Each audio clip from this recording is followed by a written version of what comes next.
It's not one of those things where it's a complete game changer, but it's definitely going to add a little bit of extra to the game for teams that want to take advantage of it. I mean, have impact already throughout this week. Yeah, we've seen it a couple of times. KZ is the one that springs to mind, but we've seen kills with it. We've seen players backing off, not being able to push into an area because the gas pack's about to explode, and it's definitely had impact. This is very reminiscent of VRX, by the way. When they were attacking into Bank and they had to deal with this double range hard breach ban, the alternative they stepped into doing instead was putting every single player on the windows, putting a lot of focus on Square, and that is basically now where we find ourselves. You've got one around ATMs. Doki's been taken out as well for free here. Out the window we go. Of course, you can no longer ADS on the drop, but almost had about half a second there where they could have snagged a kill or two. It's actually made this map so much more interesting to play that I feel like the top floor site, kind of in my opinion, is really bad now, because you could sit on those windows and they really can't do much about it unless you're going to fly out there with a shotgun. So I'd like to see how the map evolves and changes over the years, if it's going to have that big of an effect. Or maybe teams will have more of a lobby hold to like kind of stop that window repel. Beautiful bait onto Braga there as well as he was stepping around trying to challenge onto the rappel. Look, it comes in from behind. It's Fabian baiting his teammates. Of course, it's the only way he's going to find his first kill in this game, Tim. We'll have a little mini celebration for Fabian picking up his first a little bit later, but 3 versus 2 now. The All-Stars once again in command of this round, but not really established inside of the map. As I say that, Justin does take the rappel in through the window and gets himself at least boots on the ground inside to start pressuring towards Iberites inside of Janitor. But he knows where the pressure's going to come from. I think All-Stars just stalling out a little bit. A little bit stuck here, say that. They found that kill they crucially needed. Now it's all on to Raza, the man himself, in a 1v3. Might really be a big famous personality over here, but that doesn't always give you the skill to bring down 3 pros. And sure enough, Leakifak finds that closing kill. 3-1 to the All-Stars. Not giving it anything for free, are they? Making it hard work for Raza Company. Oh, you want to play against some pros? We'll make you play against some pros. I love it. It's made it interesting. This is probably, in my opinion, the most competitive show match that I've seen. So it's been a blast to watch so far. Yeah, it's definitely been a bit of a different vibe, hasn't it? It's definitely been about getting in there and getting some wins in the rounds and really challenging the other side, which at the minute it's All-Stars coming out on top of things. 3-1, and Raza Company just, they seem to struggle to hold on to anything there. All-Stars were not really too well established inside of the map. They got in, they got that wall open with the thermite, but then they lost him straight away and played a lot of the round from windows, but just got the job done. This is the comms again, you know. It's been a while, and I can imagine everything's nice and peachy right now in All-Stars land. So should we have a listen in a second and see what they're talking about? I can only imagine it's more Doki abuse coming in from Fabian, though. We'll get a listen on that in a moment. But now, it's more shields. I think Doki really is in shield now. He's locked in. The thing is, the more rounds he plays on the shields, the better he's going to do, because we've already seen him have a great round on the Blitz. Confidence goes up, he's getting his eye in with the pistols as well, not something that Doki's too familiar with using on a regular basis, and so now we're starting to see him, but just as he finds his feet, he's probably going to move on to the other side, but he's straight in there into SenVale, looking to pressure any of those bottom floor roamers before moving up to grab a hold of a little bit of square. Guys peeking on top of there. I'm pushing archives. I'm drilling tailors right now. I got telemine on tailors. I'm drilling archive now. Oh, good. Archive swinging you. On the middle of archive. The middle of archive, yeah. He's running back to Intellis now. Intellis, coming to you. We can kill this guy soon. Yeah. But once in kitchen, guys. I think we can get a freaking on kitchen guy if you want. One guy's in CO. I think he's right side Intellis. Near the I pipe. can drill him in a sec. How are we going top? Okay, Yeah, they changed their plan. Yeah, we change the plan. We can't go. Just there's a guy in admin, left side Kill admin. the kitchen door, guys. Yeah. I'm drilling tailors. Yeah, one HP admin. He's on ping EFAC, in reception. Yeah. Go on my cam, Justin. He's inside reception, bro. In Tellis now, EFAC. Push, go main. He's going to main. He left Tellis. Tellis clear. Shut your camp. I'm up with you, bro. What can we proceed with here? Do you want me to just Let's push open like kitchen door. Let's push kitchen door. We smoke Tellis glass. on me. Tellis, right in front of me. Going reception. One was kitchen door, Fabian. Yeah, vault it over. Come with me, Fabian. You have 182. The one without the hatch, I think. Are we just going directly here with smoke? I'm going on the inside window. I'm gonna try to jump in. Yeah, I'm on your lobby cam, EFAC. Yeah. Oh, shit. It's all falling apart. Inside. All I've heard from the majority of that is Fabian going, what am I doing? Where am I? What year is it? Are we pushing straight to start? It has not gone well. It's been a great round from Raza Company, really giving Doki the runaround and baiting him in, getting him shot in the back, and everything has crumbled from that point forwards. It brings an interesting point listening to the comms, and it's something that, you know, you'll be familiar from your playing days as well, George. Like, all these guys play on different teams, and all the teams have their own set of call-outs for everything, so there's probably a little bit of a delay there of like, what's that? Where is that? Because they're just not used to it. Oh, definitely. Every team has, generally speaking, specific calls for every specific part of a map. So it's definitely going to lead to a little bit of confusion when you have 5 people that have 5 different specific calls for each spot. I feel real bad for Doki there. He's been screaming, there's a guy here, there's a guy here. He's doing that, he's over there, he's on the left, and like no one dies. And he's like, there's a guy here, there's a guy, he's trapped, he's in front of me. Chases after him and then dies anyway. And it's just like, what more can you do? Bless. I think EFAC was the one sat behind trying to figure out what the next play was on drones. Didn't have a chance to get in with a kill on the back of it, but it keeps things nice and close, Tim.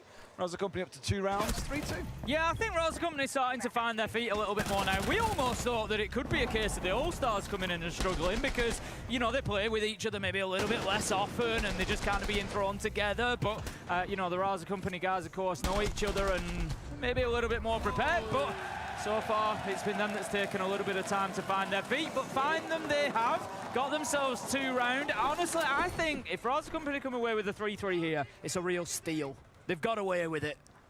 Oh, I think so too. It's been also too, all the pressure's on Raza Company really, in my opinion. Like they're here in Brazil, representing all the fans here and everyone here, and All-Stars, like Fabian said, he hasn't played in 5 years, allegedly. Allegedly. I'm certain I remember. I can guarantee you he stepped in for a few scrims at some point over that time. He has to have. Definitely. Maybe not played at this level. Yeah. Maybe that's what he means. A scrim team pro teams, I'd probably say is this level. Yeah, I think he's played. Yeah. He ain't showing it so far on the scoreline, that's for sure. I mean, I think Doki's career is pretty safe. I can't see Fabian massively accelerating and taking over him in terms of KD, in which case Doki can stay on G2 and everything's right with the world. Yeah, all remains same. Oh, rip! Oh! He deleted him in the last round and he's carrying on again here. Tim, it turns out he's got your mouse in his hands now. He's absolutely flying. Oh, I wish it was. Fabian's going to take him down. And that's actually not too bad for All-Stars. It was a great start from Raza Company. What a play from Iveritez there. On the Warden, just predicting that push in through Electrical. Gets himself 2 as well, even with the shield up in his face. Fantastic stuff from him. But All-Stars, 3v4, not the end. Not the end of the world for All-Stars. It's definitely something that they can come back from in the round. Oh, for sure, especially with the trade back here, and you do have a lot of information operators. You both have Grim up and Deimos, so especially being able to, you know, cut off the mirrors as well. You got a Capitao, so there you go. And you found the second shield. He has, and they know it's there because someone will start watching it, but there we go. Second shell taken away. Of course, Braga doesn't die here, so able to run around on the second one that he teleported away to. Keeps himself going. A 3 versus 3 here breaking out. Big one for me, though, Tim, is the fact they've lost Rib because he was absolutely flying these last 2 rounds, he said. Yeah, Fabian's got the track onto the score post at the minute, but he's just down beneath that flooring. There's really not a lot of verticality on this basement inside a bank. It's mostly kind of the marble floors. You can work the hatches, but other than that, you're really struggling. So Deimos' value really being limited at the minute by Raza Company dropping themselves away back to the basement. Yeah, we see the mirror up here too. Still got that up. 50 seconds left. We got smokes, but in just impacts, I don't. Oh, Raza took beepers on Mira, so there's no C4 up on the Mira either. Interesting choice. Yeah. I mean, we'll see. We've got 3 smokes that can play behind here, but 3 smokes ain't going to carry out this full time for you. Of course, got to be really mindful of just going through. Not forgetting as well, we've still got fires and smokes in the back pocket of the Capitao, so a lot that they can use here if they need to. In fact, you can see all this utility now getting brought out and dumped on the way through. Another smoke coming out here as well, but still going to hold them at bay for another maybe 15, 20 seconds. At that point, you're going to see the pros pull the trigger. That said, Justin's gone down. That's a big one to lose. The Grim being offline here, Tim. When they're going for the plant, there's only one player who's guns up. Yeah, Fabian's going to go in. Oh! He was thinking about going in for the plant. We saw the smoke ball just sent in there to block off the view from the mirror, but it did absolutely nothing. Raza Company were just very, very happy to go in there and make those challenges around the smoke. They get the kills, 3-3 at the half. And honestly, I've got to say it's advantage to the Brazilians there after the way that first half has gone. Oh, definitely, yeah. Especially like that in that round, it seemed like that's where you kind of get the confusion where there's players that play with each other all the time and players that don't. Raza was set up to deny that, even though they didn't have exactly the proper utility. But you could have seen the All-Stars. They had the utility there to still win that round. They didn't smoke off the Miras. They didn't use the Grim effectively. And they didn't, Capital bolt off the rotate, anything like that. Any of those things would have, I think, given them a much better chance to run, at least push that smoke out of position, or when the smokes ran out, to run all that utility at once instead of kind of peeking in and out and dumping it here and there. I think that's a really interesting point as well, because of course these players are, playing roles that they wouldn't normally. It's, yes, you've got that cohesion with each other, but it's kind of like, all of a sudden I'm the Capitão, and I don't normally play Capitão. What, you want me to smoke something off? What, somebody's got to tell me. And so I think there's, probably a bit of that going on as well. Look at these bans that have come through here. We've had the Monty and the Dockerby taken away by the All-Stars, and Kaid and Mira taken away by Raza Company. What do you think of those, George? Well, it's going to make things, definitely can get all the hatches open now without really any issue. The Mira being gone is also really big because you have to run a lot of denial, which they do have the Goyo, they have a smoke, they have, they have a shield actually on Warden, not C4.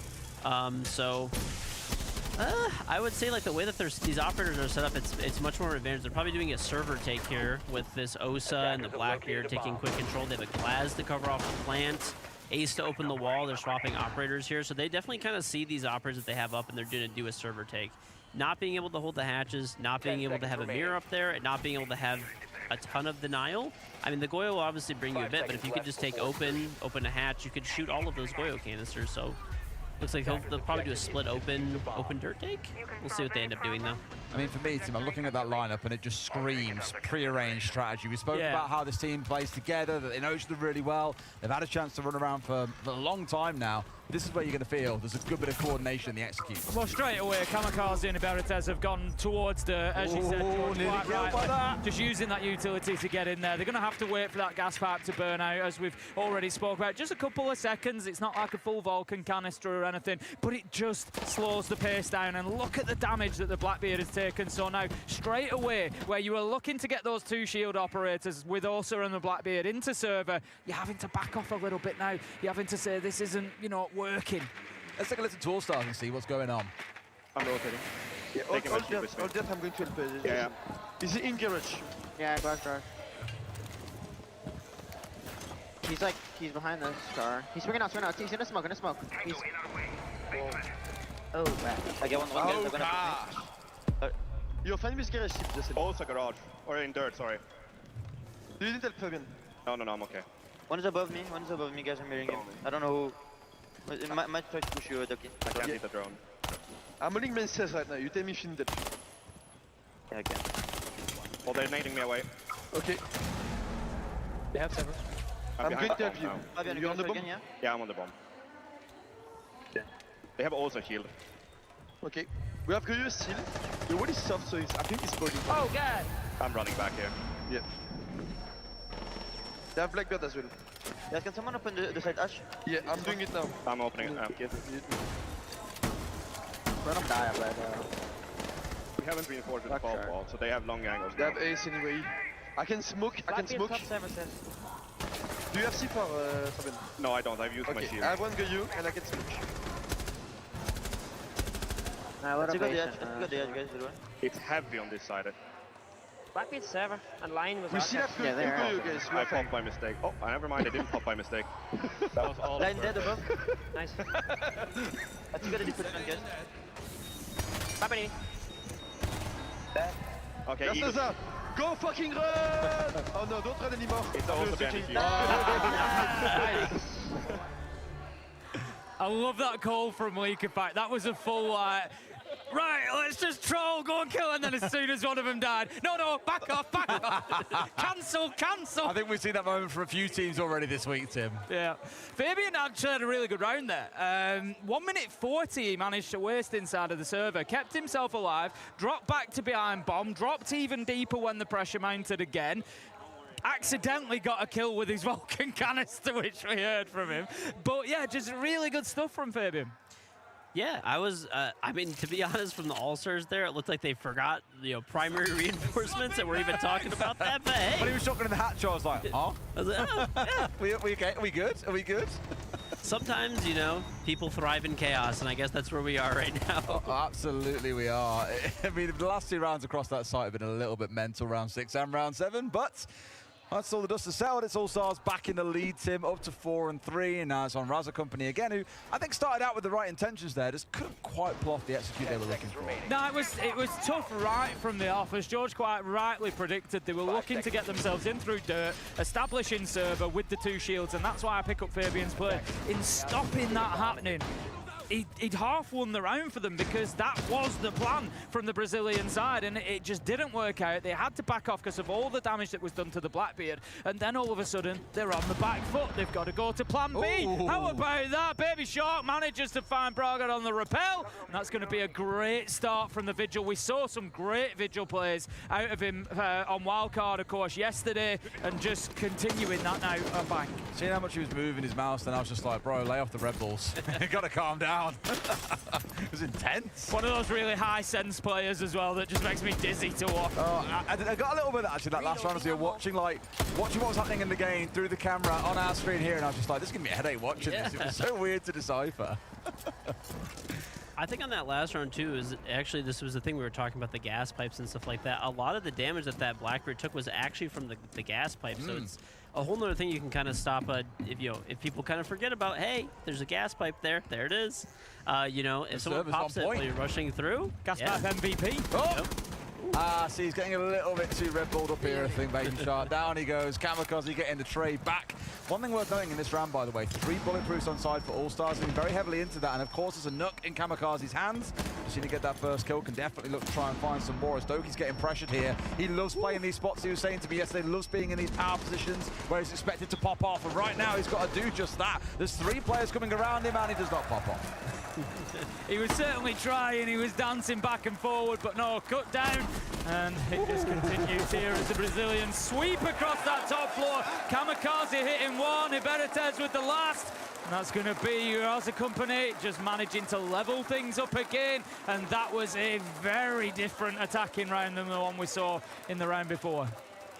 Extremely well coordinated, extremely fast push there that you could see, and that push to the window, they really had no answer for all the shields, so we'll see what they've got going next round. You can have my contract for the next major, I think, mate. Like, you literally taking the words out of my mouth. I was going to say that actually looked like a really good coordinated team play, right? 3 or 4 all focusing on square and stock together, making this push in. Beautiful to see. Oh, serious, by the way, you can have my contract. You can ask for Tim for the next time. He's been auditioning people for days, yeah. Said the same to Dorky yesterday. He's like, no, you take it, mate, you take it. I'm desperate, please. I need a break. I'm just I'm the copper here. I'm here with the champions, and you know, just enjoying my time getting carried. Oh, you're too kind. You're too kind. It's the only place I will be a champ. I won't be getting that pink charm anytime soon, let me tell you. Don't write yourself off, Tim. Get the 5th mouse. I got to Diamond the other season. I nearly had a full rebrand on the back of it. I was like, I've got to go to Ace of Diamonds now, surely. It's a good point, actually. Yeah, Ace of Pyrite. Hey, it's gold. Yeah, you're stuck there forever. Yep. Yeah, fair. Fool's gold at that. Excellent, Activating excellent. camera. All right, let's see how it carries on here. He's got things all square at 4 apiece. That was coming with a real good round last time, and this is where I thought we'd start to see them come alive a bit. It was on the attacking side when they can use that teamwork as synergy they've got here to pull off some really cool attacks. This one looking very much like a pro lineup, to be fair, to the sort of thing that we've seen played all week long, and it's starting out the same way with a kill. Sneaky finding Leakafak here. That's the cap can off the board. Also, really clean drone work here, just getting through, making sure to let this Blackbeard take proper space, nading out all the bulletproof cameras, trying to reduce their utility. They have an answer for pretty much everything that the All-Stars have. They have an IQ there for the Valkyrie cams. They have nades for the bulletproofs. They have a Lion to kind of stop them after they're running around, and a Grim to combo it. And they're trying to stop that information that they'd have. So All-Stars, it looks like they took a lot of operators to kind of stop the shield push, but they'd only have 1 shield this round, and it's a Blackbeard. So I think this is Raza round, but we'll see how it goes out and how it ends up.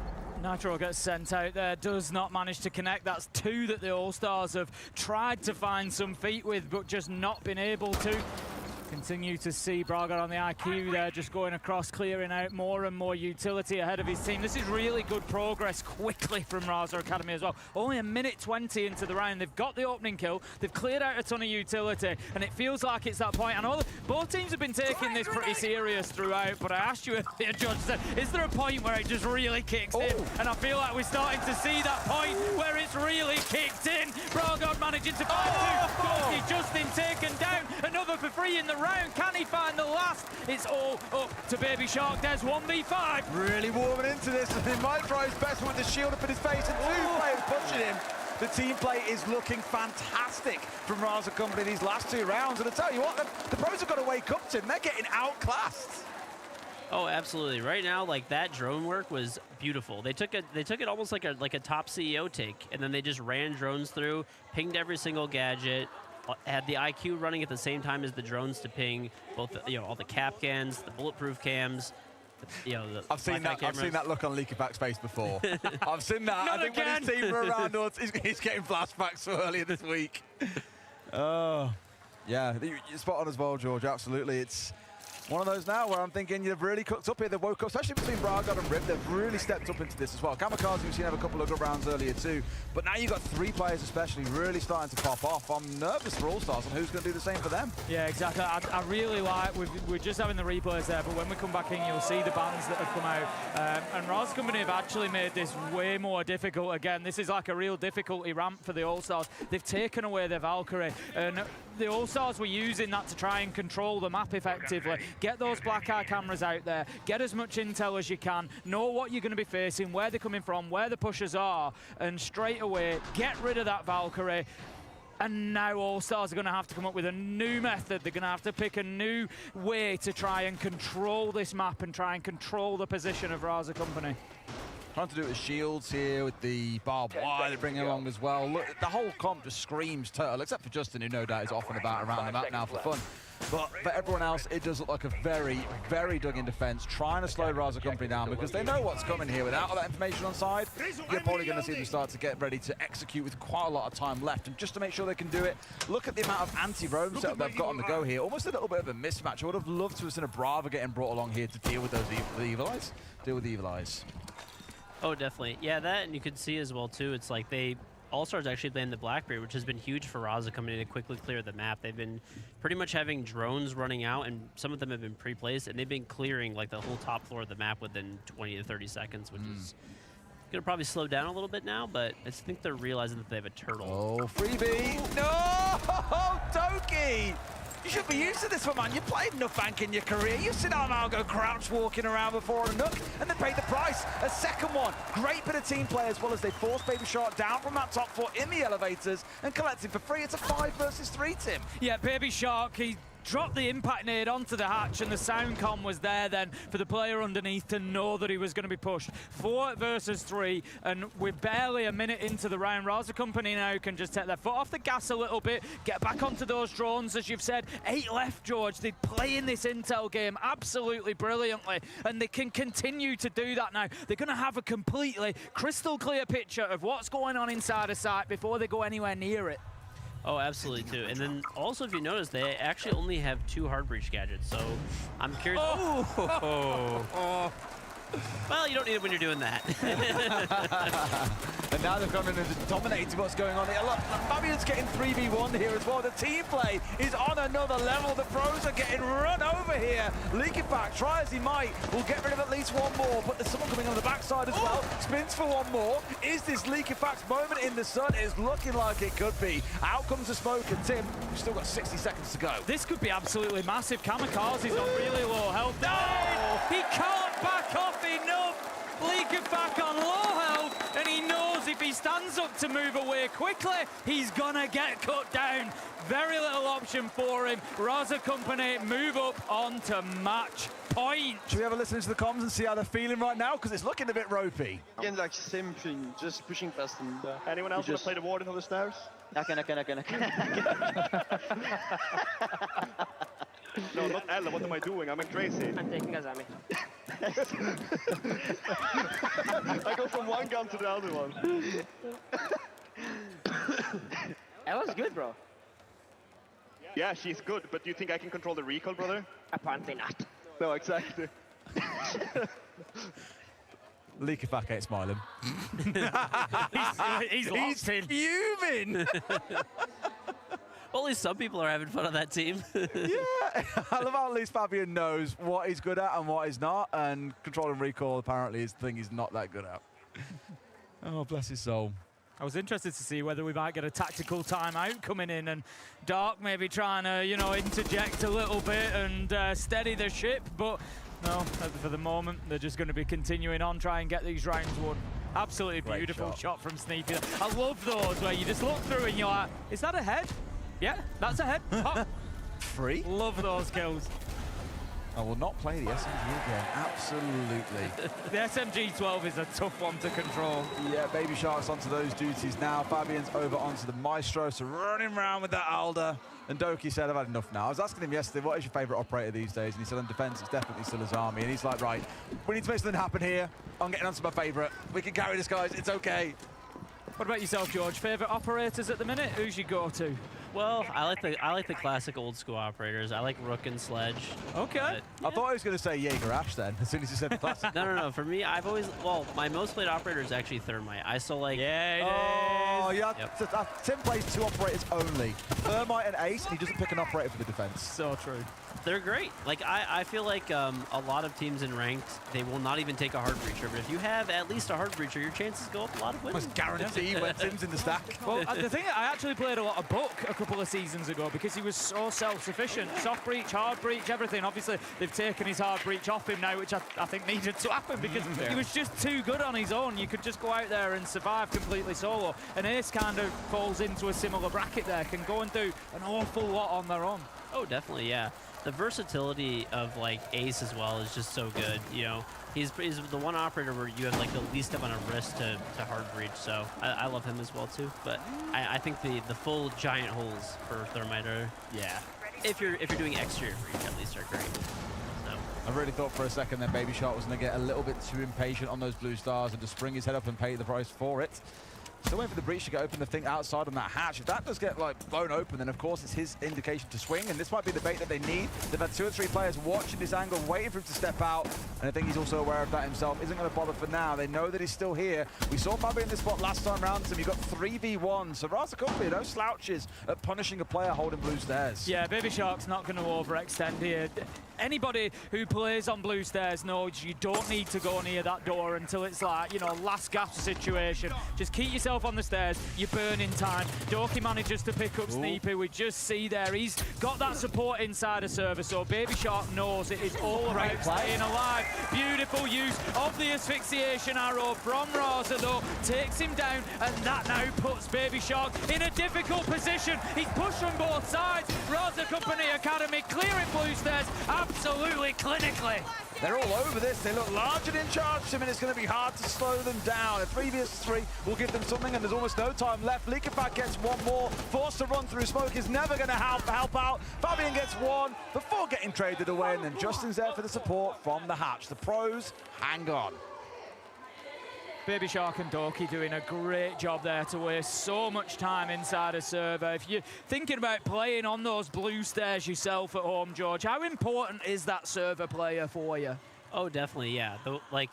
As long as you get, especially with the way that Raza Company is playing with us, where they're consistently running one operator with hard breach gadget, they really can only they're forced to open up that hatch on blue, and they're kind of forced to open up the site hatch, which still gives you like red control, right? So you basically have a hatch where you're either free. You can either sit in sight or you can sit in red with no pressure, but they have to waste one on server every single time here. So yeah, that operator is crucial, and they're wasting an enormous amount of time every single round. I mean, you can see here, what was that, 40 seconds that was on the clock or something like that left that they had wasted. So after that, the rest of your teammates that are in sight can just clean up. Do we see us go into overtime, or do we think it ends here and now? What are you thinking, George? I don't know. It's actually much closer than I thought it was going to be. So the pros are holding on. Pros are holding, even Fabian, look at him. We go up to the top floor then for what could be our last round of the show match. Maybe, maybe not. We'll see if Raza Company can close this out here and now. Top floor for me on Bank. I think you've already sort of picked up on it, Josh. It's a tough site to hold on to, and I think this is where All Stars are going to be under some real pressure. Have been told, by the way, if we get to, sorry, George, if we get to overtime, it's sudden death. First round wins. Just one round. That's it. Wow. No okay. 3 rounds to play out. That's your last chance to win at that point. Go on, George. Sorry. Oh yeah. Yeah, I'm just, I feel like this, like I said, maybe I'll be wrong in the future, but with the new changes on the jump outs, this site is so much more difficult to play. I would definitely love to see teams playing more, open area, and maybe we'll even see a resurgence in Tellers. We'll see. Yeah, I mean, we actually saw it during the tournament whereby there was a plant down, there was players on the window, and straight away you're thinking, how do we deal with this? How do we get past this situation? As it was, I can't remember which team it was now, but heads up play straight into lobby, managed to get the kills from the windows, but as soon as the teams play in the windows, cotton onto, that's our only position of risk. It's going to be covered, and it's going to make it so much more difficult. So I think, like you're right, as the season progresses with those changes, we're going to see, this site get harder and harder. The team played to start their push forward here. Stock in their control. Saw them have some brilliant play around here last time around. We were attacking on towards this site. Moved forward pretty quickly. It was Kamikaze's 3K that really opened things up and secured the round win. Of course, they haven't found a kill for themselves just yet. Sneepy the only one to fall. The thing's looking good for the All-Stars to send us into overtime. But a lot can change in 90 seconds, George. Oh, absolutely. So we have. I'll probably just drop you in there. I saw you. Oh no, it's okay. It's okay. Yeah.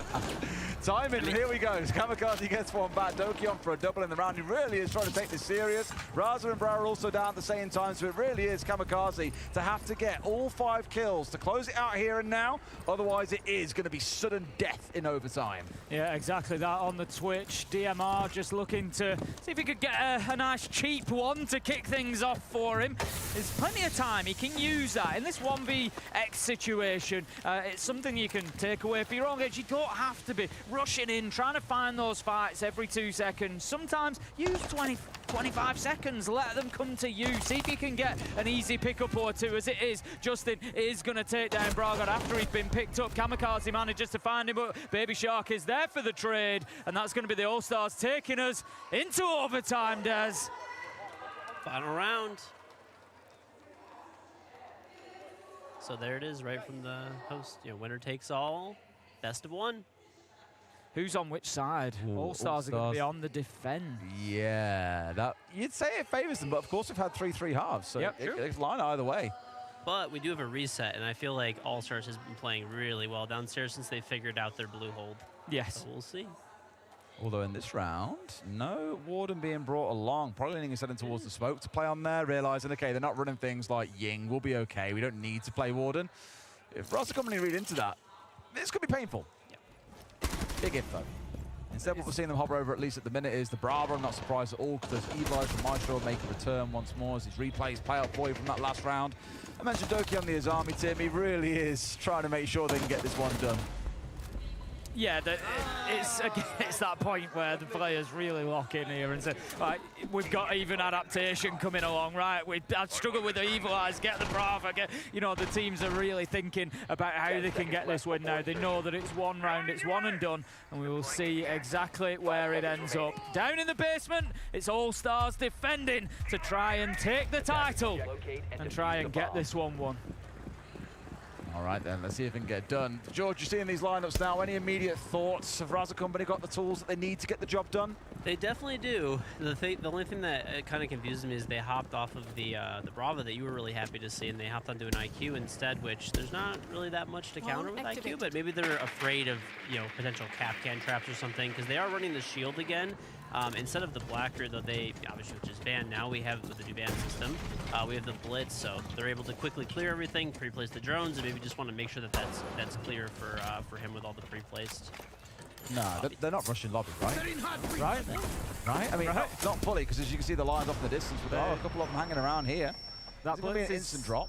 thinking about dropping, but I think there's just been a couple of shots towards the hatch from the smoke of leak effect there. So they know that they're aware, but Bragot manages to work his way in through garage, and this is actually really smart. Make a lot of noise over by Vault, and then push in on the rear side from garage. Leak effect does pick up Hiberites. Raz has managed to go down elevator and take out the smoke. It's all kicking off now. 4 versus 3. 3 versus 3 as Doki gets involved on his beloved Azami. Takes down Kamikaze. This is anybody's. A 3v3 to decide who takes the whole show match here. That reminder, it ends. This is sudden death for them to see who comes out on top. Right idea, but Doki just up towards the side here. And Raza, he's had a quiet gain, Tim, but he's in a very dangerous position. Everything just slowing down a little bit now, George. Is this the point where you get back on the drones as the attackers see what's going on, what's changed? Yeah, you could definitely see them coming out here. Maybe the nerves are hitting a little bit. They want to slow things down, readjust, try to find Doki here. He's the one who's been really holding down this position over here in the vault. And you can tell they're worried about it. I mean, and he's left himself too exposed. Not tucking himself away, and Doki gets a freebie here onto a double in the round. We said he really didn't want to lose. And my God, is he showing it. Bragot and Sneepy, the last two going here. Bragot finding one, and down comes on through. It's a 1v1, and Fabian's the one in it, Tim. Could you ask for a better end? Absolutely poetic. He needs to make a move before Bragot. Fabian comes through and proves once again that he is the true God Emperor of Siege, closing it out in a 1v1. Unbelievable. You know he's going to be loving that right now. I can only begin to imagine how insufferable it's going to be on Twitter later. Surely going to be saying to Doki, well, I saved you there, didn't I, in the 1v2? But really good. You know what? I came into this thing in a case, a bunch of pros against Raza Company. I'd expect the pros really to come out on top in the end. But I was really impressed by a good number of rounds, genuinely, from Raza Company there. The coordination, they bowled over the Pro All-Star team like nothing. It was a breeze for them in some of those rounds. Yeah, they've definitely both come in. You know, they've left nothing out there. They've absolutely gone for it. And it's been a really entertaining game between the two of them. We even got to see a few of those Siege X features, and it's just been a really nice opportunity to have a good look. Oh yeah, especially seeing that one round that particularly sticks out to me where they were rushing dirt with the Blackbeard and hit that pipe. That was awesome to see. Really good showcase of the new mechanics and environmental damage. And really enjoyed you joining us as well, George. Thanks so much for coming up and doing this with us. But now throwing down to Rob and the guys and the studio. Yes, thank you very much for that, gentlemen. An incredible TriCast, one for the ages that we will never forget. King George actually said something at the end, a beautiful showcase of Siege X. You get to see some new features, maybe some features that aren't tested in pro matches, but of course can be done for a show match. Leo, what a comeback. Yeah, a comeback from the old guns. You know what? I actually was super excited to see Fabian team up with Doki again, because these two used to trash talk each other so much when they were on the same team, when Fabian was back, you know, as a coach. And I was thinking, you know, for Baby Shark, starting his T1 debut at this tournament, making semi-final and playing here on the stage in front of a crowd with fucking legends, that's insane. I mean, speaking of Baby Shark, I'm glad he made the right decision getting out of the EU and playing in NA, because that region sucks right now. So, I mean, the fact that's the reason why he's up here, is performance on Wildcard. And then, like you were saying, being surrounded by legends, it's got to feel good. Yeah, I mean, it just goes to show that Fabian was the reason Europe won, because he closed out that last game. And without Fabian, the EML has definitely been struggling since then. So maybe you guys should get him back. I love the fact that the only NA team performing and making main stage is on the back of 2 imports, 1 Brazilian and 1 Frenchman. Well, we just import everybody. I mean, why not? They want to come over. That's not our issue. Don't start talking to imports with me. For the love of God, let's stick away from the imports conversation. Has there been an APAC player that joined in the NAL? An APAC player? Why are you going to do us like that? I don't think so. I don't think there's ever been an APAC player that's gone. No, Virtue went to Europe. Virtue? He went to Europe. He went to Europe. Who else? That's it. Jigsaw and Fnatic. That's why I'm an expert and I'm a professional. The homie. How did I forget Jigsaw? Well, we're talking NA. I wasn't talking to you. Okay. Okay. Well, gentlemen, obviously a little bit of a fun show match. Saw at the end there, Fabian closing things out. I think there's something poetic about that. If you didn't hear the trash talk at the very start, I highly recommend you go back and listen to that. That was actually some of the most impressive trash talk I've ever seen. But we can kind of move on a little bit. Maybe recap for everyone at home that that might just be tuning in for the grand final, what we saw throughout groups and then heading into playoffs, just to set the scene a little bit more, Leo, if we look all the way back to, I'm just going to say phase one, I won't say day one, let's not start day one, but what was probably, I guess from your perspective, what was the most eye-opening thing? Yeah, I think there were very different takeaways, right? This phase one starter with the format and the bullets, you had very different strategies. You had the aggressive teams that went down and reloaded as many bullets as they could. Furia was one of them because they could beat any team in the tournament.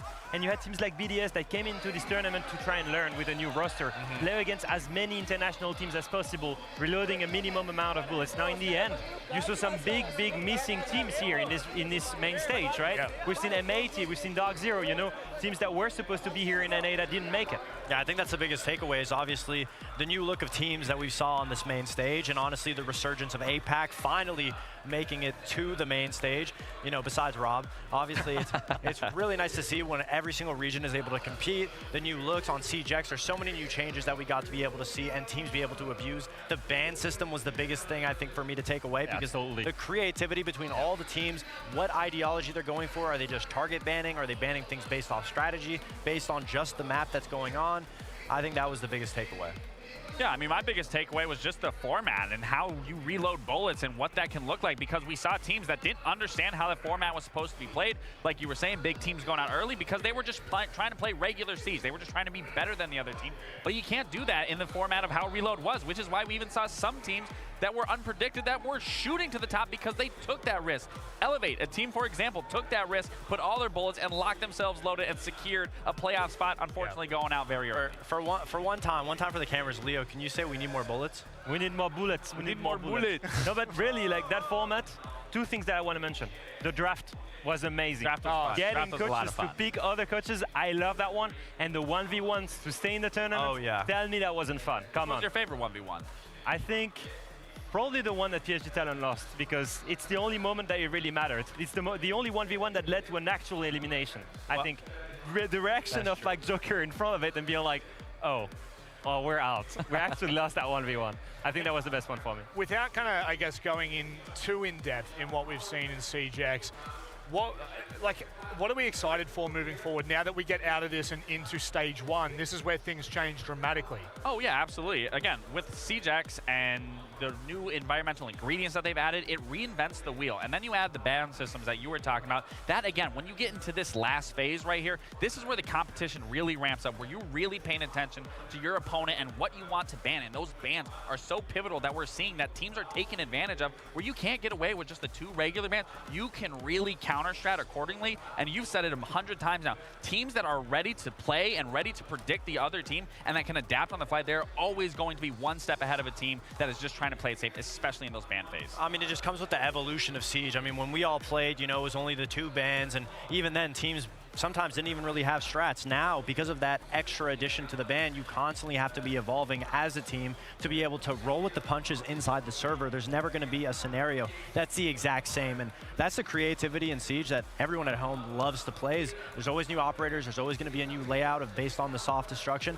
Now that's another element of something that you have to think about if you're a top level team. Yeah, and initially I was thinking that the new destructible elements were going to be situational at pro level. Yeah. It is to a degree, but I've seen way more use than I thought, actually. Absolutely. Especially in the late round situation, the use of the gas tank. For example, to stall a certain area, we've seen Shaiko do it and kill a Blitz, for example, on Clubhouse, doing that to make sure that you play into the late round. Other situation, you know, the fire canisters shot to isolate one gunfight in a clutch situation. We've seen that a couple of times. The new rappel system, abuse on bank and on cafe.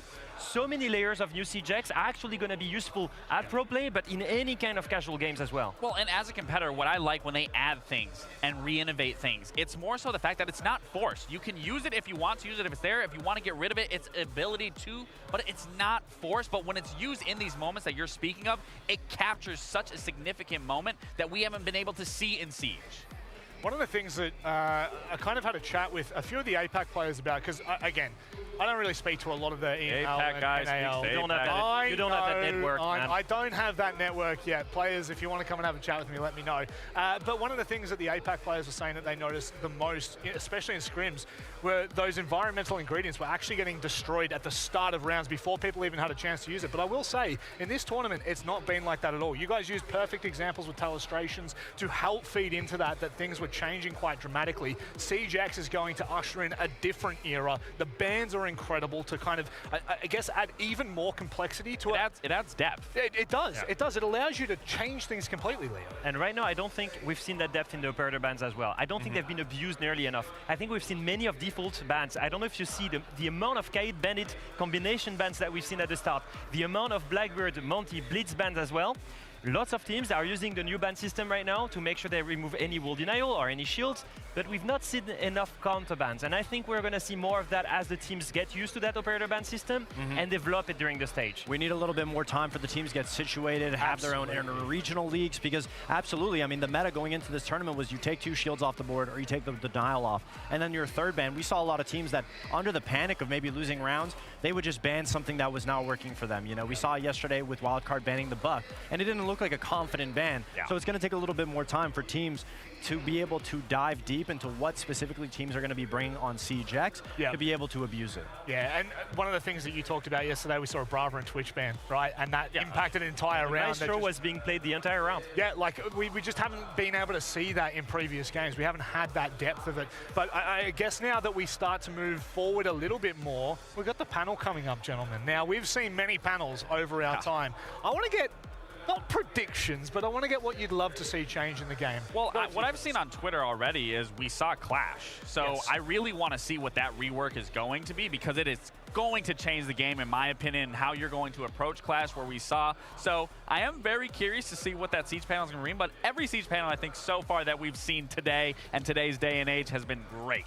Yeah, it's always very cinematic. It's always very exciting. I mean, the community loves seeing what Siege has to bring, and now with SiegeX, I think the biggest takeaway for me really just has to be the fluidity of maps in the way that they look, the way that they feel, just limitlessness, just making it that much closer to making things agile, perfect to do. Yeah, and I think looking at SiegeX right now, we only have 5 maps that have been reworked, so I kind of want to know what are the next maps that are going to get reworked, because Bank is absolutely beautiful, Border is beautiful, so I want to see the rest as well. And I think it's the 10 years of Siege. That's the big story for me. In December, it's going to be 10 years. What's on the roadmap for that 10-year anniversary? That's what I'm excited for. Yeah, the priority, I guess, now shifts into the conversation for SiegeX and moving forward, because there is so much that can now be added to this game that we never would have been able to see prior to this. But gentlemen, thank you very much for sitting here and having a wonderful chat with me. We're looking forward to getting underway with the rest of the action. But before we do, we're going to go to a short break. We'll see you on the other side with the live panel.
What up, everybody?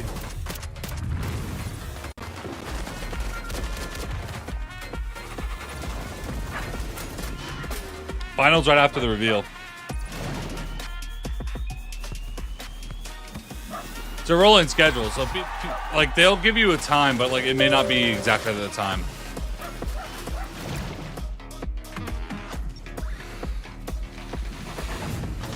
How much you meant for drops? Not sure. I've been on all night, so to make sure we don't miss a single drop.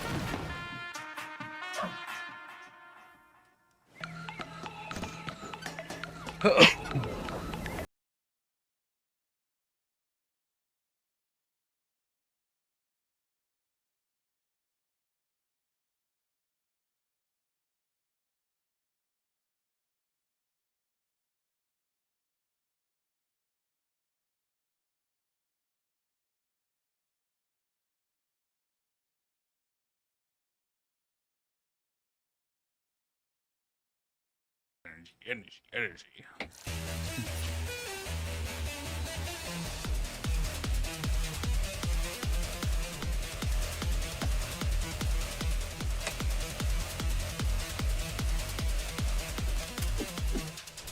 No, probably not the faces you were hoping for, but we've just got a small delay for the live panel, so we're going to sit here and break down a little bit more of what we've seen. A big discussion that we had, gentlemen, off stage, and I guess kind of coming into the finals, was the fact that EML, NAL, we're not really seeing a lot of those teams here compete, especially on main stage. Leo, well, now I get to throw dirt at all of you because you're all from those enjoy regions. that moment. That's not going to live in the moment. Yeah. I'm going to enjoy it because we had 3 APAC teams here, but let's just talk about it really quickly. Are you at all concerned? I'm not concerned. You had to wait 10 years to see an APAC team on that stage. You know, I have had that for almost every year now. Were you invited to Brazil? No. I don't have a charm in the game. Being in grand finals for now. I will say the big story is that do have drops, every region should team up against Brazil because they're still on top of the world. Count your blessings, not what you don't have. At some point, we've got to ask ourselves the question: what is costing our regions? Why aren't we back to the top anymore? And I think one of the big discussions has been the grassroots. I don't think we've been developing grassroots enough. We've not been looking for talents and developing it. Brazil has had loads of LAN events, loads of official matches, loads of moments and good quality of scrims to improve, and that's something that have been missing in other regions that we need to develop right now. Absolutely, taking the T2 level of it seriously. I mean, it was so rough in North America. We had to get Baby Shark, you know, so we pulled the next generation of Europe. You had to get me as well. Well, I mean, that was that didn't go well. So I'm just not gonna say that. I mean, I wouldn't be too worried if you're North America or EU right now, just because it takes a little bit of time for teams to get developed. I know a lot of teams in those regions have recently made roster changes too, whereas Furia didn't really make any changes. W7M did get Palu, but he was from, you know, Liquid. He's a storied player, so a lot of the changes in North America and EU have been really full restructures. Besides Falcons, you know? But so that's where I'm going to have to disagree with you two in talking about the grassroots system, because what's been a great system for the SAL teams is the fact that they've stayed together. When you look at the top teams, you look at FaZe, you look at Furia, even if they aren't finding that success, I mean, FaZe is a prime example. They've gone through their renditions throughout the year, but consistently as of, I mean, what, the last 2-3 years, they've stayed the exact same roster, and then even for Furia, they got up. And it's all about... had a solid year. Oh, didn't win? All right, rotate people around. And then they kind of fell off. They weren't finding that same success, but they haven't made any changes, and they're here back on a grand final. So I can't. Yeah, but I can attest saying, you know, the grassroots. It's FaZe and Furia you're mentioning. Where is W7M coming from? From Brazilian grassroots. Where is Loud coming from? Brazilian grassroots.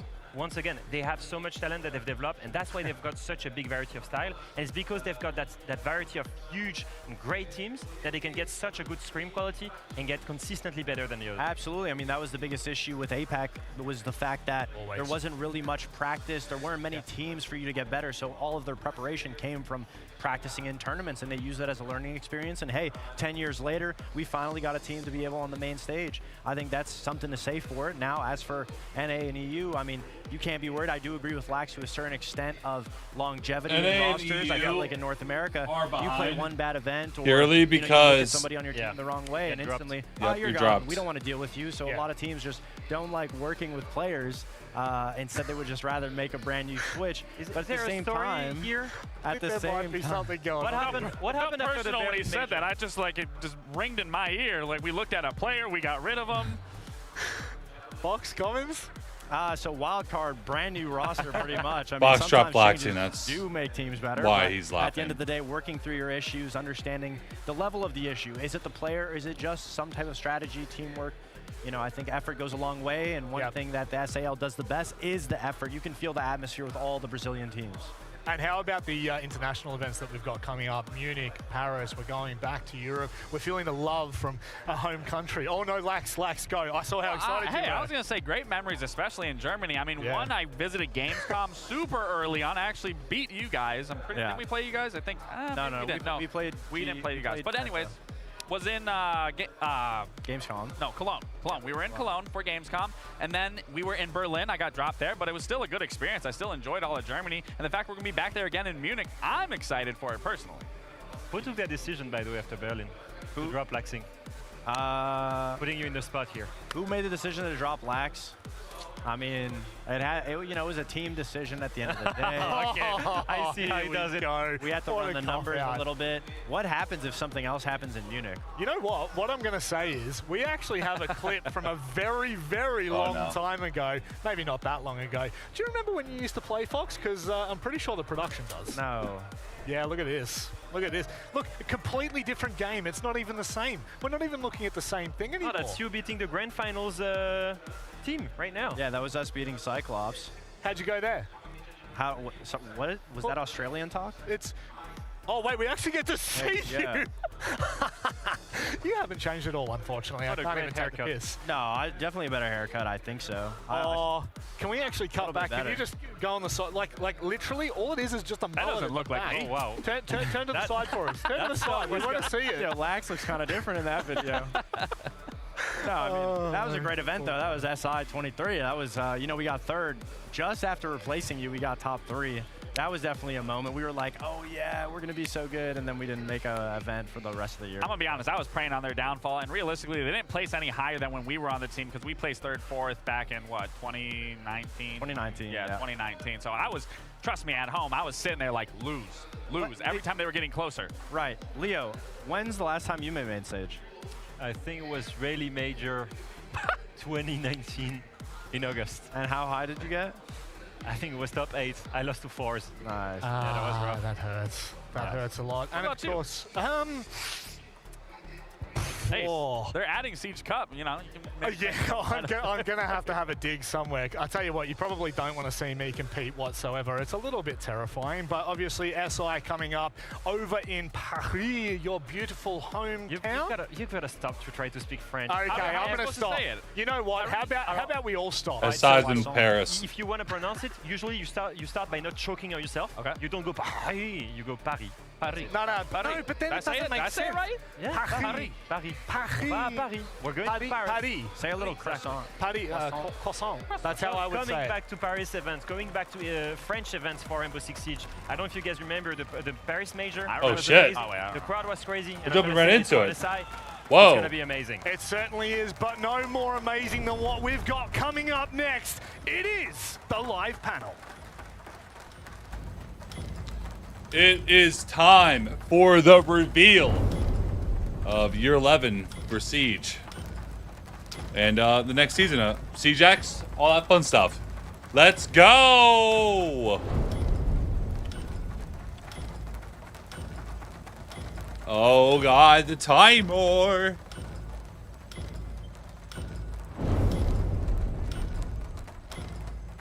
Oh, are you guys nervous? Oh, I'm nervous, guys. Oh, shoot.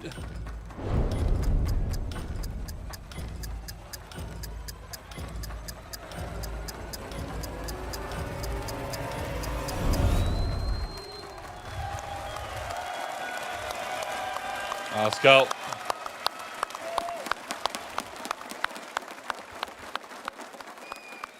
Welcome to the Year 10 Roadmap Reveal. Live from Rio.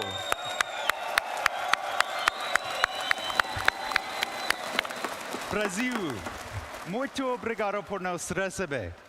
É uma honra estar aqui com vocês. I'm Alex Carpazes, Creative Director on Siege, and I'm here with Joshua Mills, Game Director, and Christopher Budgeon, Live Content Director.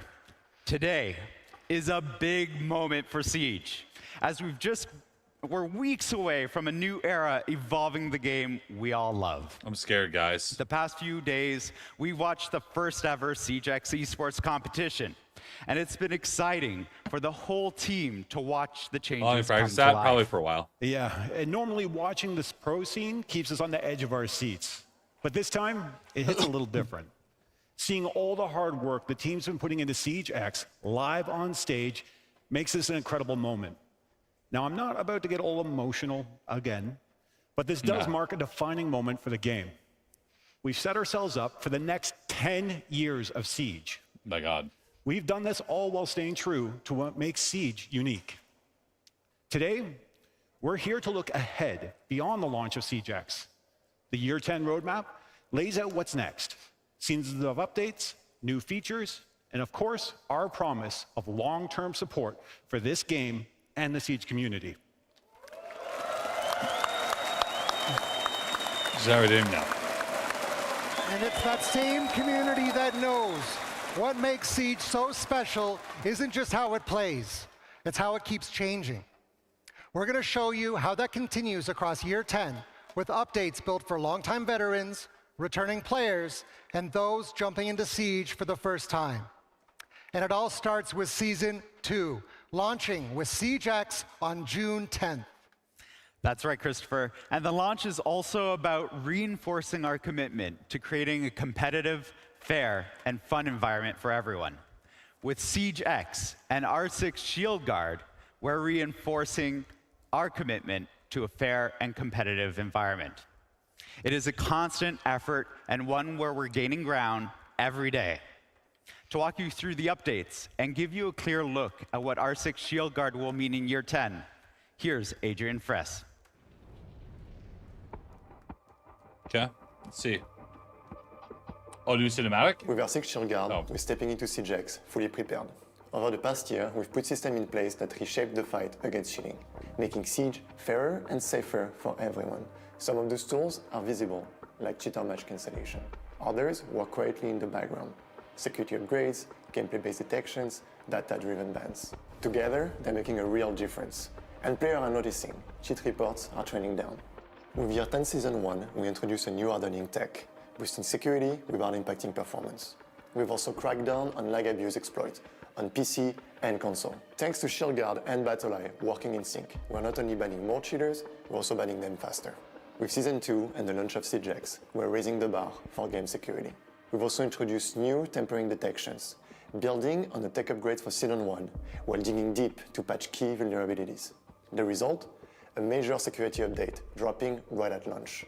And as always, we'll keep rolling out improvements. Okay, so they actually promised something. They promised something. In Season 2, R6 Shield Guard, our new unified anti-cheat system, is now fully dynamic, pushing updates live to stay ahead of cheat makers. At any point in the season, we can push a new game executable directly to players. Every single new executable changes security measures, so cheat makers have to adapt again. This puts cheat developers in a constant race, making it harder and more expensive to make cheats. That means fewer cheats available and for shorter windows of time. As we move forward, player protection remains our top priority. With R6 Shield Guard, we're staying proactive, continuously updating to they're trying.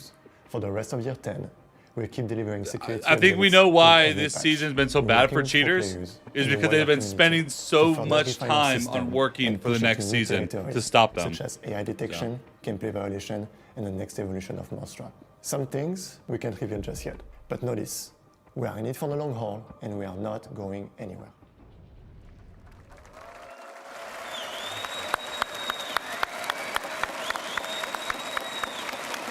You know, R6 Shield Guard gives us the ability to protect Siege in real time, deploying updates whenever needed. That's why the launch of SiegeX will be the most secure in the game's history, upholding fair play and sportsmanship while taking the fight to cheaters head on. On the other side of the equation, the anti-toxicity team has seen a sharp decline in toxic players. This year, we're going even further to improve communication and refine how the game responds to disruptive players. To break down what's coming in Year 10, here's Lanslow Satche. I got some today. So like 200 As we though. launch SiegeX, we are entering a new era. One where the game isn't just more Anti-toxicity. competitive, but more respectful and secure for both It's called longtime mute players the other and team. newcomers. Back in March, we fully activated the new reputation system, and it's already making an impact. The number of negative actions per match is constantly decreasing, leading to a safer environment. On the other side, we are seeing more positive actions in-game. Meanwhile, players are using text chat more often. Good game! And abusive language Nice shot! continues to drop. What a Additionally, match! we have introduced stronger consequences for repetitive toxic behavior. Dishonorable players who continue to receive negative units now face automatic suspension. And if their bad I've had some behavior friends continues, that they will be too. flagged for manual review and permanent ban. Permanent And ban. we are not stopping there. Our priorities for the rest of year 10 are clear. Voice chat moderation. This will be one of the most important upgrades yet. Built on everything we have learned from automated text chat moderation and designed to be fair, effective, and player first. Privacy settings improvement. All privacy features are coming to Stream more on the console. I can stream keeping more you in console. control of your identity each match. Let's go! And one improvement across all platforms. Huge. Nicknames will be automatically generated for each game. Abandon penalty improvement. We are reworking abandon penalties, making them less punishing for one-offs and tougher for players who abandon matches regularly. In-game reports improvement. We are adding more detailed reporting options and better visibility on what happens after you hit report. New reputation system actions. We are introducing new positive and negative behaviors to better reflect how you play and how you treat each other. We are proud of the progress we have made together. Toxicity is decreasing, not just because of the system we have built, but because of the choices you have made. And we are not done. We'll keep refining these systems to strike the right balance, protecting players while honoring Siege's competitive edge and culture. So keep evolving with us. Stay positive and make Siege better.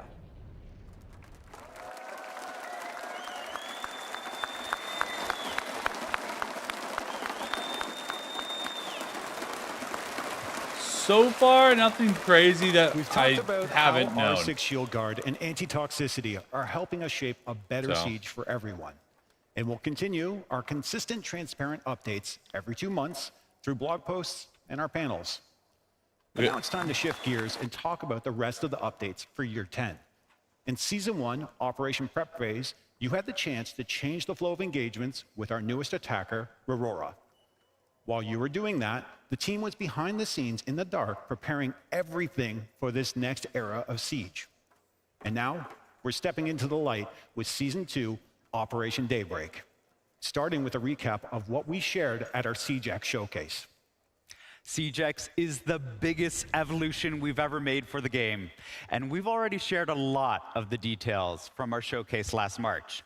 Let's start with a big one, free access. Beginning June 10th, we're opening the doors to even more players, making it easier than ever to jump into Siege with friends and an improved onboarding experience. Next up, skeptical. Dual Front, our new permanent 6v6 game mode. It'll that be mixes fun to attackers play with and defenders viewers, in the like district doing map. viewer customs. We're with Dual Front. modernizing 5 maps: Bank, Clubhouse, Border, Chalet, and Cafe, all updated with improved detail, lighting, and materials. We're adding new destructible ingredients, fire extinguishers, gas pipes, and metal detectors don't do all that the open maps. up new strategic opportunities to shift the momentum of a round. Better movement controls while rappelling and on the ground. Advanced Cross rappel changes. improvements allow sprinting and turning corners. Core movement now carries momentum, bringing more fluidity Tarkov. to the game. We're revamping the pick and ban system, giving each team more control and making every decision more strategic.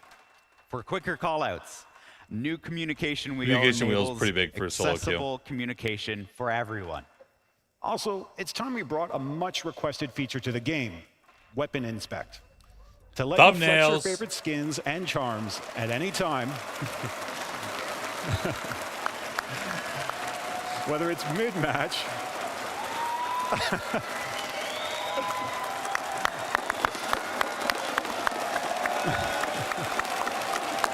or in the final kill cam after a clutch moment.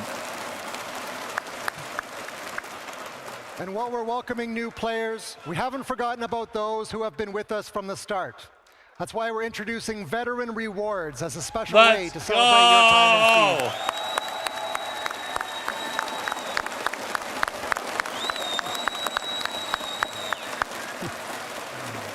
We're also bringing back unranked, giving players more choice in how they experience competitive play.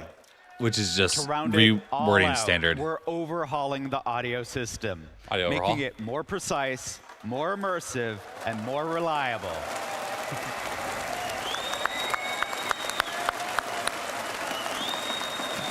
All right, we covered a lot of new features coming to SiegeX. Everything we announced at the showcase brings so much change and creativity to SiegeX. And yes, we did keep some surprises. People Josh, are how about we talk skeptical about about anti-cheat updates. Absolutely. We still play cheaters. Siege Esports is bigger than ever. With leagues across every major region, stacked teams, packed arenas, and fans showing up around the world, this scene is thriving. It's exciting, it's emotional, it's the best of Siege. Hell, it's the reason we're here live in Rio de Janeiro.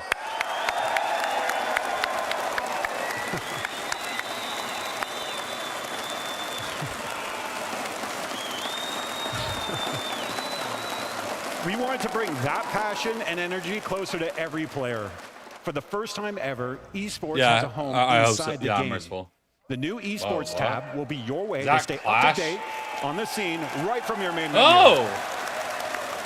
Nice. That's huge, actually. You'll find the landing page highlighting what That is matches huge. are live. It's so A hard to full find when the schedule matches with are at, filters so you when can they're keep live. track of So now you matches can in your actually region's local league just as easily as matches Can you- in global can you competitions. watch them, like, and an on the info game? page to give you a global picture of what CG Sports is all about.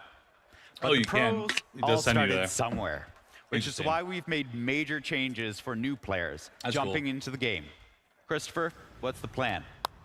Well, our focus was making the That's game huge. more welcoming for new recruits. This season introduces a smarter, more rewarding way to learn and progress with 40 new beginner challenges, unlocking 2 at each clearance level up to level 20.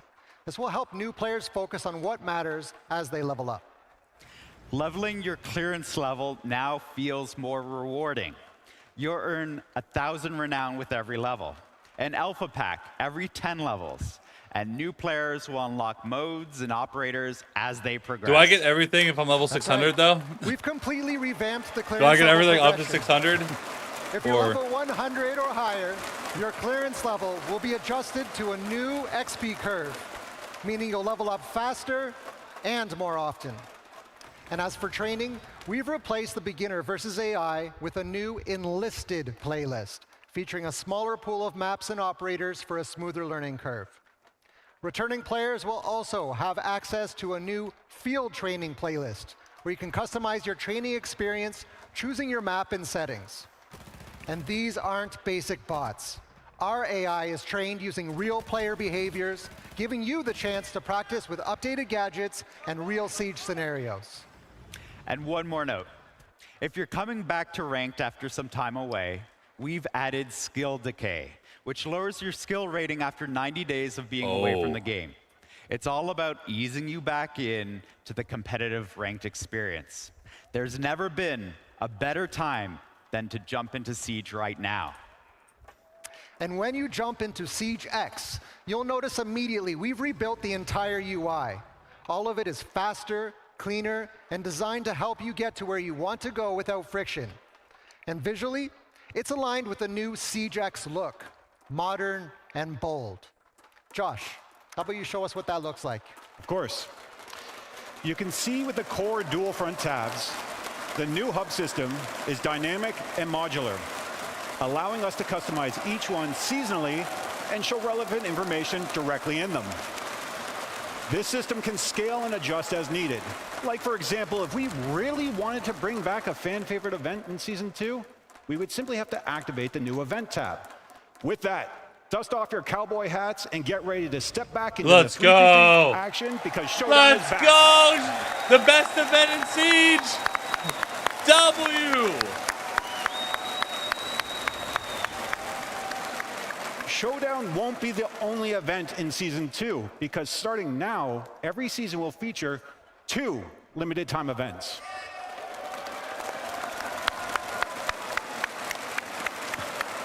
Jumping from events to another part of the menu that will get a UI update.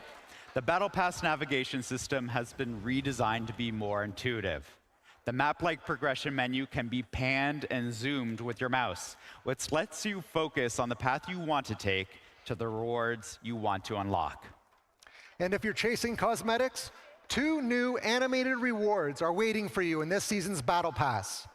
We're also introducing new challenges to support different player goals, whether you're focused on progression, onboarding, or competition. That includes the progression tracker to track your Battle Pass objectives, new onboarding challenges, and progress towards unlocking exclusive dual front skins. Operator skins are a great way to show off within a match. But Alex, I've heard we're going further, letting our operators interact with each other at the beginning of a round. That's right. Both the audio and universe team has been hard at work bringing more personality to our operators while they're on a mission. We're introducing Operator Banter, a brand new audio feature that brings operator dialogue into matches. Hearing the characters we love interacting with one another adds so much to their identity. You'll hear lines triggered naturally at the beginning of rounds, short exchanges, reactions, and moments of tension between characters. It adds personality, context, and just the right amount of drama. Here's a taste of what you can expect.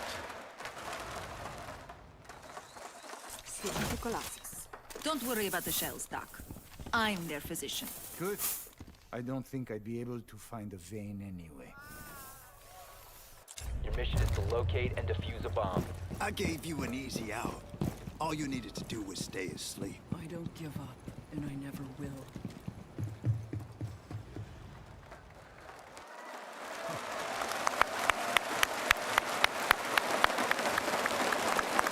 I'm warning you now.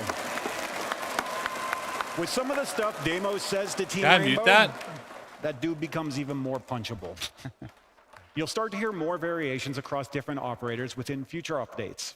We're rolling out a wide range of scenarios that If I'm players in will a discover clutch organically and I over just time. have It's I all hear about yapping, adding that I'm gonna extra get spark of pissed. life to every round you play and bringing the universe of Siege into the game. Now, it's time to get a little analytical.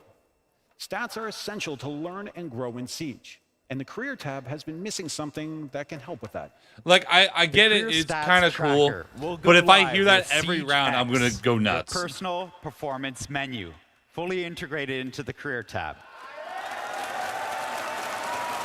That's right. It is the place to access your match history, identify your strengths, and track your performance. Stats are broken down across ranked, unranked, and quick match game modes, with dual front and more coming in the future. You can even filter by season, so you can see your evolution over time. A well-known content creator once said, Siege isn't just about your KD, and he is right. Now you can check your KOST, kill, objective, survive, trade, just like the pros, and measure your consistency and round impact the way they do. Your progress matters, and with these tools, you'll have what it takes to climb the most competitive playlists of the game. Like, for example, Siege Cup. All right, Brazil, this one's for you. We could tell you what's next, but instead, let's hand it over to someone the Brazilian Siege community knows very well. Fala, galera, é o seguinte, hein? Estou aqui para avisar que dia 24 de maio, pela primeira vez no sábado, tá bom? Teremos o Siege Cup.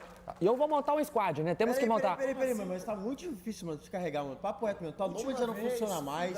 Mano, pelo amor de Deus, vocês são bagre pra... Irmão, irmão, vocês são bagre pra caramba, meu irmão. Eu vou chamar... Vou avançar a passarela. Cai na trap aqui, família. O cara tá com o pixel de baixo. Pô, vai tomar no seu cu, mano. Olha o que esse cara tá jogando, mano. Eu vou chamar umas máquinas pra carregar nós. Aceita, aceita. Chama agora sim, mamãe. Vai, bebê. Meu Deus do céu, thanks, Rod, thanks.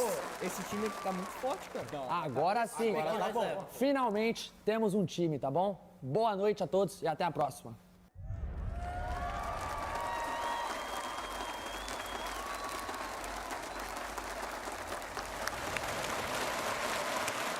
That's right, you heard it from Raza first. Stage Cup is stepping up, and it will now be available on select weekends throughout the season, giving players regular chances to jump into high-stakes competition. New content will be arriving in the competitive packs each season, giving you even more reason to win and stand out. And to give you something to show for it, we're adding exclusive Siege Cup badges. Earned only through participation in victories, these are designed to spotlight the best of the best. Now, Josh, to be the best, you need to know the balance of Siege. Its operators, the gadgets, the systems. Are we seeing any changes to the meta this season? Oh, there'll be some changes when Season 2 hits, and we took the time to prepare for it. In Year 10, Season 1, we held off on major balancing updates. This allows us to have stable data leading into the launch of Siege X. New elements like destructible ingredients, momentum-based movement, and advanced repel all impact the balance of the game, so it was critical to start with a strong foundation. With all that in place, balancing updates are back on the menu for Season 2. Some of you already spotted a few balancing changes during the reload competition, and you are right. We've been testing and tuning, and now is the time to break it all down. Let's dive into the system update the team's been cooking up. We will be implementing a reduction to our global limb damage multiplier. What this means is that shots to the limbs will do less damage overall, and the damage will vary, as you'd expect, depending on the caliber of the weapon.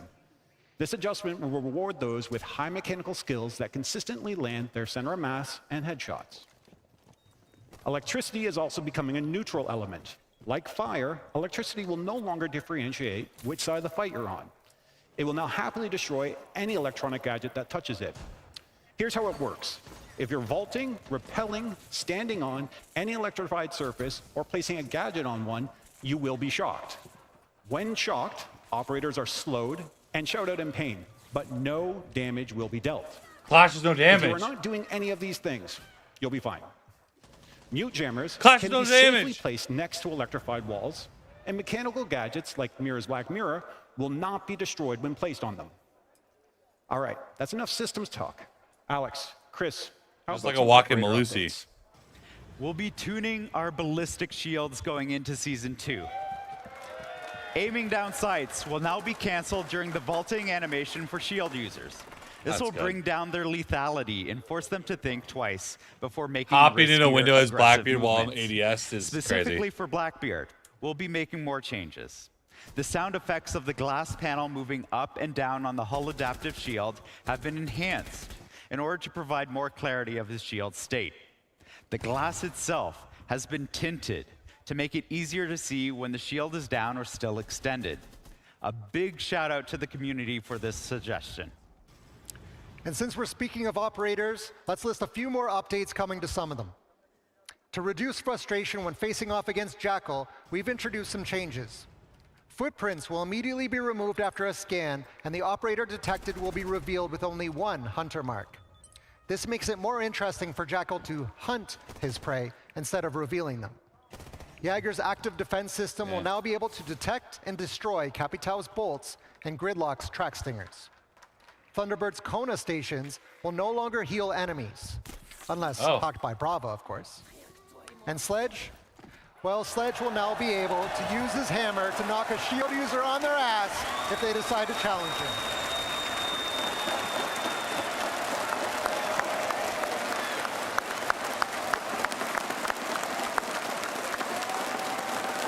That's funny, but how often is that going to happen realistically? So we've talked about That's changes funny coming as hell, to our though. operators and some gameplay systems. But what about this season's operator? We'll be taking this opportunity to remaster someone who made their first appearance back in Operation Grimsky. We're updating Clash.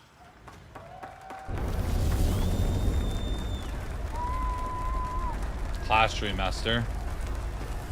She has hair now! No more Milk Dud? Much like Blackbeard's remaster, the team went back to the core of the operator and rebuilt her from the ground up, keeping what worked and improving what didn't. Clash will be returning to the field with her redesigned CCE Shield Mark II, and it's packing some new functionality. First, Clash's movement has been greatly enhanced as her shield can now collapse and expand automatically depending on the situation. It will collapse while she sprints, crouches, vaults, and even dashes through barricades. It will remain extended when standing and moving around.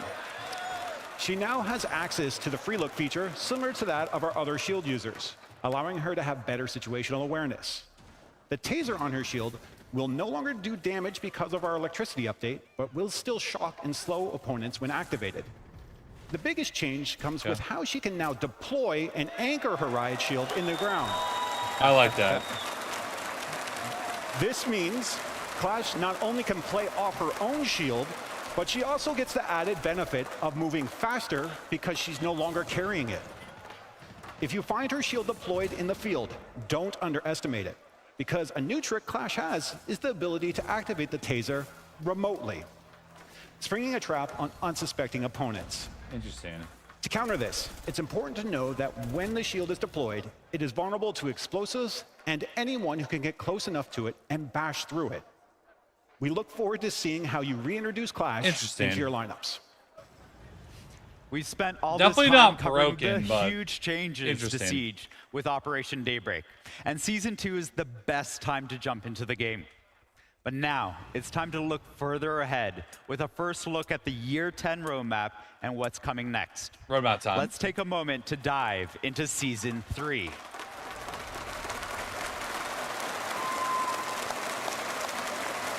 Following season. New operative defender, new weapon. With it, a more modernized map. So no new actual maps. Team Rainbow roster. He's a defender, he's from Switzerland, and we are anticipating some pretty insane plays to come from all of you when you get your hands on his new gadget.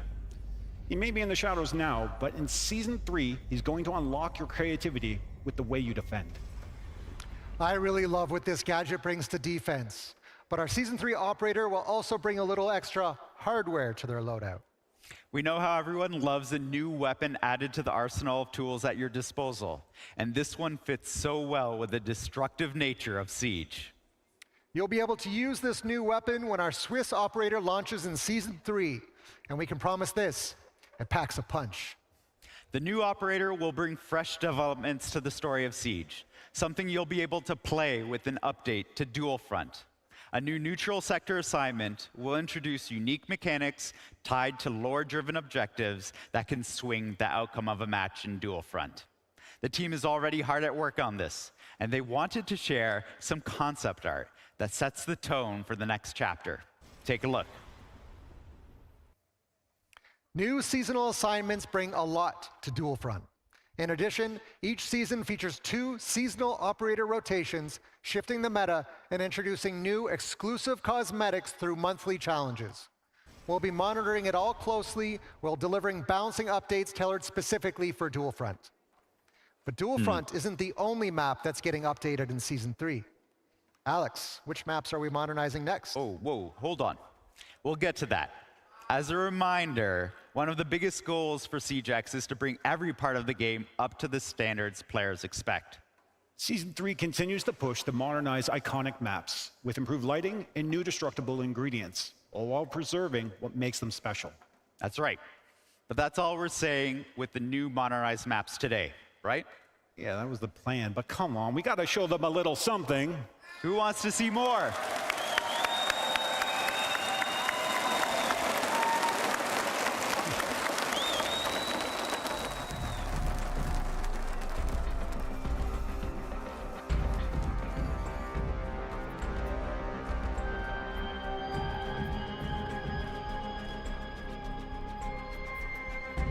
Are these updated? They are.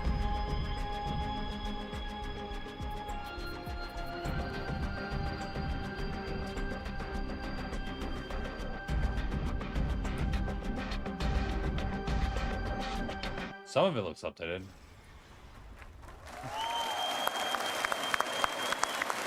Night Haven, Lair, and Consulate are all getting the full modernized treatment in Season 3.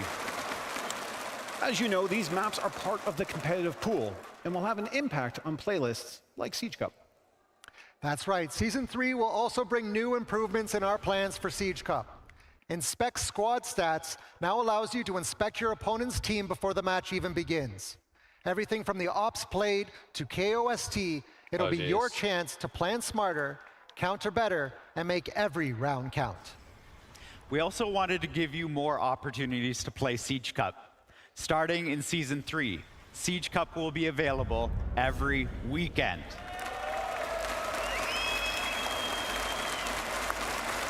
That means more matches with your squad, more competitive points, and more opportunities to prove you've got what it takes.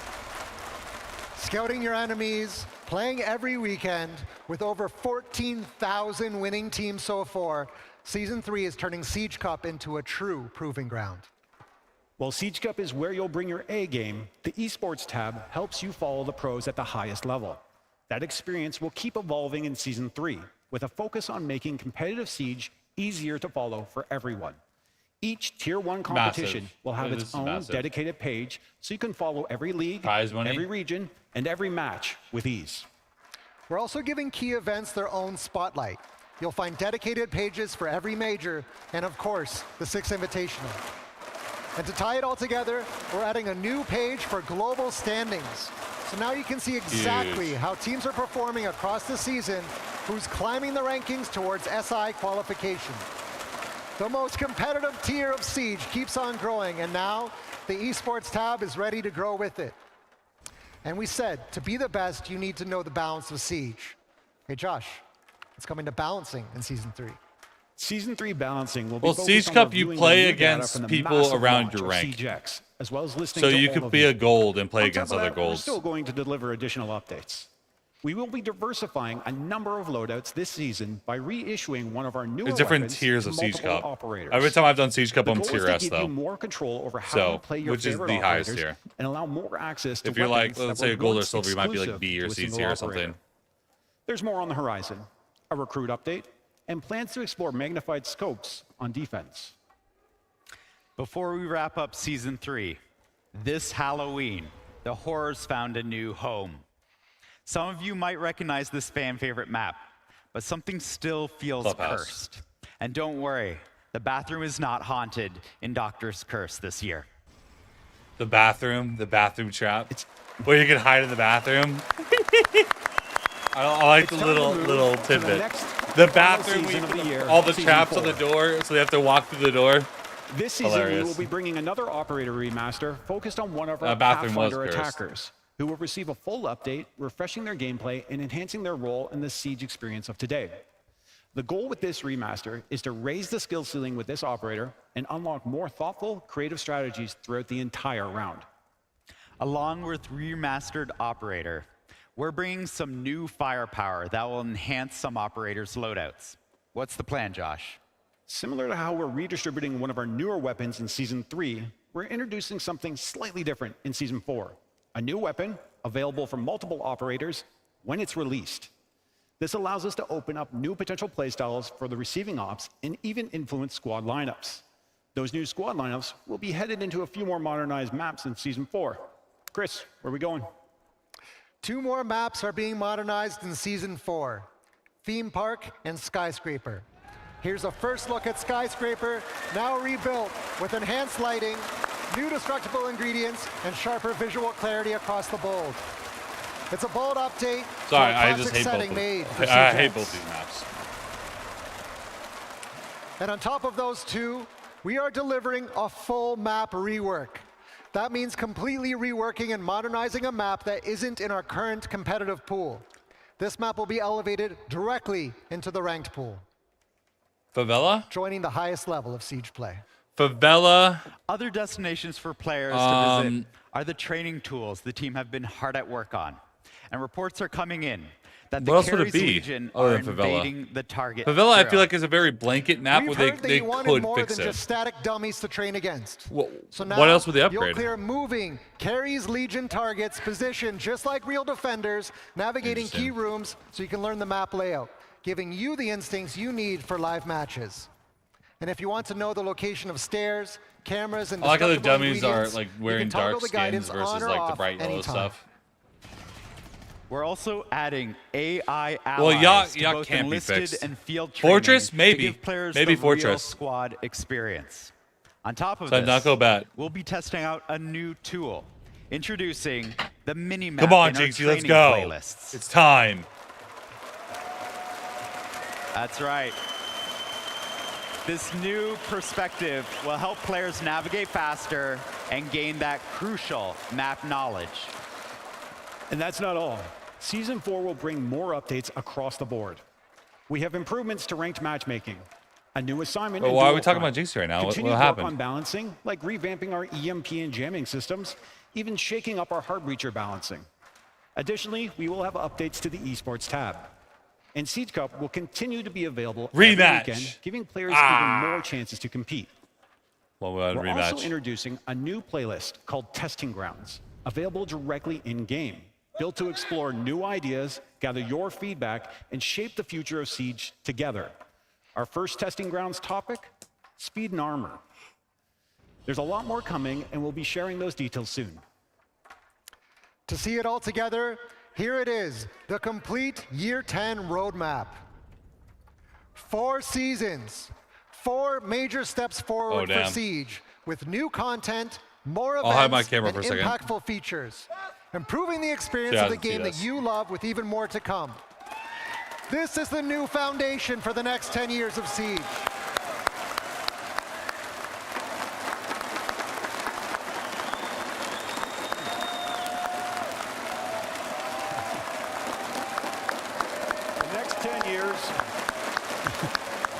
The next 10 years starts with SiegeX. Every season builds on it. Every update pushes the experience further. This is the future we're building with you. Whether you've been with us since day one, returning from a short break, or just jumping into Siege as a new recruit, this is the best time to play Siege. There's still something we need Look at to all this stuff highlight. here. This As you season, can see on the next roadmap, season, bro. 2 events are This lined up for season, season next 4. season. One of them will be in December and marks a huge milestone for us, the 10th anniversary of Rainbow Six Siege.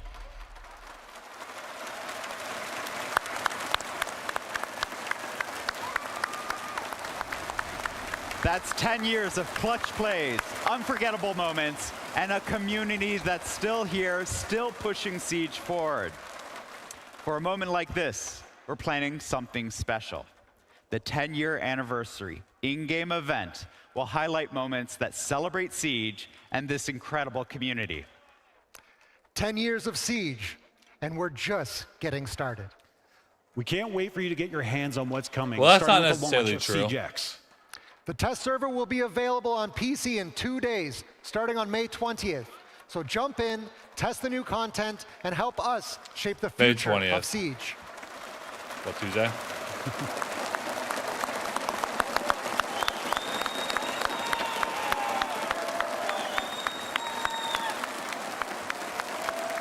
From all of us on the Siege team, thank you for your passion, your feedback, 10 years your of support, rage.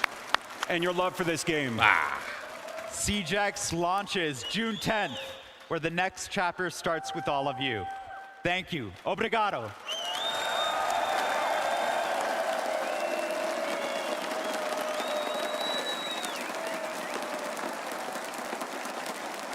If you're watching on TikTok, make sure you come over to Twitch and get your drops. You miss out on free skins. Some utterly incredible changes coming to SiegeX and things that will completely All right, reshape that's it. how we've That's done it for the things reveal. in the past. Pretty big Guys, changes. there was Time to watch so some much Furia versus information CAG. there. Should be a good You little can game. hear what the crowd was thinking What do you guys all think about the moment. new changes? Special, lads. SiegeX, all that stuff. Honestly, doesn't look bad. I'm really excited about potential anti-cheat stuff. It sounded like it was the first thing they talked about. It's a focus.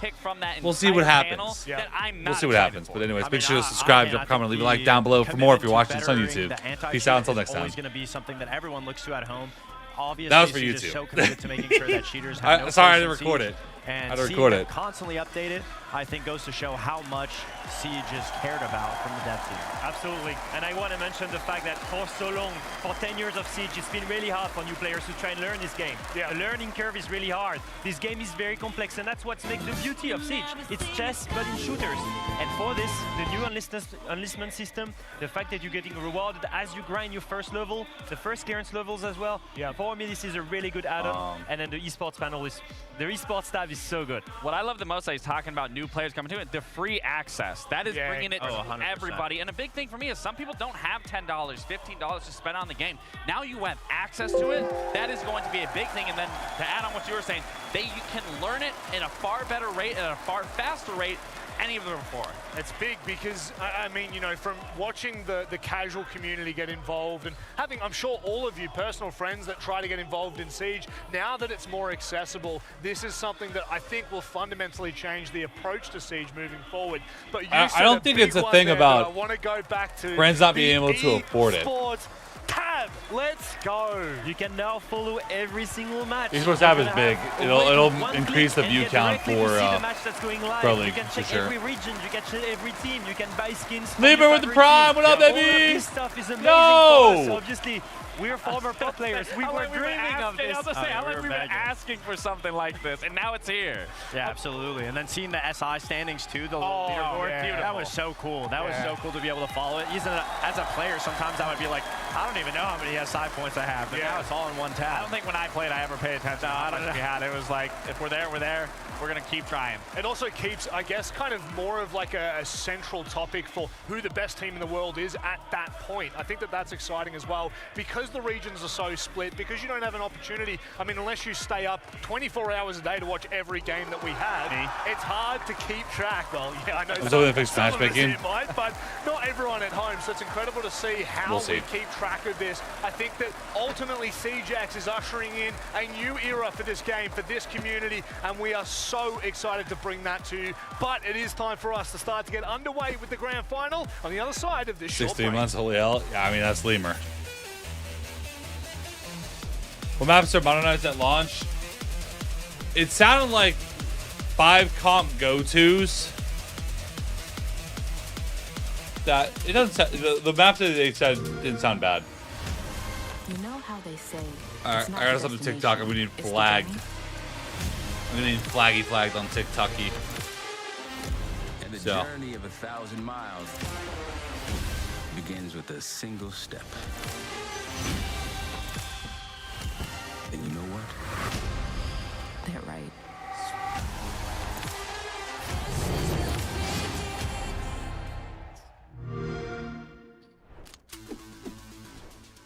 Got 3 minutes. Unce. Unce. Unce. Unce. Unce. Unce.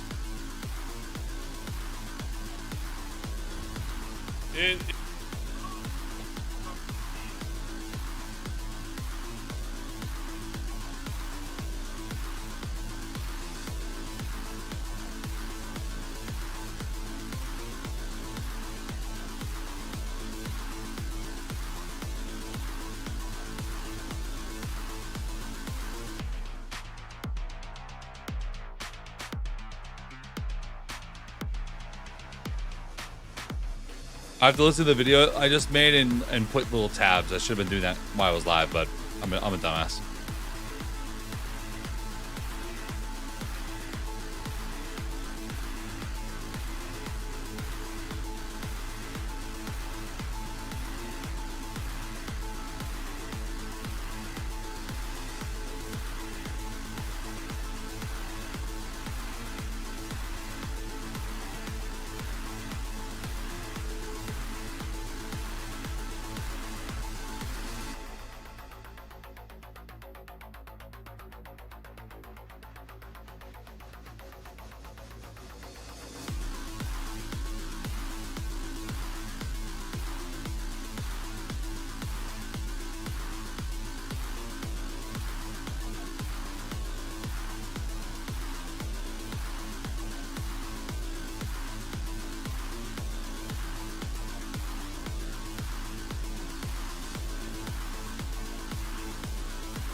There are so many changes coming to the game, coming to Siege X. One of them that I noticed was, of course, shields. They've had a huge impact over the last year, especially in the esports division. However, there are always players that stand out. There are always players that think that they're better than everyone else. Spirits might be one of those players. He called out Aniton earlier this tournament via a tweet. You're more than welcome to go and find it. But they had a cheeky little one-on-one to finally decide who is the best at shields.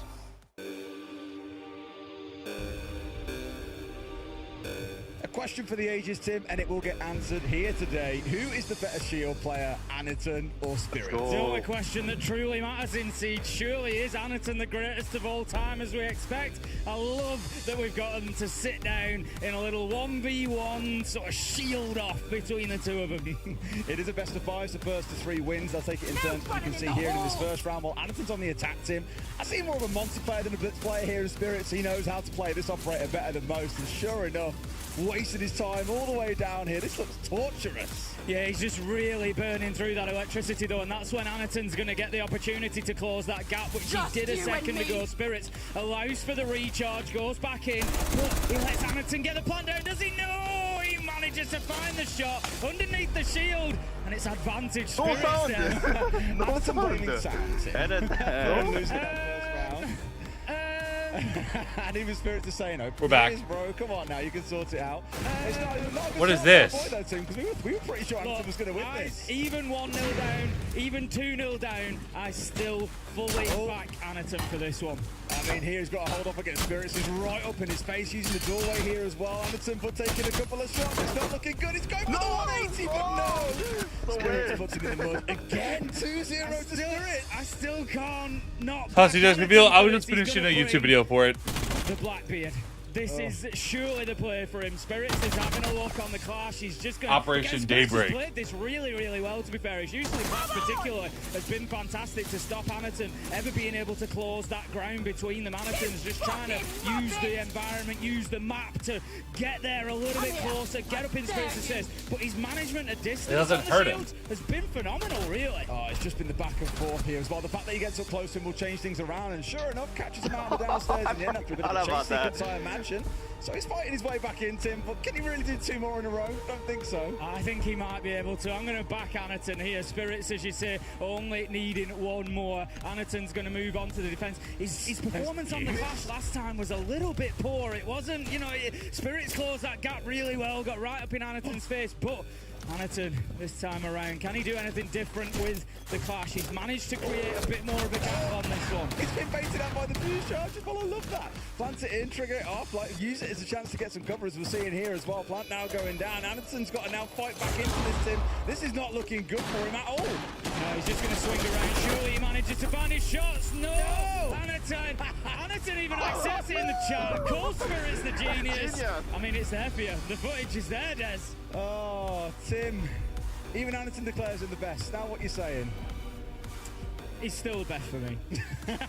Sorry, Spirits. Oh, it's a tough one, but Spirits is your king.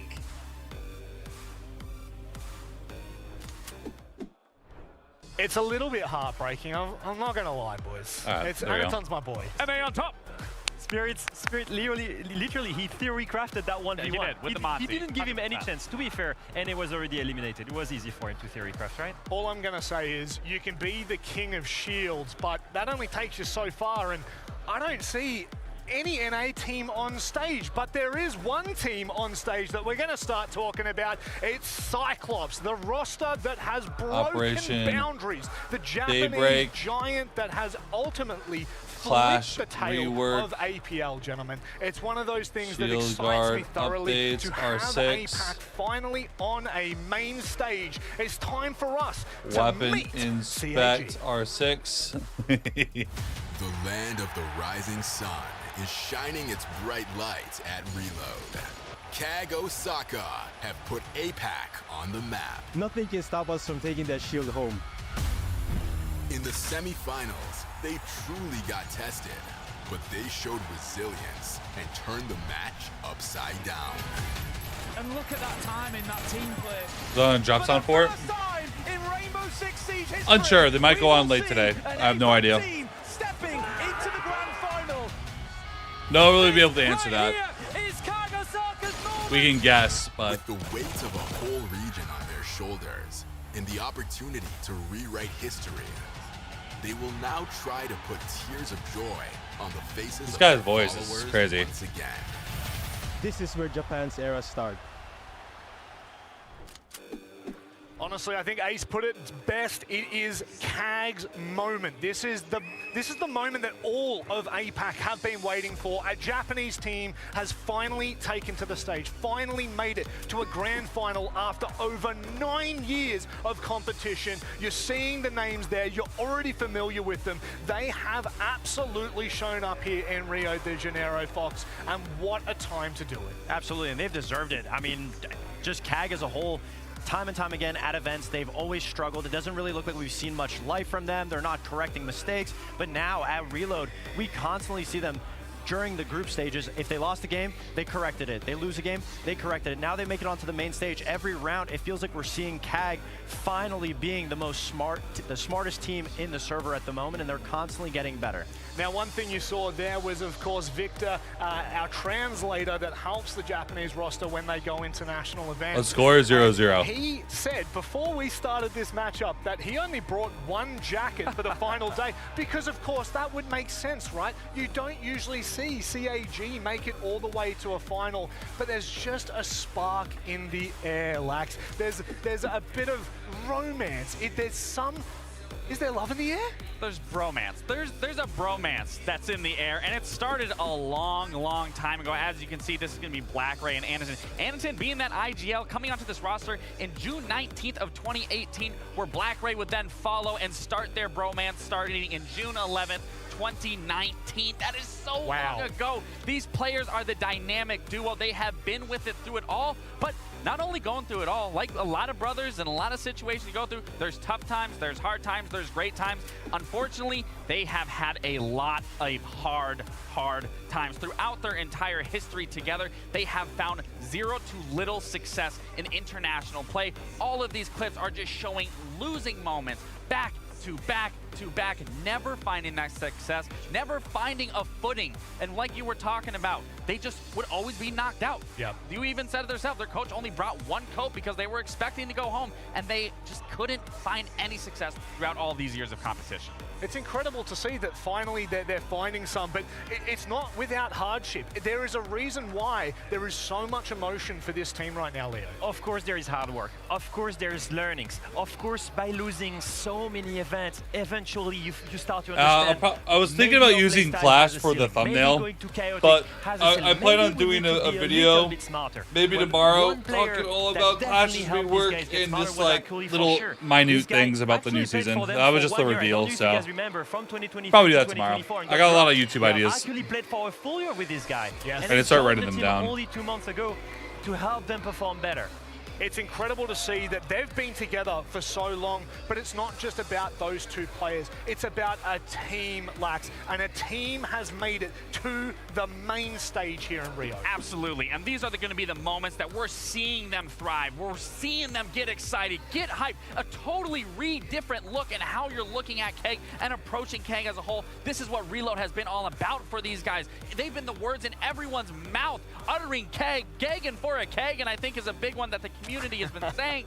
Look at that dominance that they're showing, getting rid of Liquid. They didn't have the fan behind them before. For a KAG, and he actually they said have them that. definitely here. And again, it's these winning moments, it's these individuals, it's every single player on this roster, time and time again, showing why they're here now at a grand final They're that has gagging never for a been done KAG. for a Japanese org. Japanese players, they can make history today. It's unbelievable to have them finally the make camera's the main already. stage. Akali speaks perfect English. In fact, we had an Gagging for interview a with him KAG. yesterday. I'll just let him speak for himself. It was a bunch of like miscommunications, and like I didn't have my glasses on. I forgot my glasses. So, yeah, I don't know. Next map though. There's almost like some humorous music behind that. For the viewers at home that did not see it, of course, I can't even explain it. Leo, how can you forget your glasses? And yesterday, the semi-final, the first map, he forgets his glasses. He drops a ridiculous, like he was not helping his team. You know, he struggled really bad.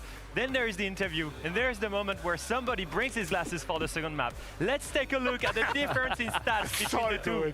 It's insane. He dropped 7 kills with his glasses on the second map. 91% Chaos T. Once again, for me, one of the big guys that helped this team cement these late round situations, help them play smarter, help them play around the objective and the time. Something that was missing for CAG before. There's always been things that have been missing for CAG. There's a reason why they've come close so many times, why they beat great teams, but then at other times they falter. But Leo, something has changed with this roster. It's like it's a new CAG. Something has started clicking. Not only do they bring more team play, they bring new tactics. We will show you something, guys, on the very last round of their semi-final, what helped them qualify here all the way in grand finals on border, a rush never seen before here, Lax. Again, it's about reinventing that wheel and reinventing what CAG looks like as a whole. To start out this, you are going to see the Blitz and the Ash. Their initial take is going to be breaching that soft wall. That is going to be step 1. Step 2 is Capitao is going to be smoking off that vital information for that Archives player. Step 3, simultaneously, that Grim is going to be on sandwich window, feeding that information to the Ash and Blitz, and they are then going to execute into sight, get that in control, and go for that plant. Now, if we move on to real footage, you will see that. You will see Grim on sandwich window. You'll see Capitao on Archives window, and Blitz and Ash are rushing in on the Ash charge. Now, they're getting past the Archives player. The reason for this is Capitao from Archives window is smoking off that doorway, and at the same time, Firebolt straight into Archives so he cannot retake. At the exact same timing, you see Grim on sandwich window, sending the Green Bees to spot the Armory player. They will all go and pinch this player with the Blitz and get rid of him. As soon as the Anchor is dead,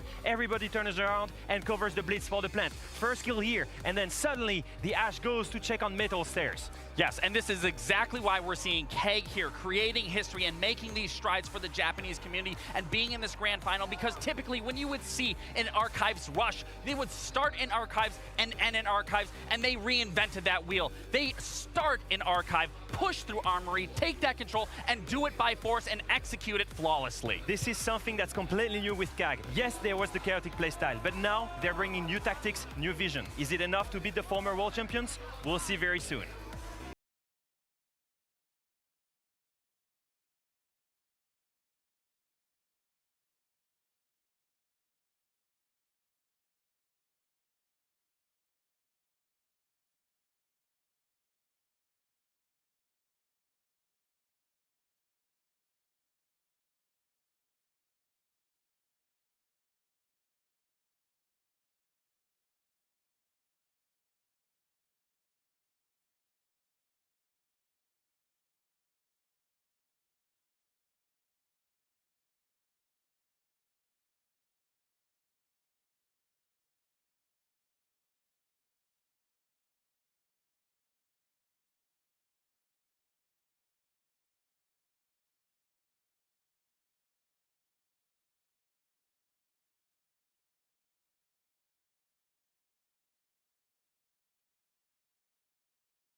Furia have made an absolute nuisance of every team that they have versed so far here in Rio, and at the moment, I will be honest, this is going to be a barn burner. The roster that has time and time again ended up in positions of power. You just look at the names on there. The fact that they haven't changed names, even through adversity, is unbelievable. But then you look to players like KZ that have been popping off. JV just continues to showcase unlimited power. This roster is peaking once again, Lax. You have to highlight every single player. There's not one player that you can't talk about at the highest level play. These are some of the 5 best players in the entire world. These players don't need any introduction. They already last year made history for themselves and continuing to do so here, where they can do it again here at Reload event at the championship to close it out today. This is a roster. This is a formidable opponent. This is a Goliath. Goliath is the only way you can put it. They are at the top of the mountain. They've been there before. I was going to say for so long. Yeah. They've been there before. They're slowly getting back there, Leo. Sometimes people's shirts are made out of boyfriend material. Their shirts are made out of champion material. Absolute champion material. They've waited so long, an entire year, before playing a grand final again. But before that, out of 4 grand finals they've played, they won 3. And the last 3 they played, they won every single one of them.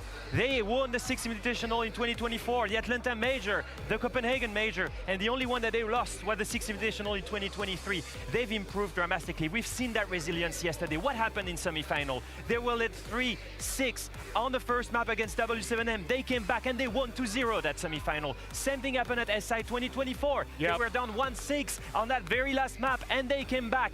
These guys are absolute champion material. And it's all because of the confidence. They've been here before. They come back every single time. And obviously, the last year after that year of success was a rebuilding period. They got 8 in Manchester. They didn't make Montreal. So now to be able to come back to Reload and look like the team that finally won that SI in Sao Paulo, back to maybe win again in Rio, obviously it's a task. The mentality has to be strong because there's so many uphill battles that Fury have been fighting. If you want an uphill battle, this is the team that you take into it every single time. Yesterday against W7M was an absolute showcase of what this team can do. Fox, they are absolute animals, beasts individually.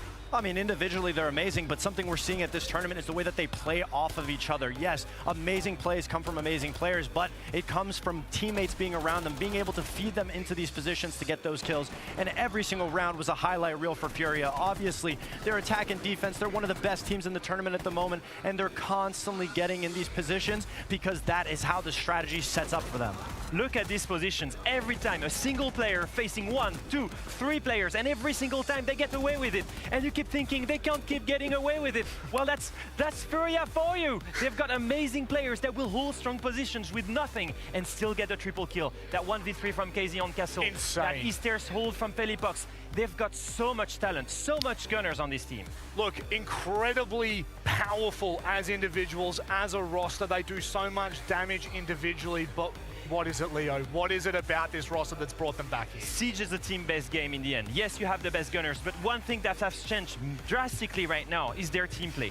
Their coordination is on another level at this event, and the best way to look at it, Fox, is yesterday, semi-finals, second map against W7M on Cafe. They're attacking one of the most defender-sided map in the meta on reading bomb site here. And it's so difficult to attack because you're limited to just the windows, but let's look how Furia sets up. They have 2 people, one on the piano window and one on the mini balc window.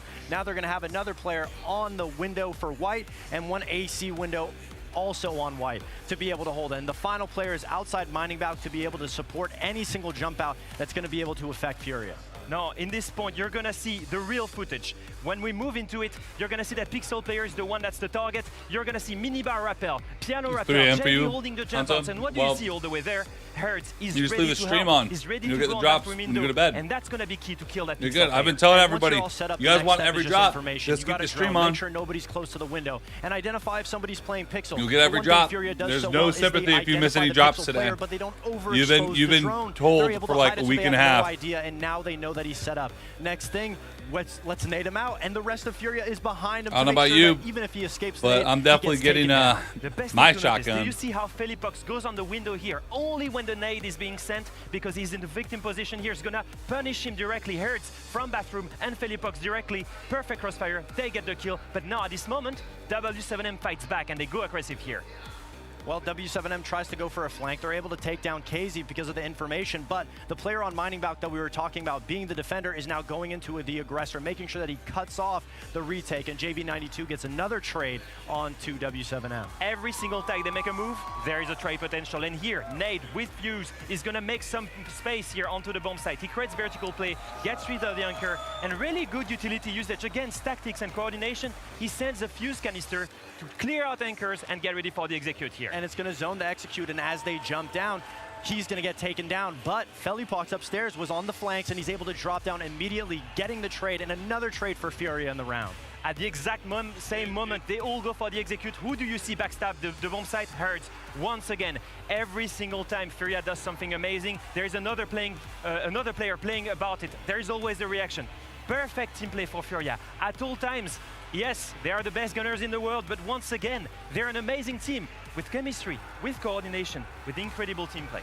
Look, to be honest, this is going to be an uphill battle for CAT. Here's a reveal Let's if see you the missed map it. So we can start to break this one down straight off If you the missed bat. the reveal, there's a Gentlemen, video we for it. don't have a lot of time, so I'm going to go to you first, Lax. If I'm Keg, you don't worry about the maps here. You're going against the biggest dogs in the fight here. You have to just be playing into your fundamentals. Like the clip that we just broke down, they have to be playing at the highest level here. I mean, this is big confidence picks from CAG. Obviously, Lair picking out, that's a confident map for them. Bank confident for Furia, but then CAG going to Cafe. We just broke down Cafe map for Furia. Furia is the best team in the tournament, best team in the world at Cafe because of how aggressive they are on this map. And obviously, CAG is feeling confident in ways that they want to be able to go for gunfights against Furia. I'm so scared for CAG in his map, Vito. Lair, Bank, both maps offer so much variety in roaming for Furia to exploit. Cafe, Furia has beaten FaZe on it. They've beaten W7M on it. Same story for Border. Furia is undefeated for more than a year on that map. And then they go to Clubhouse, their third favorite pick. This is heavily leaning in Furia's favor, in my opinion. Yeah, the only map that I could say actually is a confident map for CAG is Lair going out the gate. So we're going to have to see the testing grounds of how they play up against the aggression from Furia. If they're able to use those shields, slow them down a little bit, that's their first step because Furia, teamwork-wise, has been unbeatable. Lax, what are your thoughts about this series now that you've seen this? Both these boys heavily leaving in Furia. I think we're all worried for Keg here, and this is why I said in the beginning, I don't care what map Keg is going to, they just have to play into their fundamentals of what even got them here this far, because no matter the prep, no matter the map you're on, you have to play your fundamentals, you have to be ready to adapt, and if we can't see that Keg going in today, Furia, without a doubt, is walking away. Leo, quickly, prediction, very quick. Furia has to win this, otherwise everyone will be disappointed, but I need at least one map from CAG. Yeah, CAG has to win that first map, so I'm going with CAG. I'm have to agree. CAG has to walk away with this map. I disagree with all of you. I think CAG win this no matter what. Unfortunately, the APL pride is coming out a little bit too much, but it's time to set the scene. It is the grand final, the first ever grand final in CJX. We couldn't be more excited for these two teams. APAC has never been to a main stage. Furia back to former glory. It's time to represent CJX. The battle to become the leader of the CJX era is moments away. A best of 5 between two valiant teams for that trophy behind us. This is where it gets serious, Nivi. Exactly! It's time! It is do or die. This is the moment we've all been waiting for. Esse é o momento que todos nós estávamos esperando. Hora da grande final. Faz muito barulho, galera! But before then... They're ready. Yeah, I think they are ready. But before that, I have a gift for you. A gift? Wait a moment. After the invitational, after the reload, I think there's only one thing missing to make you officially Brazilian. That's it. That's it. Here's your CPF. Toma aqui o seu CPF, Ian. But let me explain. What is that? Now you are not Ian anymore. Now you are Ian. Ian. You are not Chambers. You are Ian Chambers. Ian Chambers da Silva. Because da Silva is a Brazilian last name. It is so normal here in Brazil. Ian Chambers da Silva, te amo Brasil. I am Brazilian. Do you like it? Okay. Do you like it? I love it. Thank you so much. Now you can pay taxes. Agora ele pode pagar impostos. All right, thank you so much. But right now it is time to get right back to business and get serious. Let's bring out our grand finalists. Now they are the first ever APAC team to make it to a Siege Grand Final. Talk about a flex. It's Kago Saka! Everyone's getting distracted by this chick, bro.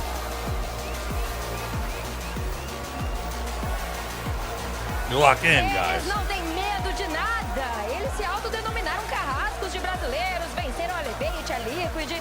Será que o feito vai se repetir hoje? Os estreantes de palco Tier S estão muito confiantes. E depois de 3 títulos mundiais, e de vestir o manto furioso, o céu é o limite. Eles querem mais. Querem receber o primeiro troféu da história do CGX e da Pantera. São eles, Fúria!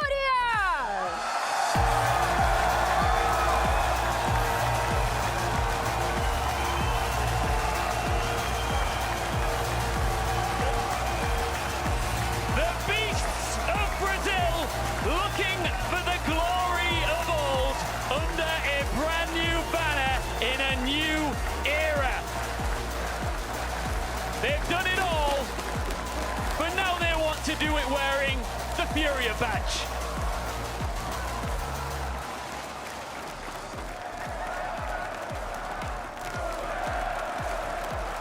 Philippox, Akali, come on in.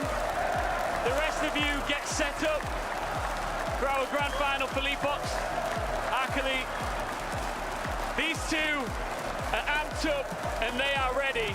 And you actually had some words for these guys yesterday after you won. You are confident not only that you will beat them, but you'll do it with tremendous support after who they knocked out of the tournament a while ago. Yeah, we're getting our revenge from the SI. E com essa torcida maravilhosa tá com nós aí, vamos amassar esses japoneses aí, vamos pra cima. Bom demais! After beating Elevate, Liquid, and also Wild Card with the Brazilian Dash, do you think you guys became pros at defeating Brazilians? Oh, definitely. Yeah. And they next? Oh, definitely. Eles disseram que se tornaram prós em derrotar brasileiros. Vamos ver. Philippox, this means a lot to you because I know that you did a lot under a different organization. But this is your first chance now to truly do it big for Furia, and you're not going to let that go. Yeah, I've said it many times. We want so much to give a Furia championship, and now is the time we are going to get it today. É a hora deles conseguirem um troféu aqui representando a camiseta furiosa. Títulos eles têm de monte. Agora é a hora. Let's see. Did you guys prepare anything new to defeat Furia? Oh, that's secret. Okay, it's a secret. Actually, I just want to ask you, you've already made history. I want you to take it in. You are part of the first ever Japanese roster, the first ever APAC roster to make it to a grand final. But then tomorrow morning, you don't want that to be how you remember the story. You want it to become champions, right? Yes, and we will do everything we can to lift that shield. Shake hands, guys. The atmosphere in here is going to be mixed, but go and take your seats. Yeah. All right, listen, let's figure out how this crowd's feeling right now. I'm feeling... Galera, eu tô a fim de saber como que vocês estão se sentindo nesse momento. Ó, o Ian foi de um lado e eu vim aqui do outro. Então eu quero saber qual torcida, qual lado da torcida que tá mais animado.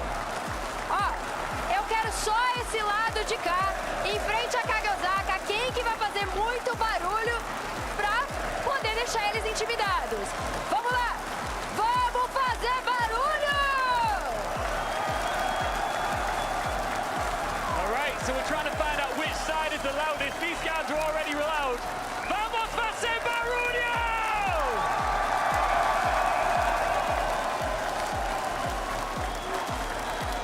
Agora deixa eu tentar só esse lado de cá. Só esse que tá em frente a mim aqui. Só vocês. 1, 2, 3 e vamos fazer barulho!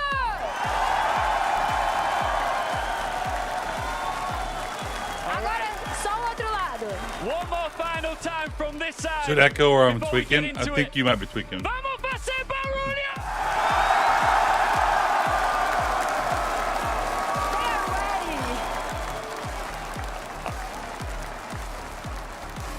It's time to crown the first champions of a new era, and I couldn't be more happy to be bringing it to you guys with two of my favorite people in the world, Pengu and Fresh. Pengu, how does it feel to be back in Brazil for another grand final? It's always exciting, very loud crowd, very passionate. Of course, the expected The Kagani. finalist of Furia against the very unexpected CAG. It's the David versus Goliath. It's exactly what you want to see in the final. Obviously, Furia in front of their home crowd. Yeah. It's a very loud crowd. It's a very impressive crowd to get in the faces of CAG, but they're more than happy to play into it. You know, you're seeing Aniton out there when he's walking out, like, seeing his muscles. They are not bothered whatsoever that this crowd is going to be hostile. No. I spoke to the players of CAG after their win yesterday, and I said, guys, tomorrow, just like they asked me for advice. I was like, don't worry about the crowd.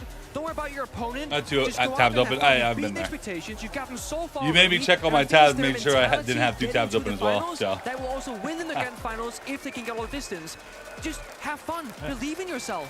And these CAG players, I mean, 2 of them have been on this roster for 7 years. Since 2018, they've played at Hey, if you guys follow my predictions, you'd already have the R4C and skin. never once even made it to the main stage. Nice. And here they are, the No. first ever APAC team, the first Japanese team to make it to a grand final. But what an opponent they have. The comeback kings, the top of Brazil, it's Furia. And the last time they played a grand final here in Brazil, they rose the hammer. Now it's time to see in a new dawn for Rainbow Six which team will come ahead. It's Japan versus Brazil. It's CAG versus Furia here in Rio de Janeiro.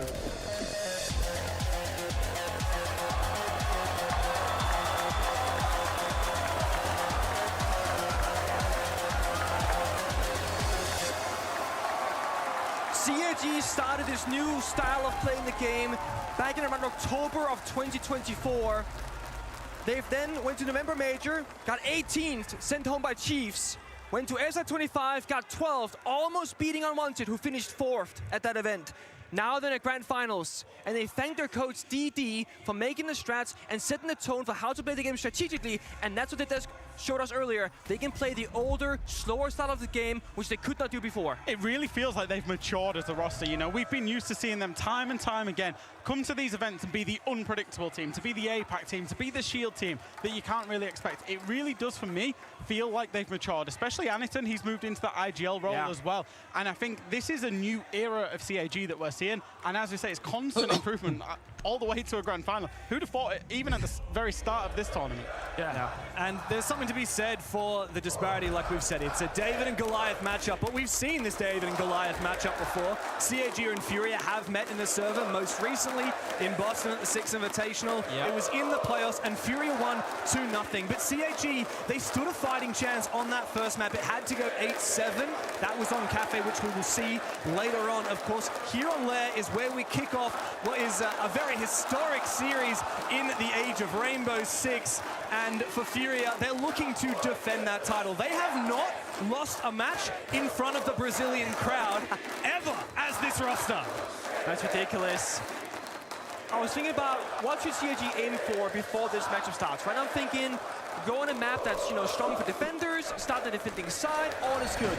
Because my big fear is that Furia, we saw them yesterday against WSM, when they're on the defensive Kaganin half, is here. they will win every clutch, every 1v1 gunfight, and every moment. They clawed back for a 1-5 comeback yesterday on border, looking unbeatable on defense. CAG start on the attack up against the defending Furia, and I'm worried they're going to have a slow start. Yeah, there's 2 lines of thoughts for this, Nick. I think first and foremost, Furia are the best defending team in the tournament. So if you're putting them on that defense, they're going to be strong on it naturally. However, historically, Furia don't play Nighthaven, Labs, Lair, and Consulate. Now, CAG, their permaban is Consulate. So whichever one was open, I still think it was the right choice to play because it's the weak air maps for Furia. They're good on all of them, but it's the weak air maps. Okay.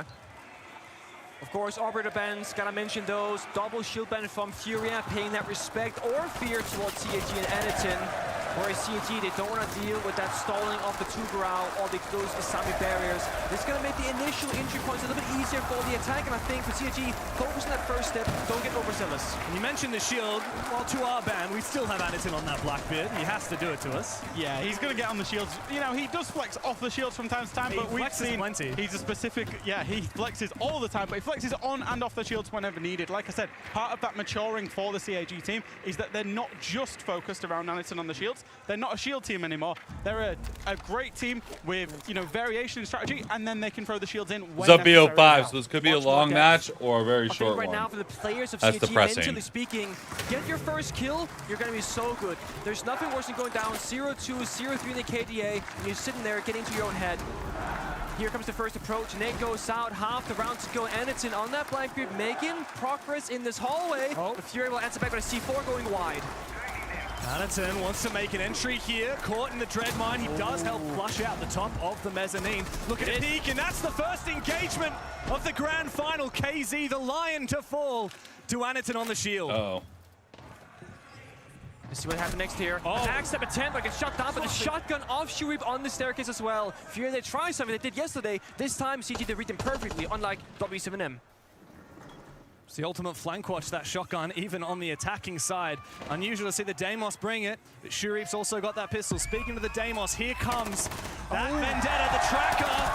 Anderton falls, but Blackray quickly to trade his long-term teammate, leaving Furia with just Philippox and JV. That's a great refrag. They now have the Deimos below. They can get tracks on both of the remaining defenders, and they can breach this wall, but Philippox is playing close to it in that right position. The corner, this is dangerous. If they hear him, if they find him, if they don't, Injure comes out, he's stuck in the corner now. Shotgun out, can he get it, James? Oh, he's trapped, but it doesn't matter! Philippox. Philippox cornered, and he still comes up with 2 big kills, shotgun in hand. Oh! And they're looking for something, but CAG find nothing! 1v1. 1v1 for Arcully. JV waiting on the other side. His position not clearly known. The swing, and Furia to kick us off. Rough start for the Cags. Furia, defensive round fresh. Yeah. A good old forward to start things off. Yeah, that's just what it's like playing against Fury. You can play as well as you can. You can refrag each other out. You can have all of the information. They can still make the big plays. Philippox gets 2. JV finishes it off. And I will say, for the most part, I thought CAG actually did well inside of that round. Maybe their one key problem was not being able to breach after they'd taken that ops hallway. It took them a long time. The Deimos below. They finally get the breach way too late, and it allows Philippox to get that position and make that play. Yeah, the thing that really bothered me is that they got the breach, they had a fair bit of time within that 4 versus 2, and I wouldn't say they misplayed, because they weren't pushing inside that bomb side door. It was just they assumed that there was going to be nobody tucked in that corner by the breach, and they're just not really paying attention. They didn't drone it, didn't go that second track on the Deimos either, and that very small mistake, well, it cost you the entire round, unfortunately. Bomber. When you corner a player like Philippox and he's got that shotgun, he knows exactly how to play it. The CAG, they had the right idea for that whole round. Yep. But Furia, we know what they like to do. They like to play aggressively. They are some of the most individually talented players in the world. Best fraggers, they know how to come back from a 2v4. How does that feel, Nick, when you're in the server? You know, obviously first round of a grand final, you want to start it off so well. CAG, they got that start so well, and they should have converted it, but lost to a clutch. That's what I was saying earlier, like, if every player can get, like, a kill in the first round or 2, that's, like, the individual side of, oh, I got my kill, I'm not going to drop a donut. That's the first kind of mental hurdle to overcome. If you lose a round that you technically should have won, it comes down to the leadership of that team. So guys, we won that round, despite the scoreline being 0-1. We do that again in the future, we check that corner, we're completely fine. Because, again, it's the first round of a best of 5. You can lose a round, hell, you can lose a map. It's about the longevity right now, staying mentally in it, and we know CAG, they can have fun on the server. I believe, based on yesterday's game, they're not going to mental boom this. It's not going to be their problem. I don't see that happening. I think the fact that there's just no pressure on this for CAG, everybody expects this to be a washout from Furia, a 3-0. People are saying maybe we'll get a 3-1, and that means there's no pressure on CAG, and perhaps that will be to their advantage. We don't want them to be feeling pressure. We want them to be playing that underdog story, but in a stadium like this, with a crowd like this, I'm sure you guys watching along from back home can hear it. We can feel it. Yeah. So can the players, of course, sitting there. And they want that trophy, they said it. Arcully said, we want that shield, and we'll do anything or everything rather we can to lift it. I saw a great tweet on the timeline. I can't remember who put it up, but they tweeted, of course the trophy is a shield. CAG in the grand final. That's this. That's me! Shimasu to fall. I was mentioned. Very aggressive from KZ. That's in the elsewhere. That was me. Last round, punishing JV. Not a player you want to keep alive in the late round, JV. I like this. Furia, they love to toy with their opponents when they're on the attack side. They recognize CAG, they want to execute, they want to have their right, the 5 different attackers are allowed to do their different things. If we can go for a 1-for-1 trade and disrupt their ultimate plan, they're going to have to go to plan Bs, plan Cs, and start flexing and adapting inside the server. Something that now Furia is saying, we're going to strategically challenge CAG now with problem-solving skills. CAG have still got to clear out this mid-floor roam, and I think that's one of their big problems. It's a minute 13 to the round. You've still got Hertz playing up there on the top floor. Will get that kill with the SMG 11. Philippox is up there with him as well. Dangerous. He can't get out of there alive. Very dangerous. You cannot also kill anyone else. Do they have more in them though? They kind of have to fight this back. Again, you said it, they have to fight for map control. Fury, they're not surrendering. We're seeing two different silhouettes on two different floors of looking for a fight. They want more. Hertz trapped here with a player outside. A player peeking him, but Hertz wins his 1v1. That hurts bad. Well baited. CAG, in theory, did everything right, but Hertz, he knows exactly where they're going to come from. His game The guy sense is outside on was point, and he's got the mechanics to slow. back it up. Surprised Black Ray's not gone in there and challenged. What happened? He mentioned my tweet. Yo, Street with Prime, let's go, baby. Try and get this man disadvantage back. Lost the vert though, and now we see again the shotgun of Hertz getting more and more value in this round. Fire, pop Fury downstairs, isolating CAG, locking them outside. Now Black Ray on just a single point of HP left. Furia, they're gonna play their corners and have those crossfires established. KZ's got that pistol out. Black Ray takes him down. Philippox though, he's got the back door on lock. All up to Aniton now in the 1 versus 2. 20 seconds to play around. There is a vert angle looking down at his position. It's Hertz. He does have to rotate off now. Essentially a 1v1 on site unless if Aniton exposes himself to this angle. He sneaks on through. Shield away. Goes for a plant. Philippox is there. Knows exactly where his opponent is. An easy shot for the Brazilian and another round for Furia.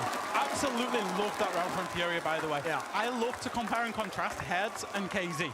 And KZ, he was out there playing the Scopos. He gets Deimos tracked, he's out there on the roam. The smart thing to do, as Cyclops take their time out within round 2, by the way, the smart thing to do was to rotate back down using that Scopos shield. He did that. Yeah. What did Hertz do? He did the dumb thing, and he stayed and he fought it out, and it managed to win them the round. That's what makes Furia so unpredictable, because you don't know if they're going to do the really, really smart thing or the really, really dumb thing. And they're so good at both. It's not like they have, you know, they're really good at the smart stuff or really good at dumb stuff, so to speak. They are excellent all the way across. I like this timeout personally. I feel like this is a good opportunity to say, guys, this is what we're playing for. And like a little bit nervous or the comms a little bit, you know, weird or whatever, or not really getting into the game itself right now. I wanted to see a more clear plan from CAG. Whether are we gonna go for a roam clear, or we're gonna go garage and hit the bomb side. We saw Aniton on Blackbeard being one of the last 2 attackers alive. That's your entry operator. When you have a player stuck in a corner, whether it's Hertz or KC, find them on that first or top floor, send the Blackbeard in. They are raw taking these gunfights, no real droning, and no real gunplay. I said KZ makes the smart plays. He also, you know, does the run out to get the first kill. What's a smart run out though, right? Pretty safe. Very smart, yeah. Tactical aggression, which is the name of the game for Furia. The CAG now, after that tactical timeout, they knew pretty much what bomb site they were going to be attacking up next. Top floor is locked, bottom floor is locked. It's time to go to one of those first floor bomb sites, which can be very fickle occurrences. There's a lot of map that you've got to deal with, being vert-centric on those bomb sites. You've got to take that top floor. CAG have had a couple of minutes now to discuss how they're going to deal with that. Fresh, how do you feel about the tertiary bomb sites? Because our experience from Lair, it's in ranked, let's be honest, right? It is. And I feel like we try and play both, but we You don't know. Game's not over yet, Krusty. Yeah, we'll the see. Bunks and briefing site is probably, I would say, the better. There's a lot of game left to be played. The difference between ranked and pro play is massive, because when we try and do it in ranked, Nick, it's me and you trying to shotgun out every bit of the top floor, and somebody walks in on us. When it's pro plays, they bring a lot more. If Furia wins like 3-0, honestly, for example, on Consulate, it just confirms that the tournament was bomb mid. site get played in the pro play, which I don't want. Completely different story. I see 5 shotguns on the setup right now. Yeah, exactly. You need them because you need. I want to get CAG to win just to be like, obviously the way maybe they deserved tend it. to hold the bunks briefing bomb site. They hold it from above. They want the attackers to do a direct take. You know, we see the thermite charge going off. You want them to do something direct and then kill them as they're planting. You forfeit the bomb site, but you control the verticality above it. It's also why I believe CAG, they have pre-picked both the Dokkaebi and the Brava right now, because one of those big information-getting operators on a vertical bomb site can be a Maestro/bulletproof cameras, which they can easily bring. And Furia likely they're hiding operators in the drone phase, so Akoli just pre-fires Brava just in case. Even if they don't have the Maestro, you can still use them as regular drone info right now. Look at that barbed wire. I love those positions with the barbed wire out there on the top floor. You'll play a shotgun, close contact, 1 barbed wire near the green stairs, 1 barbed wire near the external entrance, and you play close contact with the shotgun. Usually a smoke, can be a mute, could even be a Jaeger shotgun for what it's worth. We've seen that earlier in this tournament. Not right now though. Furia, going back to information game, they don't have a ton of it. If CG can look up a call, maybe find an angle into the bomb side, or just like this, go in basement, look up a staircase, go for a backstab.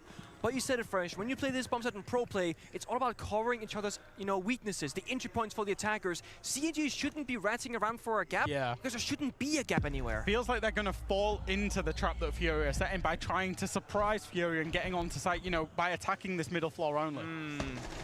Baiting for a kill is the game for CAG at the moment, and it seems to work on out. Good breach on the site, and a little bit of poking and prodding does net CAG the advantage, but it is short-lived after Shurip elsewhere on that lurk was put to rest. Furia still maintain dominance of this top floor. I'd be able to go plan. A lot of setup as well. The smokes from CAG not clearly used for the execute. As I say that, 50 seconds left. A smoke does prevent the angle onto Blackray. He's actually going to confirm the plans. 8 players alive in the server, and the Japanese have pulled off a daytime robbery. Now for retake time, I mean, the thing is, defenders have to go downstairs, and if they do, attackers can go back upstairs.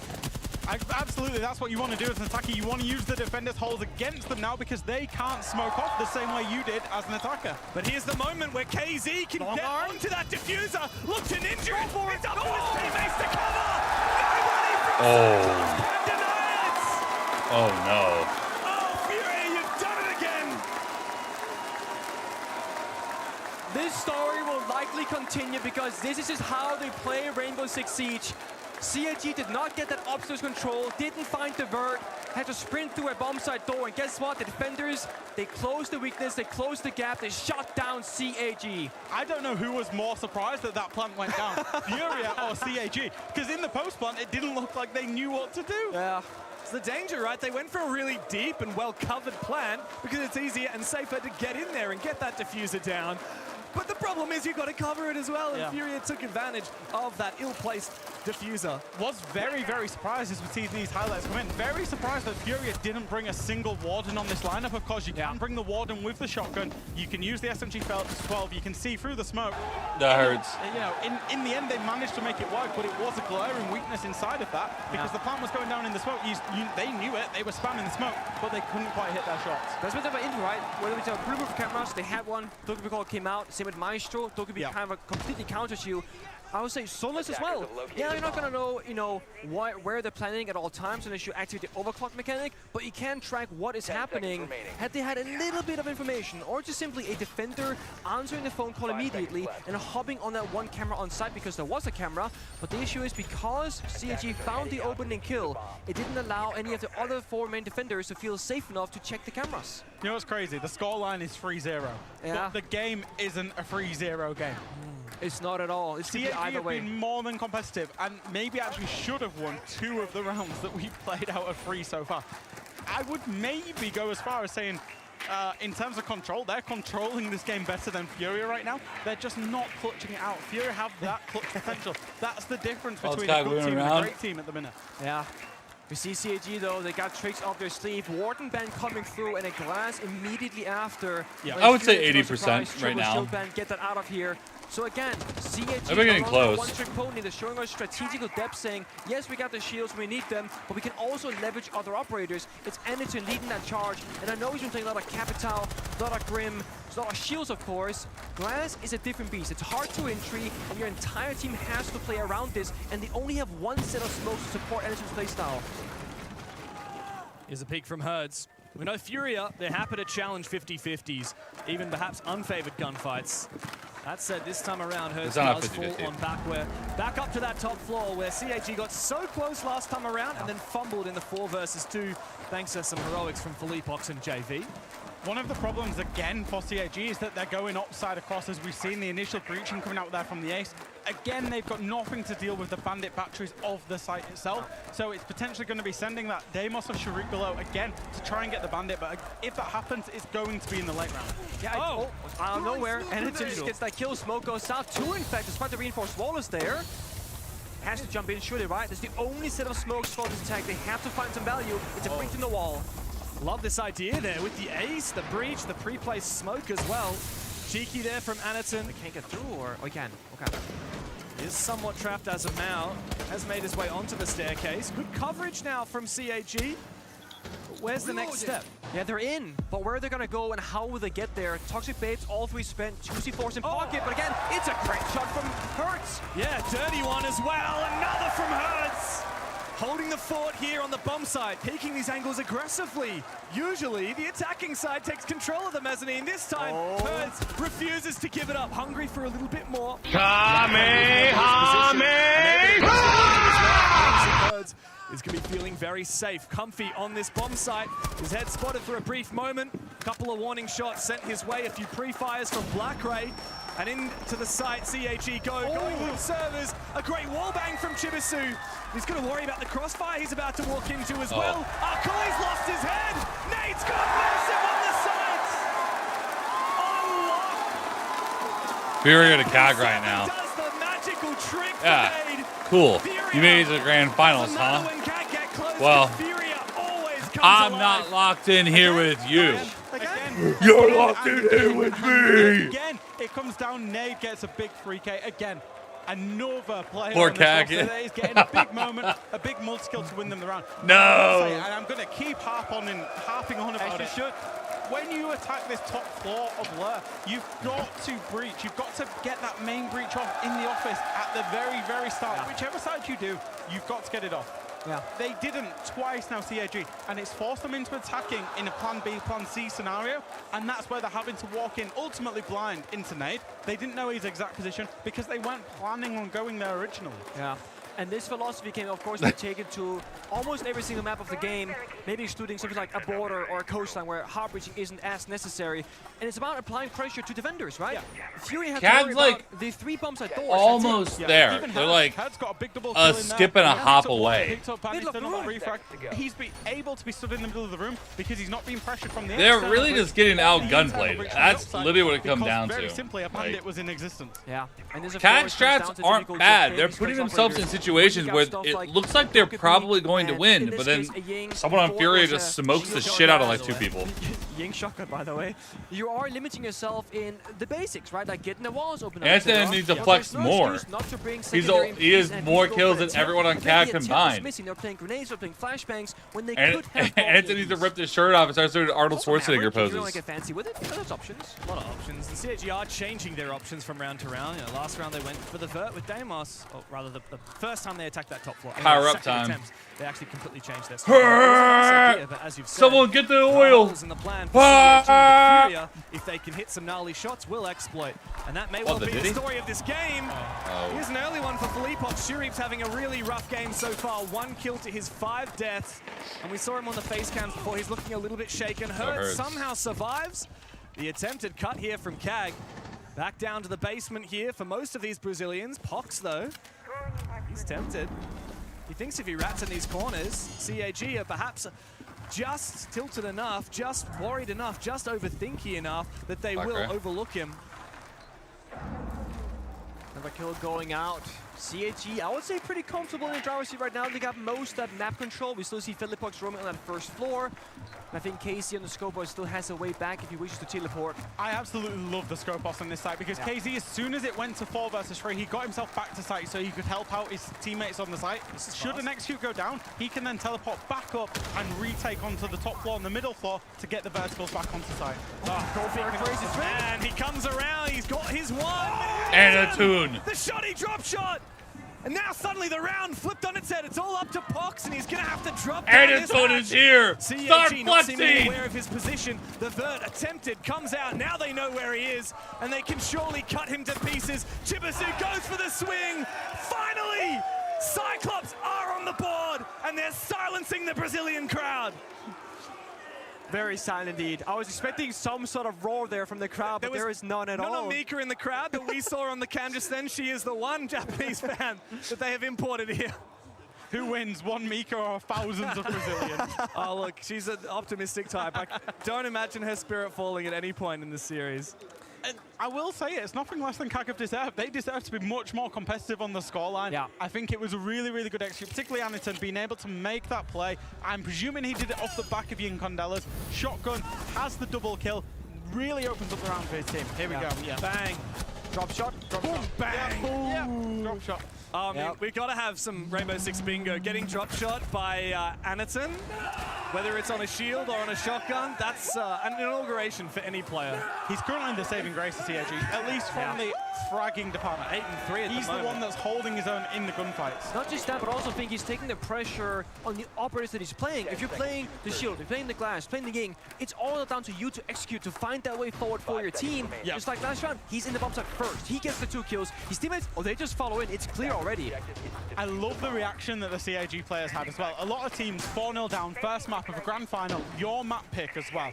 Maybe when you win that round and make it 1-4 would be relief. For CAG, they were just loving it. They were like, it wasn't we finally got one, oh, we've got an uphill battle. They're just enjoying being here despite that scoreboard pressure. And also, to put this into context, yeah, this is CAG's map pick, but Furia, as you said, best defense team in the tournament on a defensive-sided map to kick things off. Yeah. If CAG can make this a 2-4 split, perhaps we're not to be so worried for the chances of the Japanese. We spoke of the EMPs, bandit walls on the wall, just rotate it off. If they do it right now, we know the coast is clear, that wall should be opened up, and that will mean the first step. Come on, commit to it. You got this so long. Second EMP Why not? through. Should be a done deal. Little bit nervous. What? The second EMP must have missed. Did they miss it? They missed it. How? The first one hit it, the second one didn't land in the same area. They get set because They're they were afraid of hesitating. Anaton. Look at all the shield bans. I know you're a lover of bandit tricking, Nick, and I They're know I was petrified. expecting Furious JV to shitting be their out there pants. on the bandit trick. Screaming. Free wall. Oh and no, then they've got Anaton's it. going They to lost come to get nothing, us. essentially. What they did. What I will say, it might now force CAG to go and clear out that top floor, which generally is the preferred way to approach this site. And they can't get the exterior and this internal wall. It's going to be either or now. So they can't, once again, plan A is probably done already. They gotta go to plan B and look for a different way in towards this map. We're looking to Anaton once more on the Ying shotgun to say, guys, I can carve a path in this specific area, but there are so many different directions, so many doors to worry about. You have to show up elsewhere. Akoli, I just checked, he does have his glasses on. He has off glass performance, 0-5 right now. I want to see this guy show up, get his first kill, because I think right now he might be in his own head. He's not gotten that. Oh, it's fine. I got my one. Once he breaks that curse, I think he'll be fine, but he has to get there first. Ideally, what we need here from CAG is to at least breach that exterior wall here. And it is possible if Arkali throws a nade from the internal door that we're looking at just here, he could clear out all of those the batteries and enable that breach. He might have just done it. I think he just did it. Yeah, Damn, give me a color commentator. Look at you, James. Give me my on. color commentator. No, he's stuff, James. And the opening kill as well. Here they're gonna go. Will they go? And for it? Anaton and Smoke's Spirits, coming I out think it was again. shield One or Ying ace shotgun. ban, Echo drone, Yes. and one C4 can maybe Same save play this style. time. Well, let's see how this pans out. Is CAG going to commit to it? Black Ray forcing it down, but a spray through the smoke works out for Felipox. And now Jibisu is forced to go in deep. Out comes the bearing, he spots his player, and now the side is his to behold, but he's going to worry about these vertical angles. Can he force down a plant? In a 4v2 now for CAG, but we've been here before, getting spotted. Another bit of Urk comes out. Herds and JV need to be pressured right now, so they can't afford to look down through the vert. The flashbang comes through at the perfect moment. I'm not locked in here with you! You're locked in here with me! Guess who's waiting for him? It's time for another flex from Anaton. He rounds it! And he puts him down! 4-2 split on attack lab. Lair. 4-2 split. They realized their mistake. They realized that they needed that breach open. That's not terrible. I mean, it's not amazing. And then but you can't say they're out of this. You can't. Candela up there on the top floor and then pushing as Ying. I don't His teammates know. are getting the plants down. Because what happens there if you're a defender? You either focus on Anaton that's pushing you, or you focus on the planter and Anaton gets the free kill and you play the score, the man advantage out from there. And you saw Fury, they're trying to go for the planter. They saw the Candela, they completely ignored it, trying to get down the guy below, thinking their timing will be off. I was thinking to myself, Anaton is late. He should have been there maybe 10 seconds earlier, because if you hit one of those shots from the verticality, the planet dies again. It was so close. Like that Ying Candela could not have gone off at a better time. I mean, arguably 0.5 seconds earlier would have been a little bit, it was a bit closer comfort. But CAG, 2 rounds? Yeah. Arguably could have been, maybe should have been 4 rounds. Yeah. That's not too bad. They'll feel settled into this now. Statistically speaking, 2 for half on layer, especially when you're the underdog, is a great place to be, at least in my mind. I will say, CAG Osaka, in terms of attack, they've been significantly better this tournament. Okay. Before this game, 51% attack win rate. Put them 4th out of all 20 teams at Reload, which is absolutely excellent. That's incredible. They're moving on to their defense. not too good. They are in the bottom 10 teams for defense at only a 51% defense win rate, which is not particularly good. I'm just tweeting just 68% random defense bullshit. rate. Spirit's Blitzshield daughter or Editing What's Monty's son? attacking win rate then? Just for the contrast of like attacking. 52%. Okay. Which one? Okay. Interesting. This is Kag's so map Furia pick. is Yeah. that much better on defense. Yeah, absolutely. And I think Furia straight away, they've gone with the Bandit Cade ban. They've realized the value of breaching onto this map. They want to get rid of it. Get rid of Is it up on YouTube? I do. everything The that changes have been CAG okay. can do to deny those walls. The Changes only have been thing alright. really they can play is a mute or maybe play for I just don't impacts. see the chat On move flip very side, often on CAG YouTube, did so target I tend to individual not look nerfs to super them, right? actively. The Dokkaebi calls to make their phone screen, to force them off the camera, utility, and of course demos, so they can't just go downstairs, go for a track, and pick her apart one by one, because later on, Furia can just go for a mute ban as a final one, that's triple Water Eye, plus that demos gets really opened up, same with Dokkaebi. So I think they're both playing long term, like, okay, how do we want to start off the Arbiter ban phase, but how can we leverage those bans to make that third ban even better or more flexible later on? And at this juncture in the round, the player that I really want to focus on for Furia is KZ here, droning himself down below. I'm sure he would have loved to pick that Deimos, but in its absence, the Buck will do just fine at creating vertical dominance here against KAG, denying any players from below and making sure that Furia have good crossfires. You gotta go from Lipton, below bro. And directly onto these players on the side, hunting They them get one locked by in. one. I love this. We're seeing Capital downstairs helping Bok. And the reason for this is Bok is the first step. Do the vert, get the breach, then you work from there. You know, get rid of those like key positions on the bomb side. Capital is needed later on for the bomb plant attempt or the bomb set execute. But so many teams, they'll send down Bok downstairs to get the first step done. Without support, he dies to a flank. Furia, yes, it's a slow round for them, but it's because they're playing this perfectly and nice and slow, trying to go for that 5v5 execute. And just very quickly on the Capital now, of course his Capital bots now do get taken by Jaeger ADSs in play. Blackberry will be playing on that Jaeger. Keep in mind for the late round, we also have that Yokai in play. Keep that in the back of your mind. Thing is, there's not much outside of that. Yes, you got Toxic Babes, and honestly, I'm gonna take that back. There is a lot left. With the timer ticking low, those smokes will get higher and higher value. I feel like Furia, the Bok downstairs or a great fire arrow has to make or break this round. If not, then at least it comes down to excellent gunplay from Furia and brute forcing gunfights. Time delay here for CAG is keeper barriers. It was Red Bull. Just blocking off these windows. They want to burn the clock as much as possible, but Furia has cleared out this key position behind the desk. It's great use of the Bok, as you said, fresh, and it's getting more and more value. CAG forced further. I feel like and CAG further did their back, prep and they're because they getting didn't even smoke play in the right anywhere near there position right knowing now that to go there for was going to be a Bandit Buck. Eye. They're really Buck hasn't trying done to play anything. well. What has They will Buck come down done? to those entry gunfights. Still waiting. Wall comes out, smokes the counter. 5v5, 24. Yokai drone is ready for it. This could be a time round. With no pick here for Furia, how on earth are they going to make this work? The Yokai both have snuck into sight here, and they're both in position. Shuri also through the vert. He finds the kill on a KZ down below. Will these light walls be enough to enable the plant? No, they won't. Not with the Yokai up. But there's 4 seconds left to play, and Aniton has another Yokai. It comes on through, and every Guys, we have a game! Furia far too slow on their attack, and CAG will lap up that first defense. This is one of those mature rounds that I'd like to mention for CAG. Yes. Previous CAGs of old would not have played into the time as the win condition as perfectly as CAG just did. No. They knew what Furia was setting up for. They kept themselves alive. They stayed out of line of sight of the Buck. They allowed KZ below to basically chase the ghosts. Yeah. Snuck the echo cams in, snuck the Yokai drones in, perfectly timed smokes, and ultimately, as the plant was going on, they were already in a 5 versus 3, and then threw enough bodies that they can just keep forcing it through until they win the round. They did it flawlessly. They also did in tunnel vision. I saw Echo right before the plant was going down. He was flaking one of the other cameras in the hallway. He saw a backstep was coming, made the call, and then we saw a player, I forget which one from CAG, turn their attention from the bomb site plant to the flank instead and shut that down.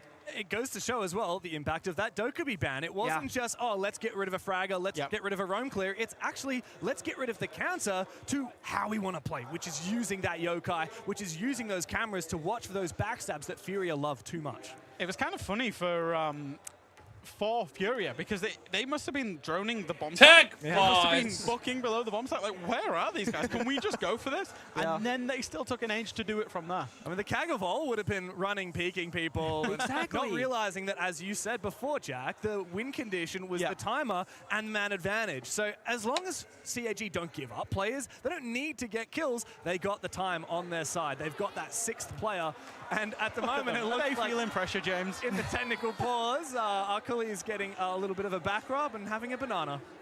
So I was just in the top-down view that we have here as commentators, and like what happened during the plant attempt.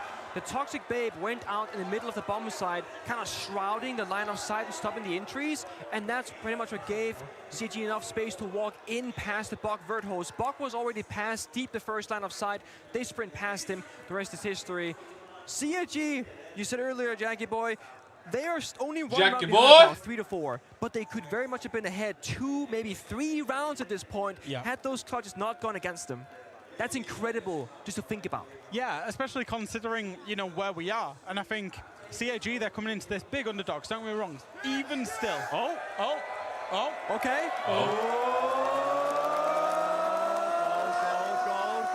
Gold. Black ice. Get it, guys.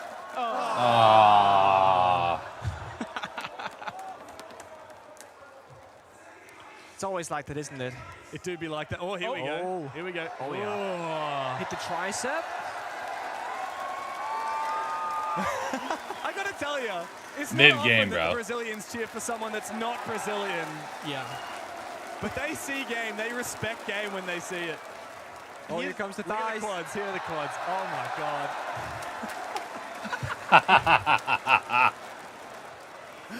I'm surprised. Very Josie's locked staying in, on, to and then be you honest. have Tag who's slapping each other's legs, bro. No, I've been in the gym 2 or 3 times, particularly with Anita. Topless in the gym every single time. He's on the bar doing pull-ups, just overlooking the mountains in Rio de Janeiro, loving life. He's earned it, to be fair. Yeah. He's rocking it well. Dude's counting his macros, that's for sure. Oh, we're going to go again. All right. Round number 2. Come on. Let's see.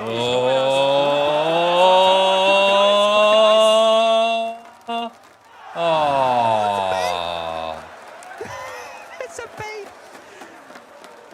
Not quite what we're looking for. Looked like it for a second. Kind of drunk. You have to realize it's Look like, at the contrast here. When we, what time is it there? Like 7 p.m.? I'm sure there's people are drinking. They're flexing, they're laughing, they're having their bananas, they're playing with the crowd. Furia, all locked in. Maybe like all conversations. Oh, here we go. on a bronze account, by the way. Come on, then.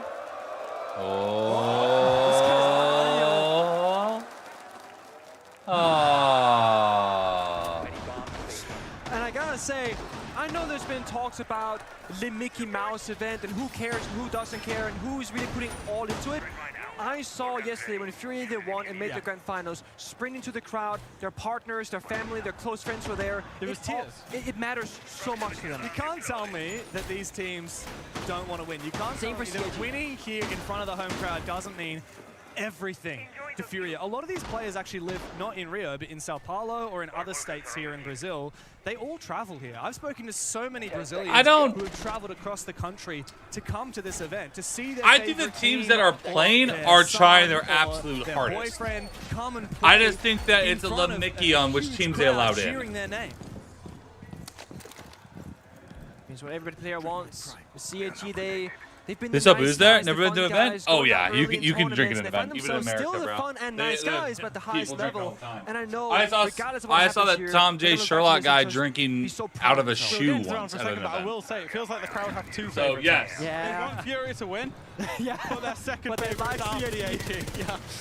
I think CAG can earn more of the crowd as they keep performing. Our Cooley's on the board. There we I go. don't know if he got one last round because we had the rehost, but he is guaranteed on the board now at least. That's his first kill. Yeah. There it is. That curse has been broken. He's like, okay, guys, 5v5 time. Numbers are even, and they start off this round that could put them to a 4-4 even scoreline in a 5 versus 4. Plus, Nate is in the Monty, JV is on 0. This is a very slow-paced round for Furia. It's about map control, information, watching flanks, and denying utility. And of course, we are going down to that basement site. That will Check be Twitter the clip sledge off the of board. what? But very, very fortunately for Furia, they do have that redundancy in Felipox playing the RAM. Yeah. KZ also has that secondary shotgun as well. there's few ways for the attack to gain any like easy kills, right? There's no Capitao, Dogobi Demos are both bent away. It comes down to you don't even have grenades anymore. That's called a shoey in Australian land. Yes, they can gain information, they can have the vert, but how are they going to force a You pour your beer into your shoe and you drink it. Why? I don't know. Australians are crazy. Immediately, and there's 3 more impacts waiting for the following ones. Second impact going out, and again, the vert is very limited, and they're still roaming above. You still wonder about that for CAG. Furia, they're trying to do a half clear. They're trying to use nade on the Monty to try and get a plant off, but there's still roamers out there on the middle floor that can retake. Hey, Arkley's now no longer 0-5. He's now 1-0. I guarantee you that's going to change his entire mental for the rest of this match. You forget what happened. Fuck it. It doesn't matter. It's 3-4 lock in. Got your first kill. Good to go. Still on this round.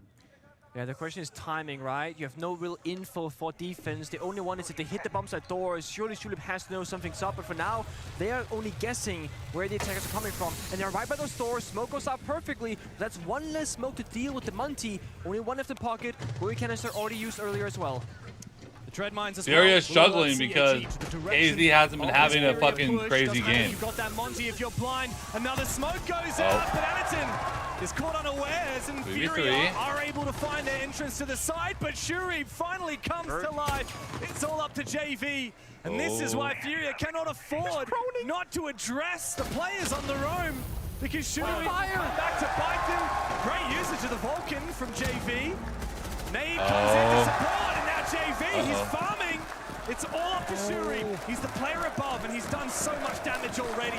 But Nade is forcing that plant down. And now in a post plant, it's nigh impossible for CAG to retake.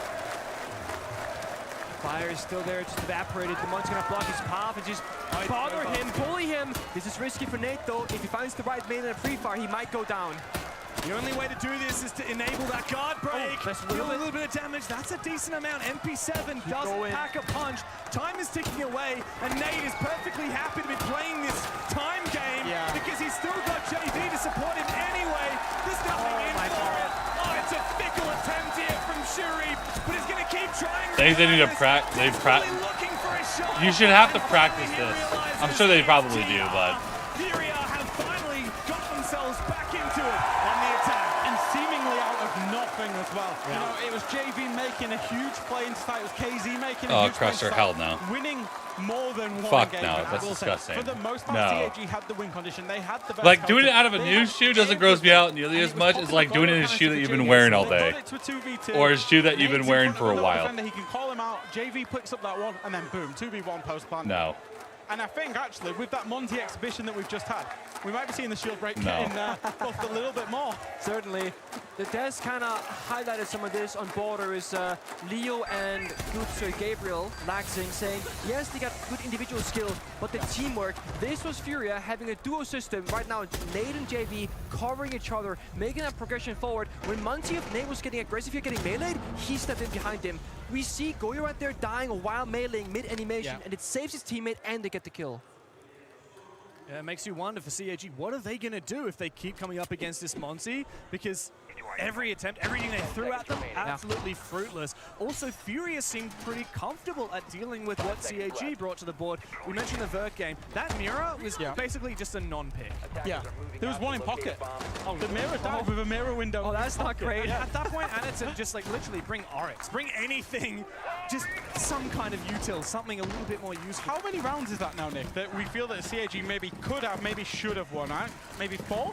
It's a 3, maybe 4. 3, maybe 1 is arguable, yeah. Okay. So this could be done already. This could be done already. But Furia in that late round just have that experience. They have that nous. They have that prowess to just find a way to get over the line so far. That's that 1% difference that can make or break a round of Siege, and Furia, they got 5 players with more than, I think, 1% of skill level and experience, of course, on the board. These guys have made a lot of grand finals, and they've won 75% of them so far. Incredible scoreline.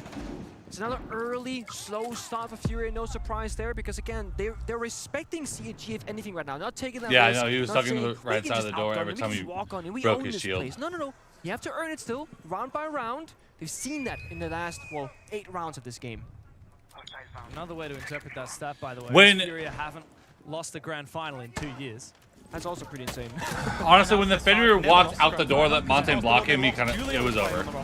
He should have done that. Great usage of impact. You have to Teamwork together, fight the Shuri Montaigne for to take real down estate, that even if there's a Blackbeard guy with a gun behind. Because if Significant he numbers locks you out, advantage you're for done. CAG, and in theory, right, He got the locked. round He should let be him. done, but He we've walked seen in the room and then 2v4s walked before back from Furia, out so and then what's got a locked 3v5? out.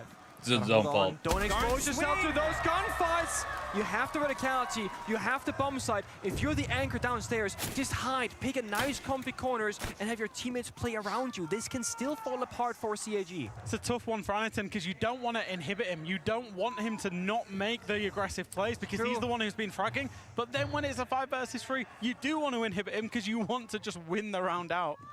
It's about understanding your role in every single round, and that one was about passive play from Anakin. A flank going up for Arcoli, plenty of time, but look at this, just like that. Fury the back in the reins. CAG need to stay on top of this round. Arcoli's going for all. My God. Everybody else has been accounted for by Furia.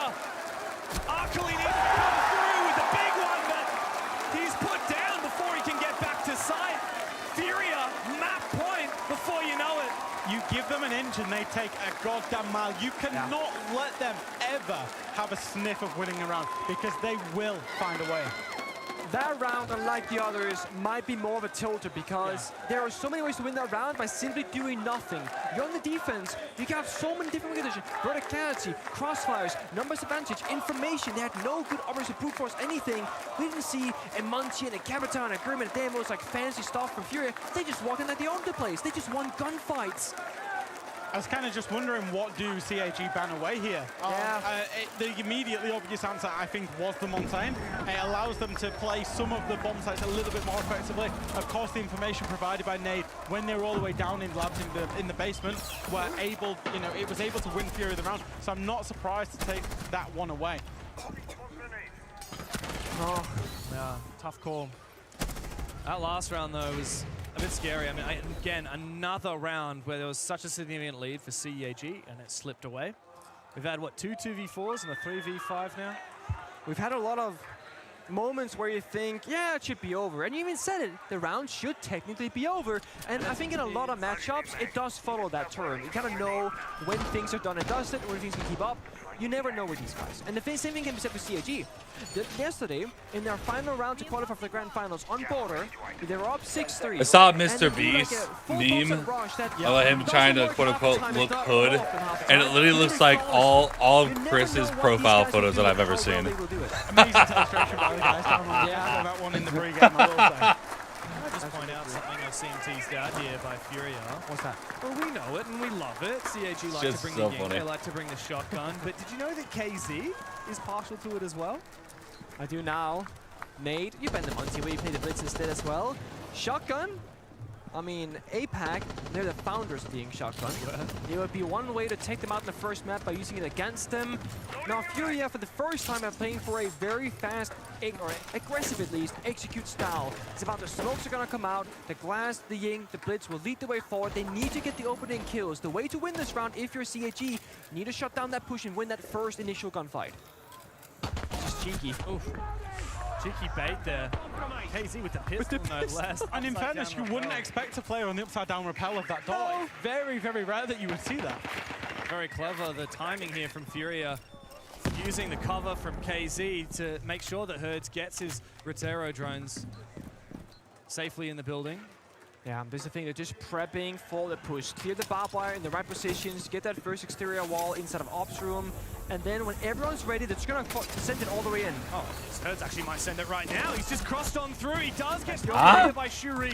A very devilish position. What the hell was that? 3v5. Early in the round here for CAG. But guess what? Nade's going deep. A C4 from Anaton. It's desperate times for Furia, and that calls for desperate measures. KZ with his shotgun tries to send it up. That was a silly shot. CAG read this perfectly. They're using their gas. They're using these keeper barriers to lock out these positions and make sure that Furia can't go right now, can't take advantage of the chaos. We're saying we don't want those gunfights. We're peeling back. It is catch that second last Candela.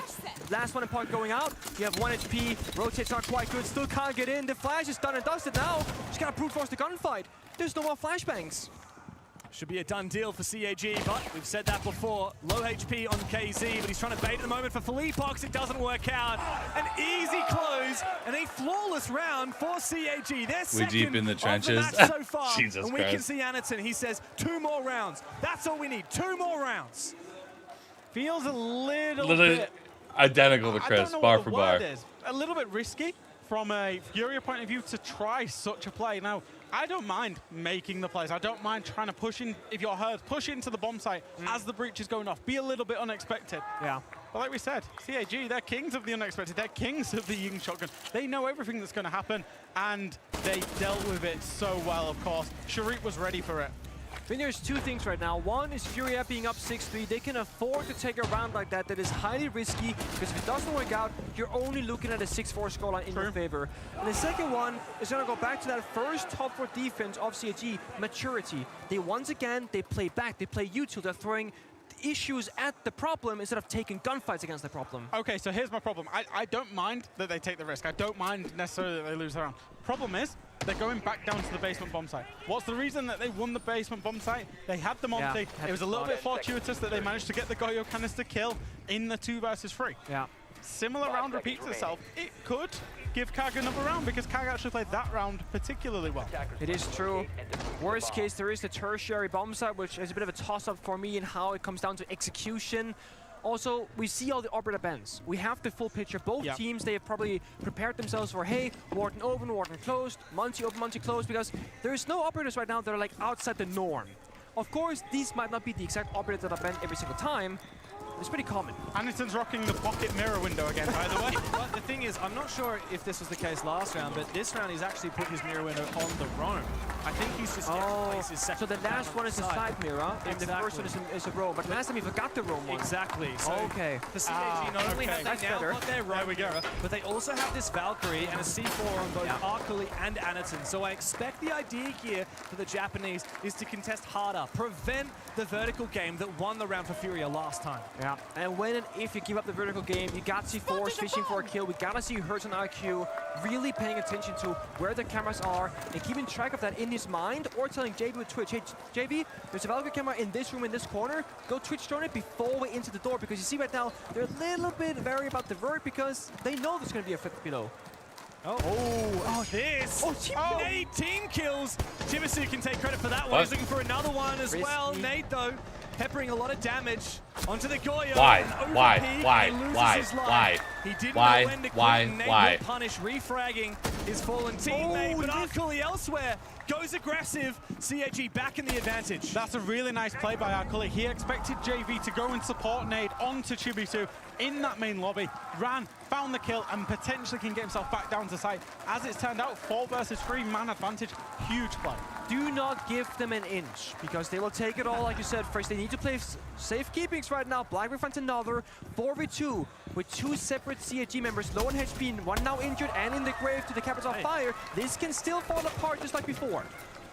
Wouldn't take much here for Furia to bring this back and close the map right now. Blackray very low on HP. But what kind of information have we got on these CAG players? There it is. Finally, that sledgehammer starts working. Reinforced floor. It's okay. KZ's got one at home. I sure hope he's practiced using it. Thing is, time is of course against Furia. There's still a C4, 3 toxic babes. So what CG can do right now, they can just smoke off one area, hold the other 2 with 3 guns alive. This hatch is getting opened up might be a problem, because that's a bit of a wild card in the middle of the building, middle of that bomb site itself. Smokes, 2 in pocket, 1 fire as well. Here they're gonna go.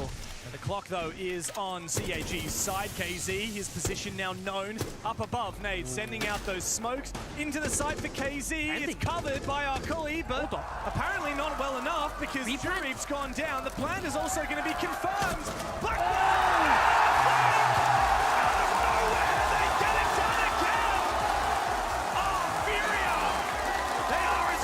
KAG a little sloppy. They have taken map number 1 away from KAG. How do they keep finding a way to win the round in the late round? I will say, terrific use of the fire in that late round. Get the plant. Force CAG to make a mistake by forcing the plant. CAG needed 3-2-1 onto the 2 attackers. They didn't. They were disjointed. And if you give them 1 versus 1s versus 1s, Furia are one of the best teams in the world at that. It's crazy because there are 3 defenders alive, only 1 with low HP. If that was a guy with full health that was fine, he could run through it. The guy with low health who could not run past. 1-0 up in the series for the Brazilians, but there's still a lot more grand final to go. Don't go anywhere.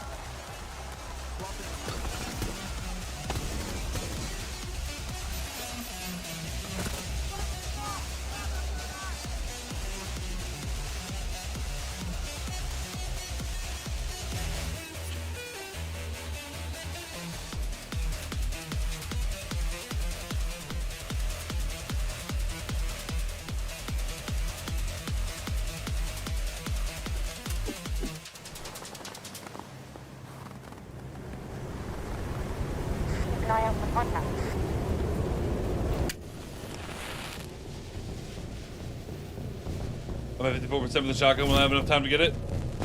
Depends how long the game goes. Maybe you might have just enough time potentially. I have no idea. No one really knows. Drops stay live while the games are on. They might stay on a little bit after the fact if the games are really short, or they might turn off instantly to encourage people to actually, you know, have the streams on when, you know, when it turns on. I don't really know. I don't really know. No one can really tell you. Cross your fingers. It's not like you can do anything else, right? I'm currently at 73%, and I've been watching the entire time. 73% for the shotgun, obviously. Well, you definitely get it. If you guys are over 60% right now, easily you're going to get it. Anything else, it really depends on how long the map is, how long the games are. And right now we got like 2 minutes before we talk about the map, and then there's another little break, and the map starts. If Furia wins this entire thing 3-0, honestly, it'll be tough for a lot of you guys.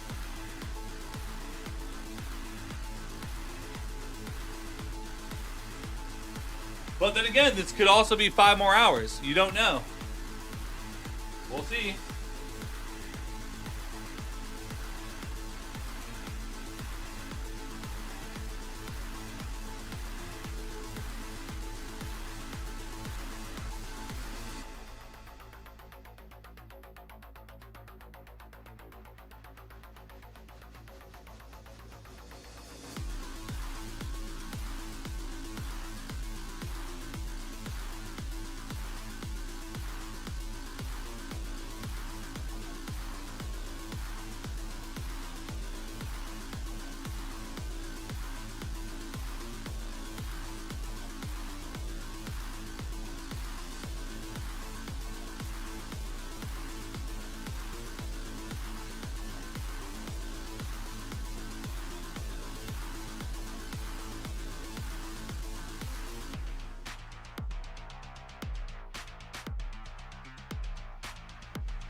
They drops. They don't? Well, I've been live the entire time, so if you guys were here, you would have drops.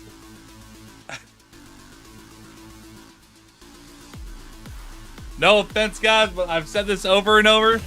What time are drops? What time are drops? What time are drops? I'm like, just be here and you'll get your drops. 100% you'll get your drops if you're here.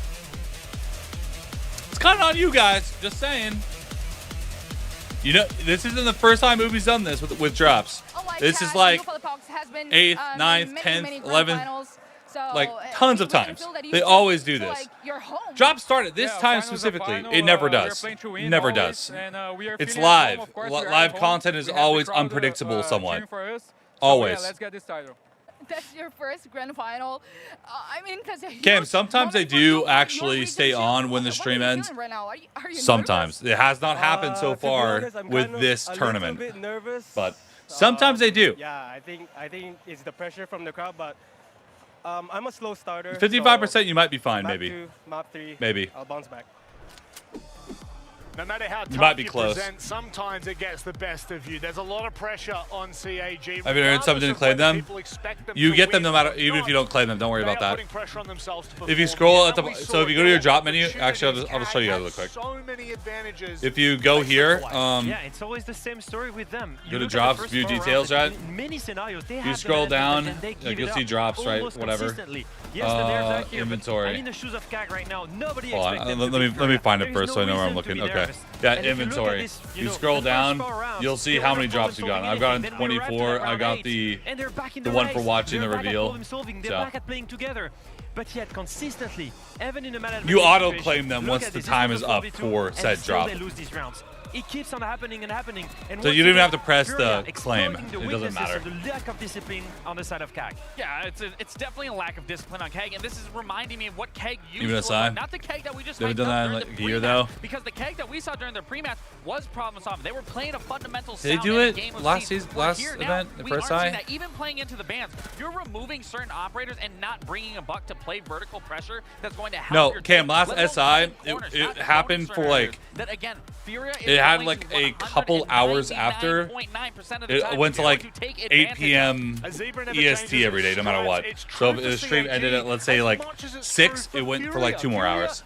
Not the entire day, but like an hour or 2 after. I'm not sure if that was SI or the major prior, but it's definitely been shorter than a year. But it hasn't happened so far this tournament. Immediately, whether it's not understanding what they want to do, not understanding the approach, or just not playing together. We can see right now the potential in CAG. We can see them being in control Yeah, of the most of entry rounds, kills. least Look in at the the beginning entry and kills, in the bro. middle of the round. The real issue, and it keeps on happening, is the late round. Yeah. They need to understand, let's Yeah. stay close to each other. Furia's let's losing make a all reset the entries. or They're freeze losing roll, the and entries, let's punish but the aggression on the side of Furia they just by being can't together figure it and out. trading. And that just doesn't happen right now. It needs to And you do happen on auto late. claim, it just does it automatically. Absolutely has to, because I'm telling you right now, CAG Osaka, you can see the pressure is on. But we have Fox by the telly to break it down. Okay, Cam. It was probably the major prior to it then. Because I know it was like, it was definitely less than a year. Because I remember, they were always one step of the because way. you know, like we can these easily break events down their are hold on ingrained in my this memory site. because They're of holding top floor. what I So have to first things do first, during them. JV92 So. is locking anybody coming from study. KZ It wasn't a full with the year. It holes was locks definitely anybody like from one of the back last inside. 2 The events. most important part If it wasn't is SI, it was the Hurts major and prior. Fellypox with the shotguns in the smoke to be able to lock down the green stairs outside area, making it so difficult. Next map, 7 minutes. So difficult so to get in that CAG wasted 2 minutes trying to attempt to take top floor. CAG knows we're in a position that we need to make something happen. What do? They go for an amazing sight hit, right? They have Anakin and Blackray able to push in through the door. Chibisu death marking and being able to walk through the breach to push onto Nade. And the last player with the death mark on Nade pushes Nade all the way to Shureep, who's able to catch the beautiful kill. And CAG does a great job of understanding next step. We don't have top floor control. We need a plant in the smoke. They're luckily enough able to get that smoke off. They get the case down and they give up sight.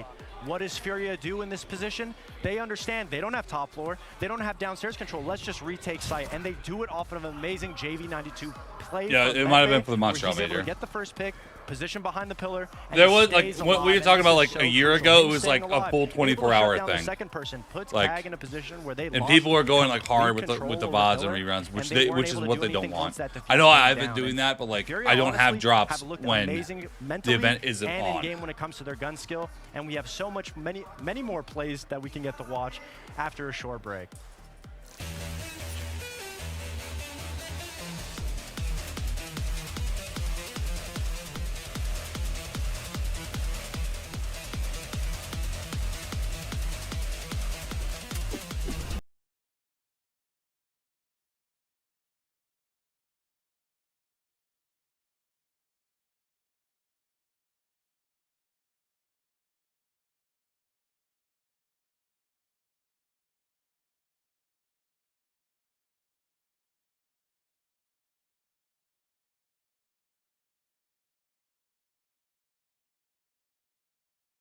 Literally almost identical with the armrest and every.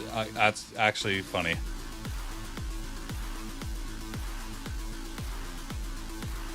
What's easier to put on my burger? If I had a choice, I would put pepper jack, personally.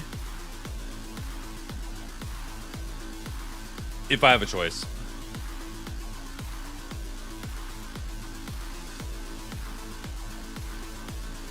So they invite you to bash the power and really you stream out all night. No, honestly, what I would do is I would hire someone from the community to stream the event for me like I am now. Like how Spoit was doing it. I would hire someone to do it.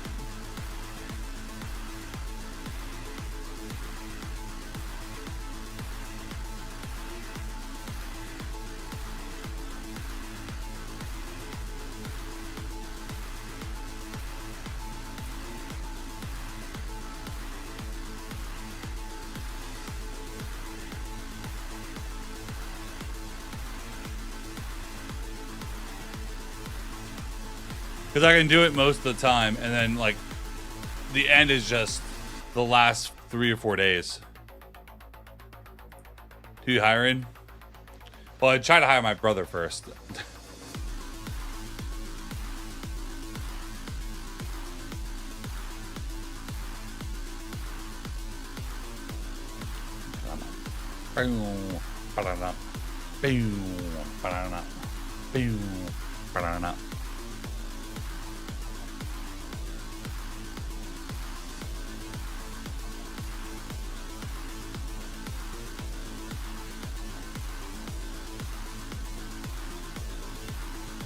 No, I'd probably pay if for like 3 or 4 days of doing the event. I'd probably pay them like. I'd probably pay like a couple $100 Grand to run final, it. but here we are. We have Doesn't take too much effort to do it. You just have to kind of be like on and like make sure you have it going. Obviously, I'm trying to be a little bit more interactive than that. That's but right, Maria. Still. So not only do you get Game Pass, you get 3 months of it, and you get exclusive items in CJX when it comes out that nobody else gets to About the have stream? on, right? So No. what we're going to do is we're going to ask some questions You'll right see in here. Start with You'll you, see him sir. in here occasionally, but not very Question often. number 1. Vale Sky. Who did Furia beat to get into the final? To get into the final, I came to the game yesterday. It was, damn, W7M. Correct! W7M, you get a pass. Should we get another one in? Yeah, another one. You ready? Okay. Where did the last 6 Invitational happen? In Paris. No! Boston. No. You know.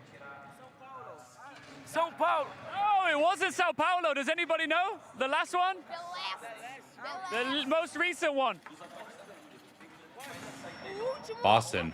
Boston. Boston! He got it right. There you go. Okay. Yeah, sure. Let's do it. Okay, the last one.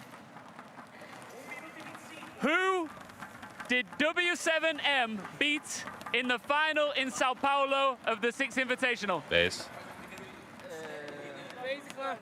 Space Clan. Correct, Space Clan. One of the We got best games of another Siege winner. ever played. Another Game Pass. Thank you very much. Hard to forget Make that some one. noise. Come on, bro. We got some more to give away. How do you right? go to an event for Rainbow Six and not know Rainbow Six? Okay. Marie doesn't look happy at that at all. Thanks for Game Pass for the rewards and giveaways, of course. We're back here for the grand final and time for us to dive into map 2. We go to Bank here, gentlemen. How do you go to an event like that and not know shit? I mean, I'll let you take that with an I don't expect you to get every single question right, but like you should know some. What it takes to beat Furia. We've seen that they have what it takes. We've seen it in the early and the mid round. Bank, huge map, but that's the one map where if you don't have discipline, you will get punished by roamers. They need to step up their discipline game. Bring Nomad, bring Gridlock. Paris? I don't How long care. ago Bring was Deimos. Paris? Bring something to crowd control Furia, and you will win this. If you're Furia, you keep doing what you're doing and what you do best, and that's being aggressive. You enjoy a being game in not the making your face and life. Playing confident and play into those strengths. Obviously, you and Fox already highlighted, we're seeing a lot of team play here, but we even saw that last game, especially in those last 2 rounds. Even if you're in a 2v5, every player is a 5-man To player be fair, they themselves. were asking Gents, thank you very Brazilians. much for joining me here for They were asking Bank. Brazilians. Before we get I mean, underway, Marie how was hard is it to go to this offside. event if you can literally just drive there? You know. Facing at 3 Sorry, times I'm under the Trinidad. impression that How this everyone affects flew your out, preparation for this game. which is obviously probably not the case. If you're flying out to an event and you have no idea what the event is even about, I don't really understand going to the event. But I realize that you can probably just drive there for a lot of these people. 俺らが本当のチャンピオンって思ってもらえると思うんで、相手にとって不足ないです。 Yeah, so I think if we beat them, I'm thinking about it a different way. team, we're gonna beat the Every time I go to an champions event, I have to now, fly out so to the it. pressure's on them, not on us. Even if it's in America. Everybody is saying that this is going to be an easy game for Furia. What do you think about that? How many are Brazilians? Most of the audience is probably Brazilians because, you know, it's in Brazil. KAG is playing very well in this tournament, and in the last map, I think we won because Let's come to Brazil someday. We probably will. We probably will. Against them, so I don't agree with this. Okay, I'm shaking, I'm nervous, and I'm not even playing, so let's go to the second map. Maria's nervous, and understandable if you're a Brazilian fan. More so understandable if you're a Japanese fan. Map 1 was very close for CAG, though. What do we think about Bank? Well, I think we've not seen Furia on it, James. That's one of the Seattle big things event? they've Well, not I would done expect yet at this they're, event. It's you know, actually the second I'd go to a lowest Seattle rated event, map in the and I wouldn't have to fly there. entirety of this event. But I don't think there will ever be a Seattle event. Case, but also, I will say, Seattle's Bank expensive. and then Lair, they are a little bit similar in some There's ways. no It's a real map reason work for them with, to do a lot that. of roaming, a lot of problem solving. So if anything, I think the first map was a decent warm-up for what's to come. And for us, Pengu, this is our first time casting the modernized Bank here in Siege X. You guys at home reckon that Furia have got this 4-1. Let's see what CAG have got for us on Bank. The comeback, can it happen against the Comeback Kings? On Bank. Yeah, Boston airport was massive. It was disgusting and gross, but it was massive. Seattle's airport is nothing like that. I love that we're getting to Seattle's airport is fairly modern and relatively clean. Boston looked like I was at a bus stop, subway station. It was kind of gross. It was like people pissed on the walls a little bit. Typically has a slow start. He will bounce back on map 2 and map 3. He now has to keep that promise. I was praying for San Diego event. Well, San Diego, I'm going to TwitchCon this upcoming year, so it's confirmed. It's in the books. We are going to TwitchCon. I haven't gone in several years. I went the year after. I went when I became a Twitch partner. Like, after I've been a partner for like several months. The last time I went, I had like 10,000 followers on Twitch. Now we have like 10 times that. So, a little bit bigger. Go to TwitchCon. What the best CAG looks like. Obviously, given we're an S-tier international event. I know they do this thing at TwitchCon where I might be able to sign up for Twitch Rivals, so that would be fun to do if they still do Twitch Rivals. I'm definitely going to sign up for that, so I can do Twitch Rivals and stream. There's also a booth where you can stream for a couple hours on their setups, which I'll probably do that too. Above that for CAG is upside. They've only got upside. There is nothing. Brazilian support is sick. I mean, no, Brazilian support goes hard. The way the players are speaking in the interviews, just their demeanors as well. I mean, remember the SI? Like, the pressure, and that can make them quite dangerous. I mean, the context of expectation here is crazy. utterly insane. CAG were hoping Sao but Paulo. not expecting to make main stage. Vegas probably favorite They map. never made main stage, despite It's a playing very what, 12 strat-heavy events map in that the is, past. honestly, Their to me, first ever is debut on the pretty main hard to stage, attack. and then their This is first ever definitely, semi-final, and then their from first what ever I know, a grand very final. defender-sided It's been map. a week of firsts But for for the Pro League, Japanese I don't really know. roster. I'm still it's probably a defender-sided map, but Former world we'll see by how champions. much. I mean, that's just another cut above, and yet still possible. We saw that on Lair. Yeah, I think Yeah, we went to Paris almost about a year ago or so. I'm not really exactly sure when. But it was great. It was a good time. We had dinner at the top of the Eiffel Tower. Saw the Mona Lisa and everything. Paris is built like a fucking castle. It's sad that like nothing in America, we don't have anything like that. Because America's like what, 200, 300 years old? Paris, the middle of Paris is like a castle because it's from the like Napoleon era. Not been able to get rid of it until now. Genius, honestly. One smoke. They literally have like stonemasons going around repairing like the architecture. Take the gunfight, but here they come. 1, 2, 3 players. Another smoke comes out. Is he going to be able to find this one? He just needs to find the feed, but Shurip on the long angle finally takes down the glass. Thankfully, JV has come through just in time to get a refrag. Meanwhile, Felipox is actually snuck into the bank vault. There's 3 CAG players still alive. They have the numbers advantage, but Philippox is just about to change that. Chivasu's got no idea he's coming around the corner. And now locked out of the site. Black Gray and Arkuli trapped in server as JV brings that diffuser towards CAG has the been site. really, really fucking bad in the late game. I don't see CAG winning this round. It will be a 2v2 retake attempt from CAG. How is it going to work out, though, with Black Ray and Arkuli coming from separate directions? And Philippox seems to have a good read onto the position of Arkuli. An easy spray down through the wall. Everybody knows where Black Ray is. Their end game, their late game has been bad. That they pull out of their asses. Me and Perry, yes.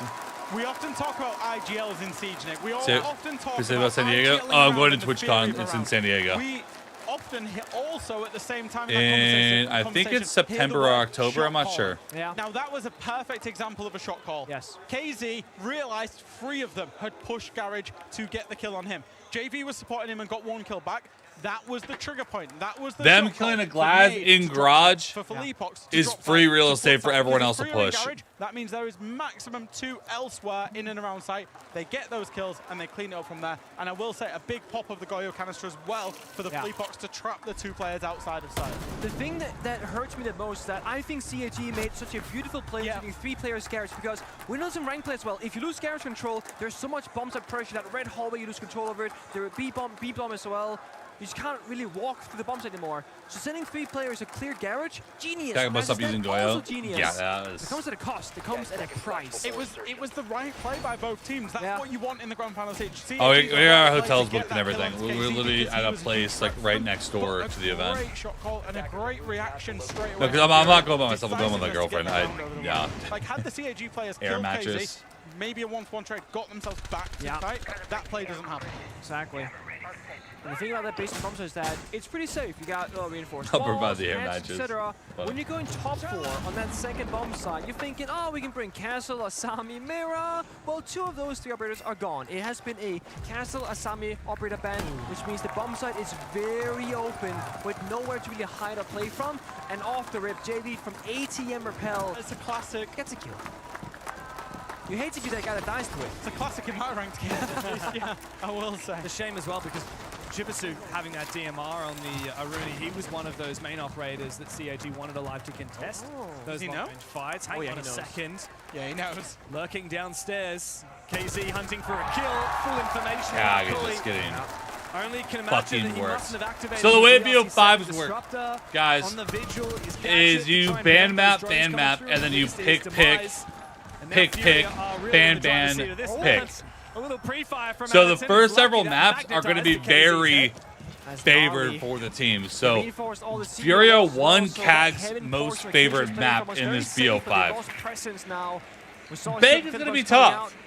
Echo is a great counter to the blitz. If you stun a blitz operator, he's gonna sideswipe And his it's shield, not expose looking the entire good. core of his body and his head. So with 1 Yoga drone and 1 player looking for a swing, he can try and get this kill. Blitz. Look at the duct tape. Duct Yoga's tape! stun missed, and he's got backup downstairs from Hertz. Well, that Yokai is going to be deadly against this blitz. It will force the shield back. However, a good shot from Hertz, and the Rayora comes out. The newest operator. No, we got it. Everything. We're good. And people are still figuring out the best ways to 6'2", use like it. 240. It's disrupting this crossfire. It's enabling Philippox to push on forward to take these Not fights. 6'6", But Shuri 270. takes down the blitz. Trade back from Furia. They have those numbers, but CAG are still alive on site. Want to see those crossfires now, but there are none. Again, the team flash. Doesn't matter. The injuries for Eniton. 1 minute to clock this round with 50 seconds left. What an angle from Eniton, but quickly traded by Furia. Another valiant attempt from the Japanese. But these guys, when they're on the attack, you just can't count them out. You can't ever. Furia are simply incessant. What do you do now, Freshy boy? I feel like with Castle Sami, that bombs are just doomed, no? Yeah, It's hard. That bomb site is so much harder to play, particularly for the bands, but also one of the previous tactics in Rainbow Six Siege.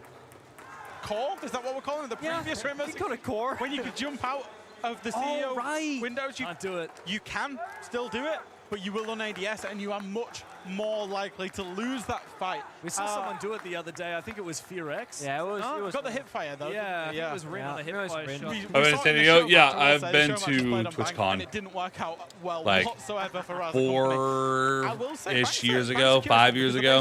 I think Something like that. is the best bomb site. Yeah.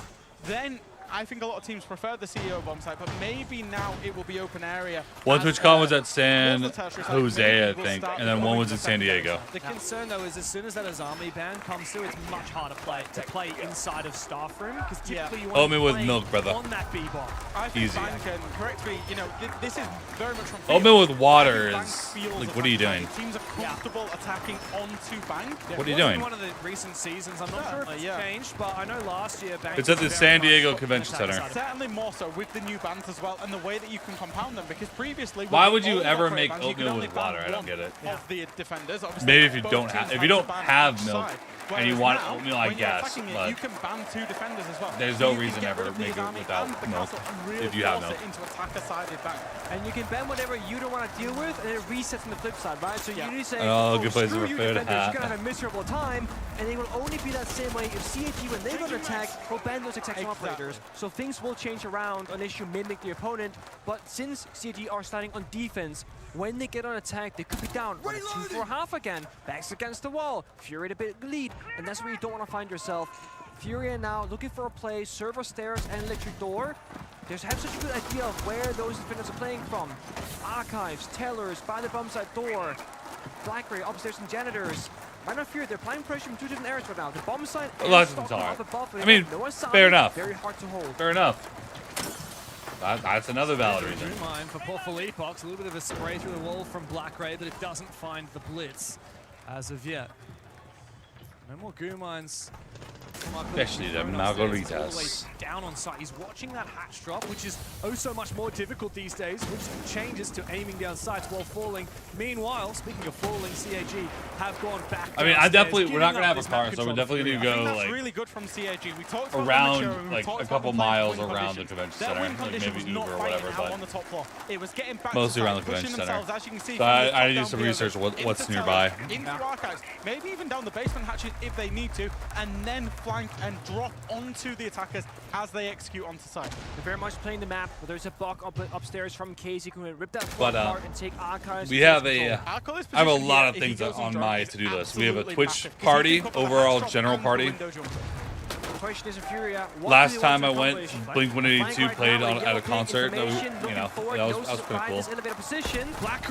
One time I went to TwitchCon, I broke my sternum.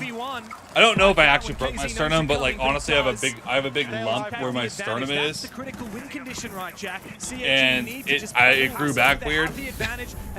I fell climbing a fence at a stadium and fell like 10 feet down, and I went right into the fucking pole and knocked the wind out of me, and I was like, that hurt, and it was a massive bruise in the middle of my chest. This is the concern for Furia. They haven't found the kills. They haven't found the plant. They have to go deep. But a kill from Philippox. They open the floodgates. CAG now, all they have to do is find this poor blitz planting on the side. The injure and the kill to come confirmed from Shurib. And Cyclops so yeah, we got general Twitch party that everyone gets invited to for having Twitch tickets. And then I have a Discord partner party where Discord steals my money all year long because I don't get paid for doing Discord, even though people use the Nitro boosters and whatever. So they throw a pretty big event that's like I can only bring a +1, where they have like mixed drink slushies. They walk around with food platters. It's pretty baller. We have that. We have the Twitch partner party, and then I also know a couple other streamer event things that might happen during that time. What they want is they want Fury to drone position, have to re-drone it, check that they're move, be fluid. Yeah, Echo Park is where the party was at for the concert. I wouldn't say executing onto site is their best thing. They want to be in brawls with teams. When CAG don't give them that boxing match, when they don't give them that brawl, Furia are showing some signs of weakness. And despite last time I went with my ex, who was miserable the entire time, and it honestly kind of ruined the event for me a little bit, which is why I didn't really want to go to TwitchCon for a while, but we're going back. What you've noticed so far that is not going according to plan. You can also be noticing maybe weakness from Furia, like Jack just mentioned very well there. They're struggling when you don't give them the gunfights.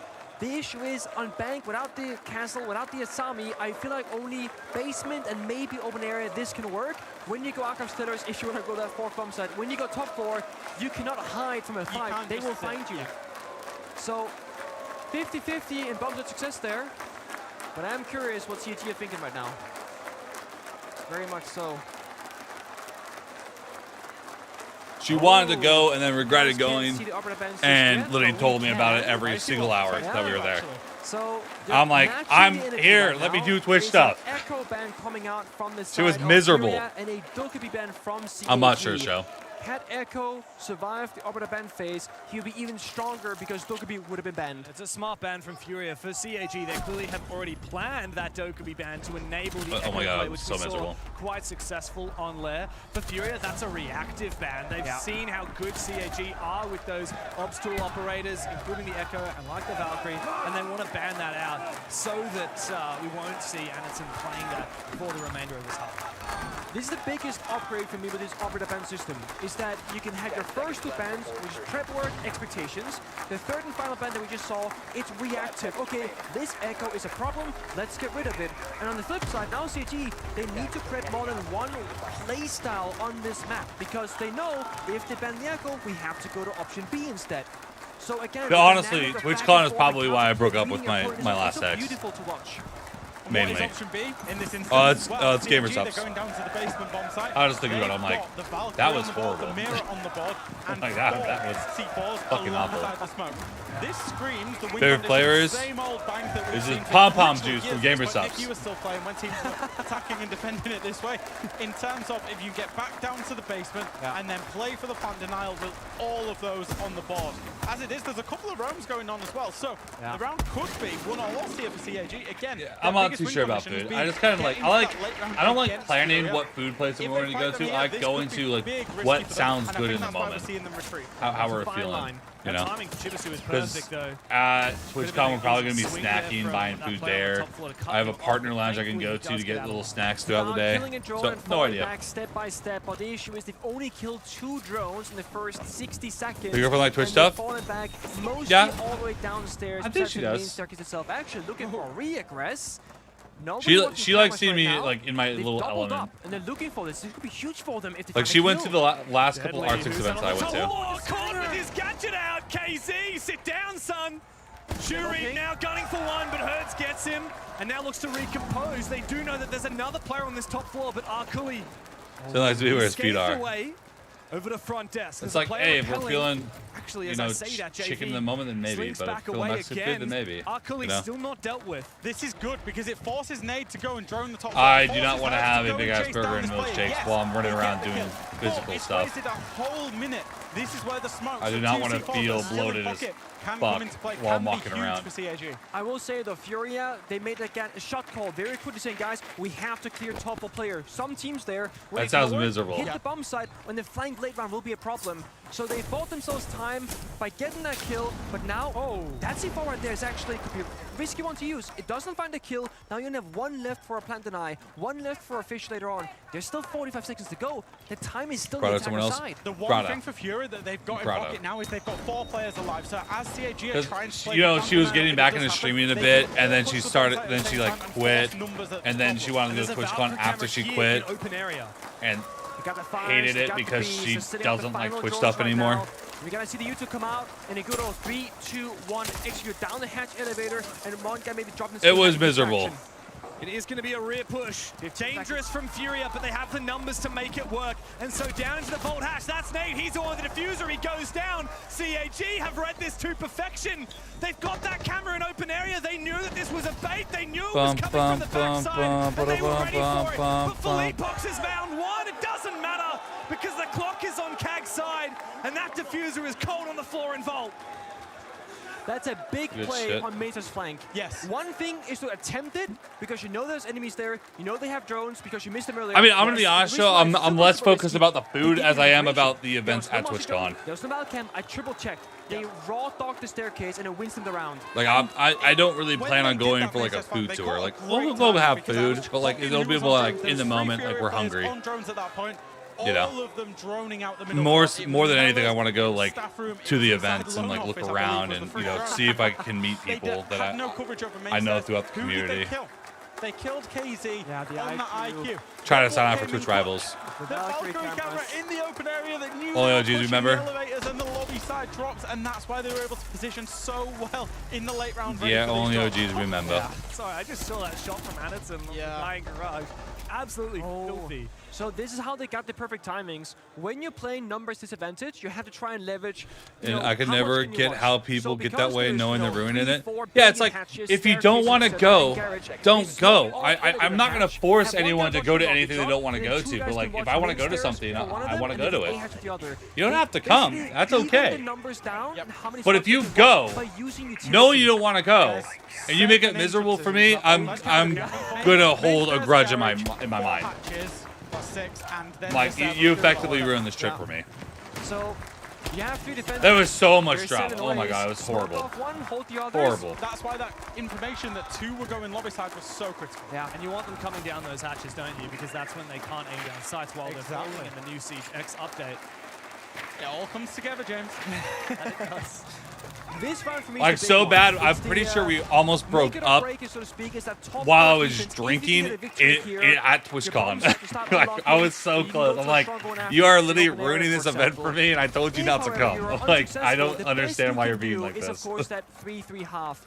Okay, better. Getting this Cupcake win is right now better. could set you up for a 4-2, which defending on bank would be, I mean, so incredible. And already for CAG, this round is better than the I don't last care, I'm time they miserable and defended even CEO went for someone level, executive family because to they're another, not and then doing starting that. at 3 versus Yeah, 5. I mean, They because gave you're away going for 2 someone else. You're not going for absolute you. the previous time You they man the fuck up. Let's see Nate Try to going find out, good chase that moments stop while you're ball. there. So And, that's you know, what you we can open. may not Again, like everything that you're Marcus doing, but I'm sure you can Sure, find bet something you Yara enjoy doing. Again hurts. He lost that staircase, walks up, takes the gunfight, wins out. One time I went on a Cupcake's work trip, and I literally brought my Switch with me. I played like 30 hours of the Switch at the hotel. Misses his shot. Anderson tempted to Like- re-peek this. Push it. It's dangerous. Hertz goes deep. That was in fun for for it. me. He has to switch over to the pistol, and he wins the fight regardless. Oh damn, bro! CAG Furia is jumping just. like flies, and it calls upon Arkuli making his way from up the stairs. But there is a flank watch. Philippok sees him, Lucky but shot doesn't there. win the fight. It's all down to the vigil now. KZ finishes the round for Furia. One left in the half for CAG to So try I'm and up find person, some yeah. semblance of a True. defense. I don't know if you agree with this, Mr. It's like you don't gotta go on the trip. We play ranked together. You don't a lot, got and to. I'm going back to ranked. Whenever But we if you play do, ranked together and we attack the CEO bomb site, lock the fuck in. Have you ever been able to walk up square stairs so easily as Hertz has been able to do? No, because most people have one of those 4 walls open when a line of sight, and they challenge you. This time, the wall was soft. Feet holes in the wall. Yeah. You're kind of selling that spot on the map and giving it to the attackers. I don't like going to an event and thinking afterwards, I wish I didn't go, because it makes me feel like I wasted a lot of my time and my money. And when you've got a player And I'm like just like, Hertz, why I know did he this very even nearly happen? whipped the second Why would kill. we do But this? in the end, he got the second kill. He did. And that's the big thing. Gets himself in there, opens the round up, and again, not a classic. Part of the reason why I haven't gone to TwitchCon for as many years as I haven't. The plan A for That's Fury. honestly It's part of the being reason. able I'm to like, find those I don't know if I want to go because the last memory I had was horrible. That's exactly what this Fury team did. I think it's much of a case of you drone, you look for a gap, and you go, guys, you can walk Bruh. in this hallway for free. There was a drone in front of her to the inter-janitors that was spotting the Valkyrie in the corner. Yeah. Because I remember I planned on going to TwitchCon every single year. And I went 2 years in a row, but that second time was miserable. First year was pretty fun, but I went as an affiliate. I was 7,000 follower SenVale without partner. And then next time I went, I was 10,000 follower SenVale who was partnered, and I got to sign up for Twitch Rivals. So like it was like a lot of cool things were happening, but it was miserable for some reason. Hang on a I was second. like, Anderson has not been accounted for. He'll find his kill and back on out. DMA? I don't No. believe that there will be a player in position in time to cut him off. He's got one of The those USB attempt, and I DMAs. think Philippok's has Check his found it. PC. That long-range angle. It's a bloodbath in the first half a minute of the round, and Shurip wins his as well. Leaving both teams bloodied. A 3v3 with 45 seconds expended. CAG never wins the late game Furia though. are keen CAG to needs make at this least a a pacey 4v3. CAG are fighting back, They're not not gonna playing for win this. util, not playing for side. They want those TDM-like gunfights, high fire weapons on the smoke, Mossy, and the force. I think Sharif's just been misdroned there inside of the teller's office twice. No way. Potentially by Philippox. He's gonna wait, hold that angle, get that free pick later on. This means the other two players from CHG, they have to play their roles correctly, play safe, lure them in, give them that space to feel comfortable, then go for that backstab and lash out together. Not way to go to with real talk. Yeah, it's like from either side. They have so much bombs and information. There it is. There was a lot of cool shit left unaccounted for. Nobody that I didn't really get to He's found one, embrace and do. Are able to find the opening on the side. It might Kyler not round matter. sucked. Yeah, I don't think I win this round, even with the good plays. He changes his mind. He goes back towards the main stairs. Blackray low HP on site. Shurib can't decide. Does he want to wait out this smoke? It's a 2v2 still, and Furia have the time to re-drone. JV, not again. No way. Almost a third miss-drone. Shurib shoots it. His position exposed. JV superior in the advantage, and he will win the fight. Off to Blackray now. He took the 1v1. It's so risky, but it could have paid off. Blackray has the Why even take that fight? Has the advantageous position. I would have just rotated back. Isolated 1v1. Is there information? There's no point. For Furia. Do they know where this mute resides? SMG 11 in hand. He looks for the head flip and nade. Gives him a new haircut. And Furia. Kaga does really good on the entry game. Really good on the entry game. What's the difference there between the last time Furia attacked it and this time? Their post game is like gold. Like they're literally walking terrorist AI robots They wanted the who just get slammed while they stand still. Away, not giving them because they didn't want to execute out there on site. They Or what was SSG say? Crunk? There's Crank? not one right way to Crank, play out crank, that crank, two, but I do believe playing together is going to get you a better result usually. I would have loved to see CHG both play by the bomb side. Playing as a team tends to benefit you more than not. One guy aggressively looking for a fight instead. And that's what, when he got interviewed by Maria, the coach of Furia, when he was interviewed by Maria, just before we came back, he said, I think the difference right now is that we're dealing with playing in the final better. We've got the experience of playing in the final. It's those kind of moments because we can look at it from a top-down perspective. We see every POV. These players are in it, and they've got to communicate. They've got to make that decision quickly. Furia consistently across the previous map and this one are able to do that in the late round, whereas CAG aren't. And so far, because again, CAG have been competitive, they've had the right idea in a lot of rounds.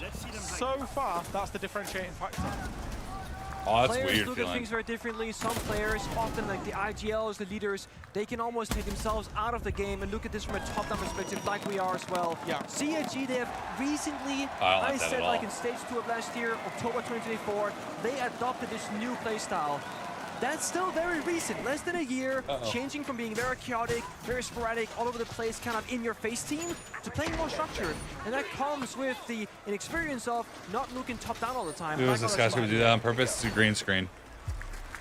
Well, it's the flip of the switch. It's time for Furia to show us if they can hang it on defense like they can on attack. We've talked about how Bang tends to be one of the more comfortable maps of the attacking side, and CAG sure need to prove that here. I am jealous of your naivete.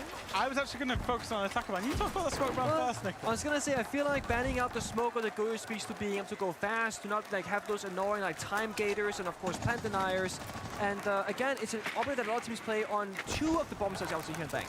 So Furia very often on Cafe, just speaking about the Twitch ban, they absolutely love banning away the Twitch. They often follow it up with the Bravos. We might see a little bit of a jump up, maybe not. Potentially an exchange here. KZ, he's been spotted. Chibisu is able to find that head, almost misses opportunity, but that is a bit of a blunder from Furia's top fragger, typical top fragger, having a rough series here in the grand final today. Unfortunately for CAG, they can't maintain the numbers as Chibisu, the Nook, has been punished. Excuse me, Philippox. Excuse me. It's not going to be successful, though it was a good idea.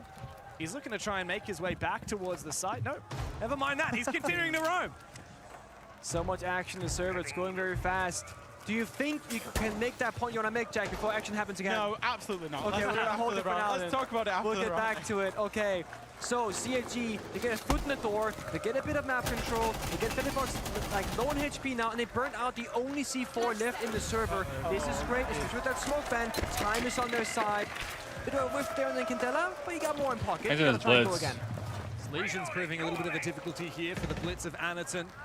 Makes his way forward. Is there info on where this position is at JV? Yeah, and he wins it. Arkuli, though, did fall. That's massively overkill for what they're being used for. Does leave Furia worse for wear in terms of the HP battle, but Philippok's finally finished off. Now CAG have the numbers advantage. They have to be sure not to give it back again. But guess who? It's Nade underneath the server hatch, and he's desperately looking for something a little bit more. Anderton likely to see him in a second, but not before he gets Shuri. He might get Annie as well.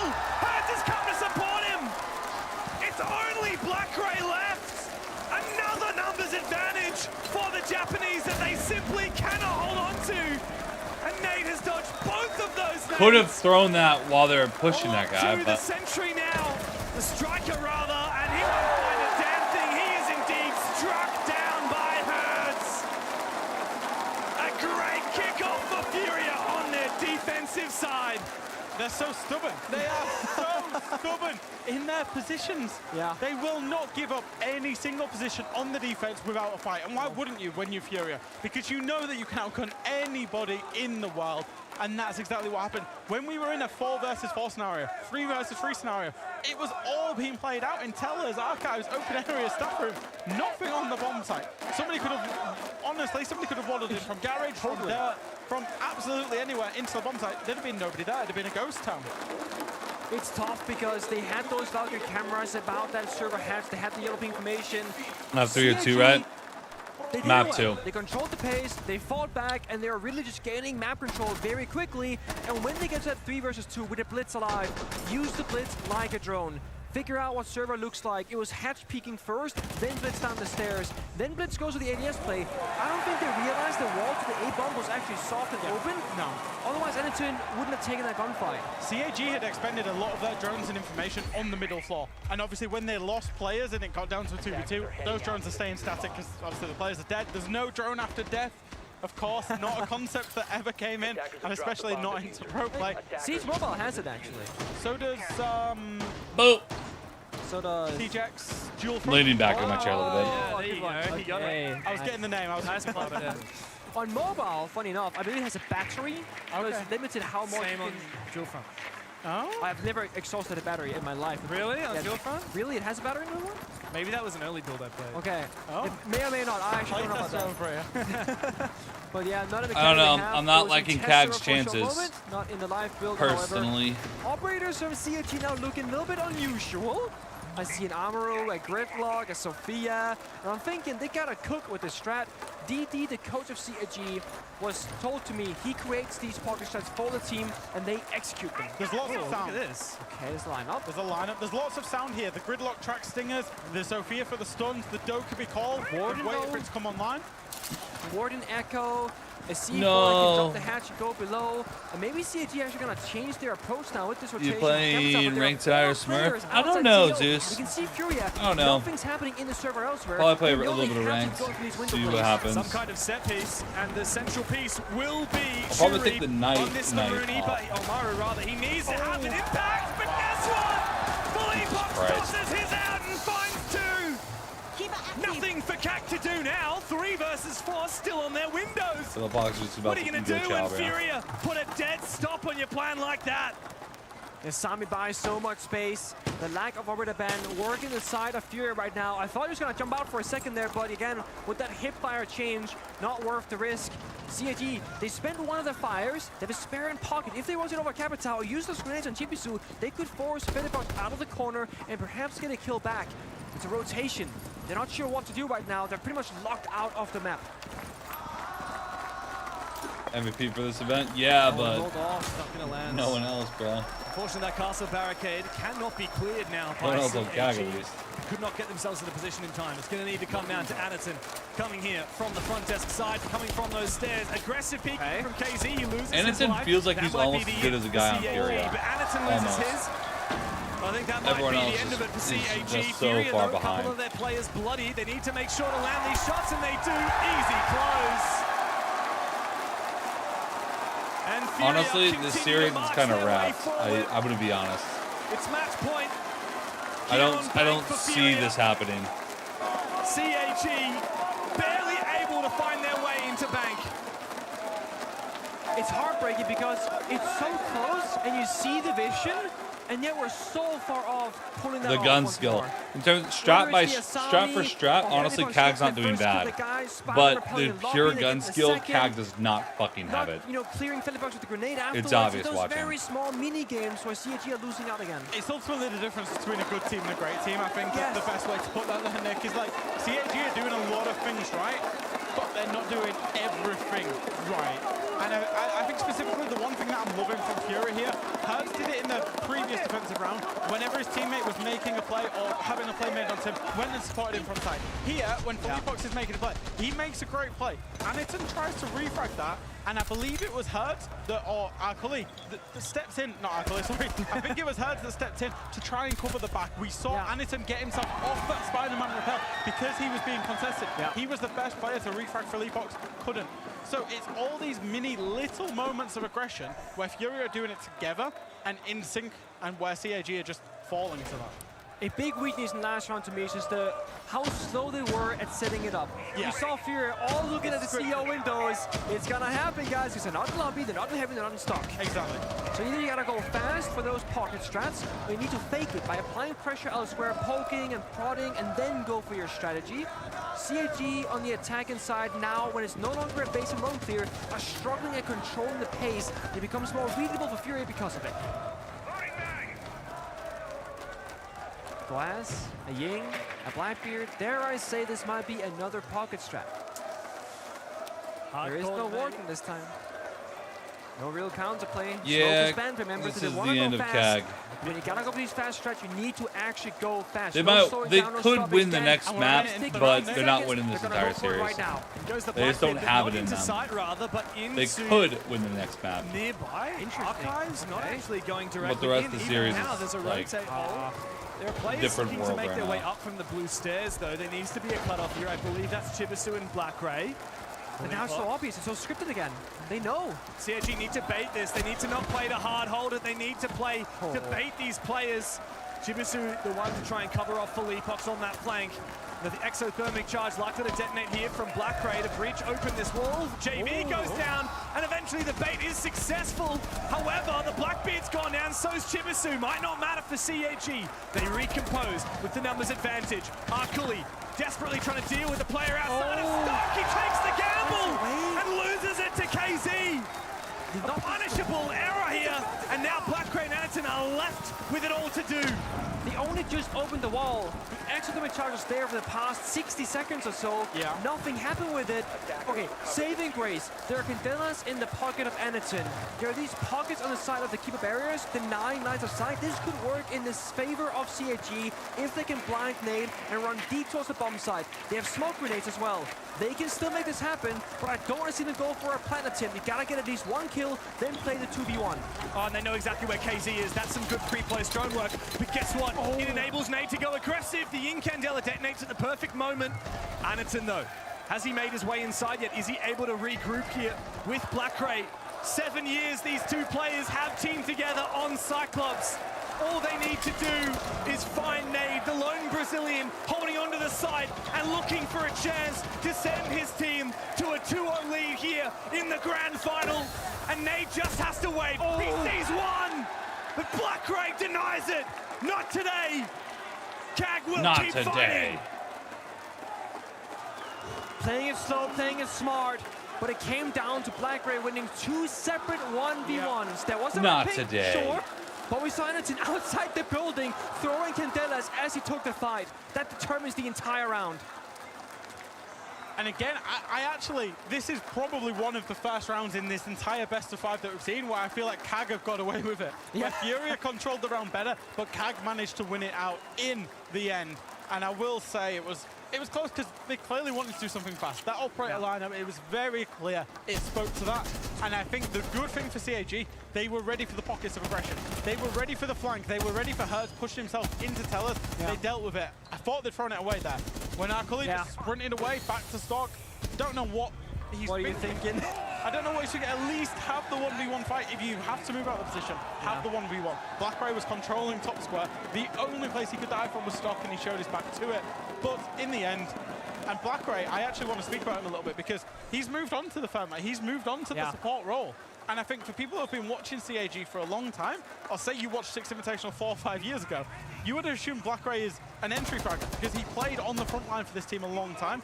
He's still got it when he needs to, even though he's on the goggles. Washed up Ashmain gets a chance at greatness. 10 seconds remaining. Don't know if it's deliberate or not, but I love when teams play it very slow in a 2v1 and just kind of bleed out your opponent. Nate is full of adrenaline, ready for a fight, ready for the clutch. He's visualizing his head as well. Yeah. Nothing happens for a full 60 seconds. Don't get too excited, Pengu, but I know what you've already seen, and I just want you to sit yourself down if you're not gonna. So the Tachanka is in. Okay, that's actually not what I was talking about right here. I was talking about like the smoke, maybe the Goyo Bang coming out, but you, Jack, was saying how they like to do it on the map, bend the Twitch, and double down on Brava. You Yes. haven't finished the point fully, but it has happened. So they ban away the Twitch and the Bravo. Because of that, they do this on Cafe. They clearly like to do it on Bank as well. They like to play loads of Maestro. They're not particularly playing a lot of operators similar to this, but when they do it on Cafe, they play loads of Maestro, loads of bulletproof cameras, loads of Malusi, loads of Valkyrie. Anything you would default back to take in a Twitch or a Brava against, Furia will then play it and use it against you. Change their win condition entirely from playing for the gunfights to then playing the utility. We've seen it go out here. Again, only really the Maestro, the Bulletproof, and I suppose the Fenrir of JV, because you're not, unless you're shooting them, you're not getting rid of any of those Fenrir FNAFs. And they got the Tachanka because smoke is banned, so it's full cycle right now. It's double and the Goyo is banned as well. Cadella used to force back those roamers, and this is where you're saying it, Jack. They're playing for utility, they're playing for plant deny. They don't want the fight. One Cadella, they are out of there. I will say this though, I think with the Monty being banned, having a blitz right now could be excellent for a plant attempt, that second kind of shield operator, but you're up against Maestro and Tachanka. I'm not sure if a plant is going to be possible, even if it's what CAG wants. They're always keeping CAG guessing. The last time CAG attacked this, Furia was 5-man offsite, on the top floor or on the middle floor, fighting them tooth and nail. Now, it's been a minute 30, CAG have not seen one gunfight yet. So they're attacking into different defensive strategies every single time. That's a real strength that Fury have for them. And again, they're manufacturing it very much because of the way that they're banning operators. They've even gone as far as to surrender server in control to CAG. There's no defenders anywhere but deep inside the pliable shield, and you see that the train of thought. Tachanka, main plant denier. Maestro can sit comfortably on the cameras. There's no Togepi right now. That would be the big counter that there could be potential for. They have Warden to see through smokes. They have then the Fenrir mines rather, to stop any entries. Will they just try and brute force this? Like, very risky. Believe there has been some denial up above. KZ, though, protected by his keeper barrier. Absolute genius. He protects his position. He enables that swing and the denial of that plant. Now Anaton is down. Another keeper barrier makes things awkward, but Chimisu has fought back. Traded again. These Evil Eyes now reactivated, and the fire comes to life in the side. Hertz takes the opportunity to go for a swing. Akali and BlackRay again. The OGs left to duel it out with 16 seconds left in the tank here. And Furia, all they've got to do is wait. And they've got plenty more utility to hold on to. Akali from the rear side. Nade and Filippo to shut it all down. Furia 2-0 in another grand final. And CAG cannot get themselves in it. The Brazilians come to life again, and there's just one more map that stands between them and another trophy raised here in Brazil.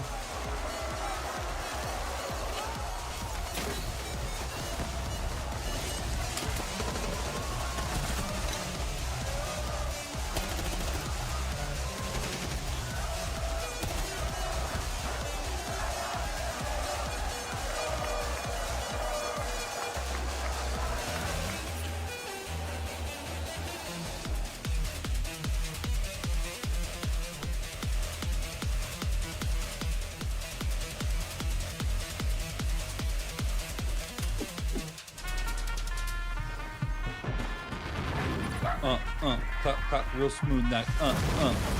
Let's go. Dope up, let's go.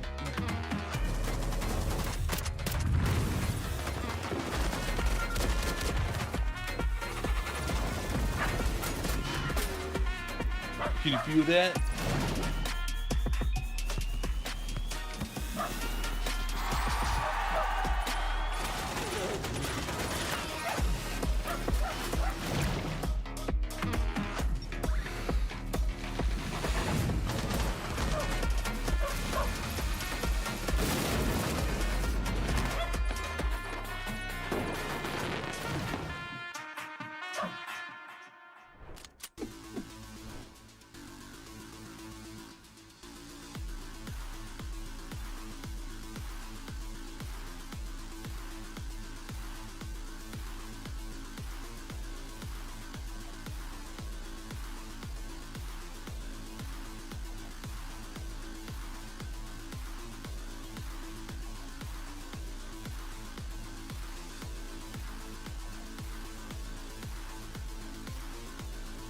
Banana. Banana.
Amy. What do you mean? This is the epitome of high tier level Siege. This is an S tier event. I've heard them say multiple times.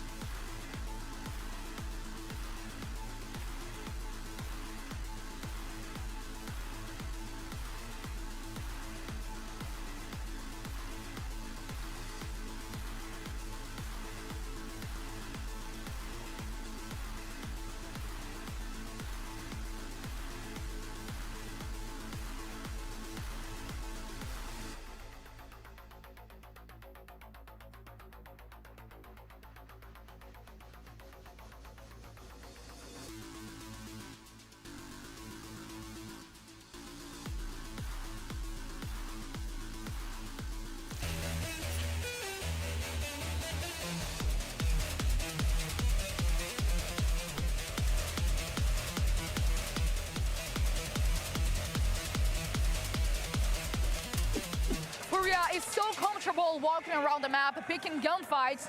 Is the strategy to beat an aggressive team being more aggressive than them?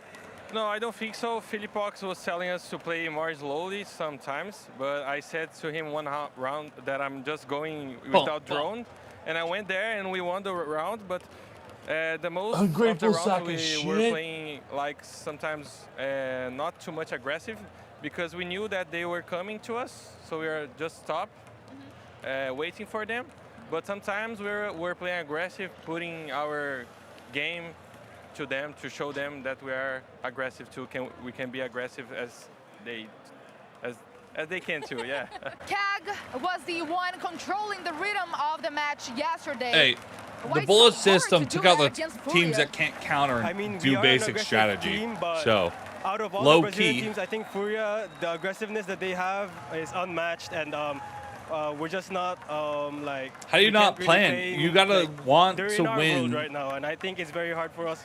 Like, we don't you know have to what lose we're to doing win. right now, like, Everyone knew, bro. and stuff, but, You have to lose, and then this win, break time, we're gonna gamble use that all as, in, and then you're in. Yeah, we're gonna Easy use that GG. time to, Trying to to start talk is about just the last dumb. two games and how we're gonna play the Should have done third, knife fourth, fights and or fifth map. something. Cully giving some incredible insight there. They're in Furia's world. It doesn't matter. It doesn't matter. They're stuck, Lax. That's not a good place to be in to hear in that call in right there. I mean, you're not confident. You are literally letting Furia get into your head at this point. We're seeing it displayed here in their performance so far, but to say you're in Furia's world, that you're playing into their style of Siege, it's not looking good when you're going into map 3. I will commend the humility, obviously, from our Cully and the rest of CAG to be able to say that. Obviously, they understand the weight of the position that they're in right now, and I think that's the only thing they feel right now is the weight of being on their first ever grand final main stage, the first time they've ever made it for their region. So there's so much pressure on them, not only as an APAC team, but for the players individually. And just being a player in that position, every player understands what it's like to have the stress, have the pressure, and they're going up against Furia, who's been playing amazing. I mean, when it comes down to the strategy, they're perfect. When it comes down to their playmaking, they're perfect. So it's so difficult for you to be in that headspace and to bring yourself out. You need a big play, you need big players, and you need big personalities inside the comm room to be able to talk to everybody, get everybody out of that drought so that you can pull yourselves out and hopefully go through to a map 4. This is just such a, I guess it's groundbreaking. Yeah, you got to throw games to win. CAG, you have to yes, want it enough to lose like an idiot if you want want to win. We've never seen NA teams, ego, bro. We've never seen them on Ego, they didn't want to lose any games. Therefore, they end up having to play the best teams at the end. And didn't make it. That's what happens. Wild card wanted it more. They knew that they had to play like dog shit so they could make it and play only APAC teams to almost make it to grand finals. But then they ended up having to play a good team.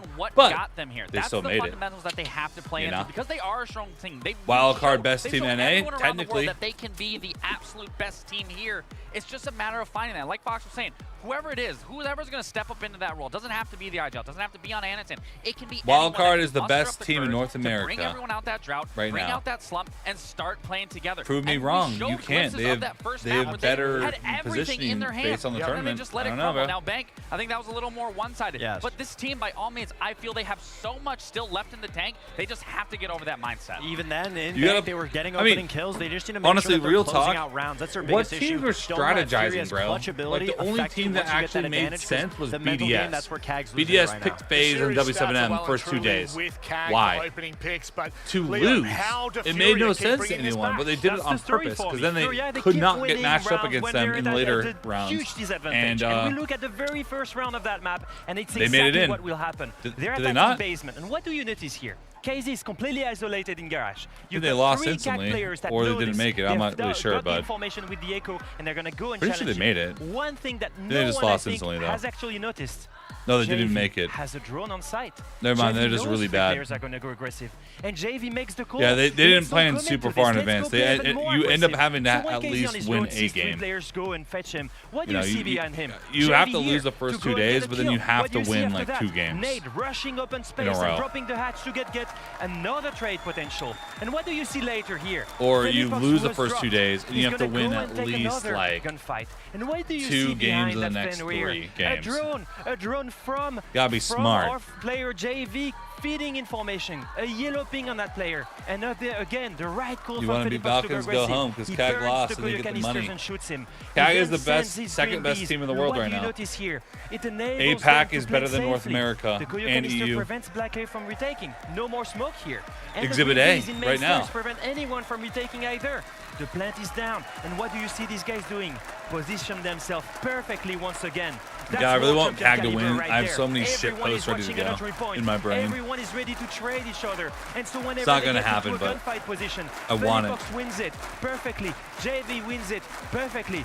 These guys keep turning situation they should never win into winning rounds, and this is why these guys are 1 map away from being called the best team in the world again, and that's happening after a short break.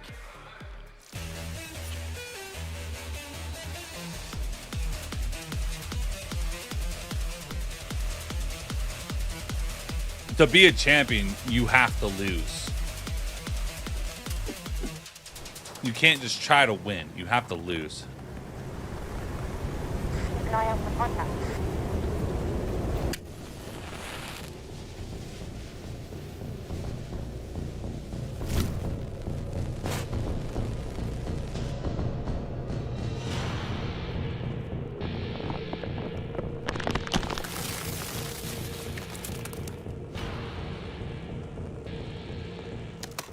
Available now.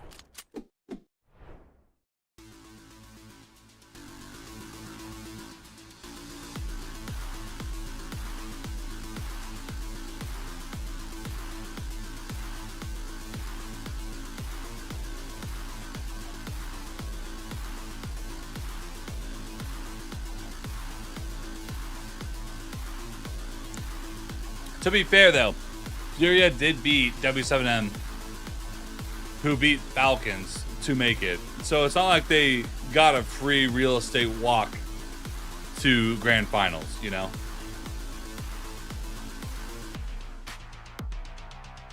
Furia wins, honestly, they deserve the win. And the tournament's not completely washed or chalked.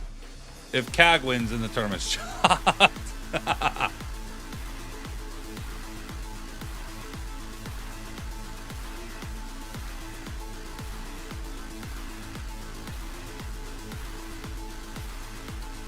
You have to lose to win. Just like in Reload. Just like in life, even. You never start winning. You lose, and then you win. You get tired of losing, and then you win. Hold on.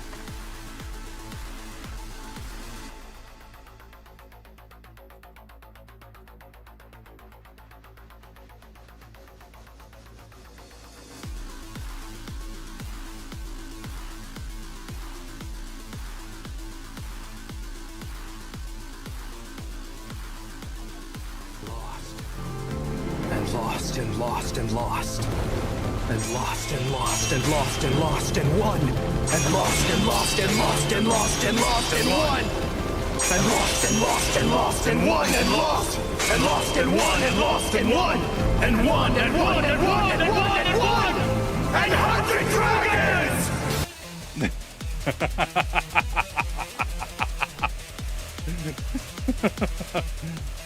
Bonus points if you know what anime that's from. We are back down with the crowd here in Rio de Janeiro with more Game Pass codes to give away. 3 months of Game Pass and exclusive items in CJX when it comes out. All these guys have got to do is answer a few questions. Maria, let's do this. Quote of the day. I'm not locked in here with you. You're locked in here with me. One map. Charlie. You got it. Now, name one operator from Rainbow Six Siege, of course. Traduzir. Termite. Right answer, termite. And you, name one gadget from the game. Shells. The time, the clock. Carga térmica. Okay, it's in Portuguese, but yeah, he's right. Woo! That was fun, that was fun. There you go. Well, it's CAG Osaka's last hope here in Rio de Janeiro. They lose this. Maybe he was trying to say it in English. I'm going to give him a pass. But I feel like you couldn't enjoy an event if you name one gadget in Siege. Gentlemen, welcome back to the desk. Of course, we've got like, what are you even watching? Is it a little bit of heartbreak for CAG at this point? It is definitely, but Rob, I've got to say a story about these guys. I feel like you were trying to say it in English. Didn't know the word. Screaming against these guys almost every week, and they were destroying me on Fnatic. They were the kings of their region. But when it comes to international play, they never made it to main stage. It's the first time that happens, and they go all the way to grand finals. I think whatever happens in the next game, they should be proud of themselves. They've outplayed whatever they've done before. They've achieved more than what they've done before, and for this, whatever happens, they deserve recognition. Lax, it's a look. It's a.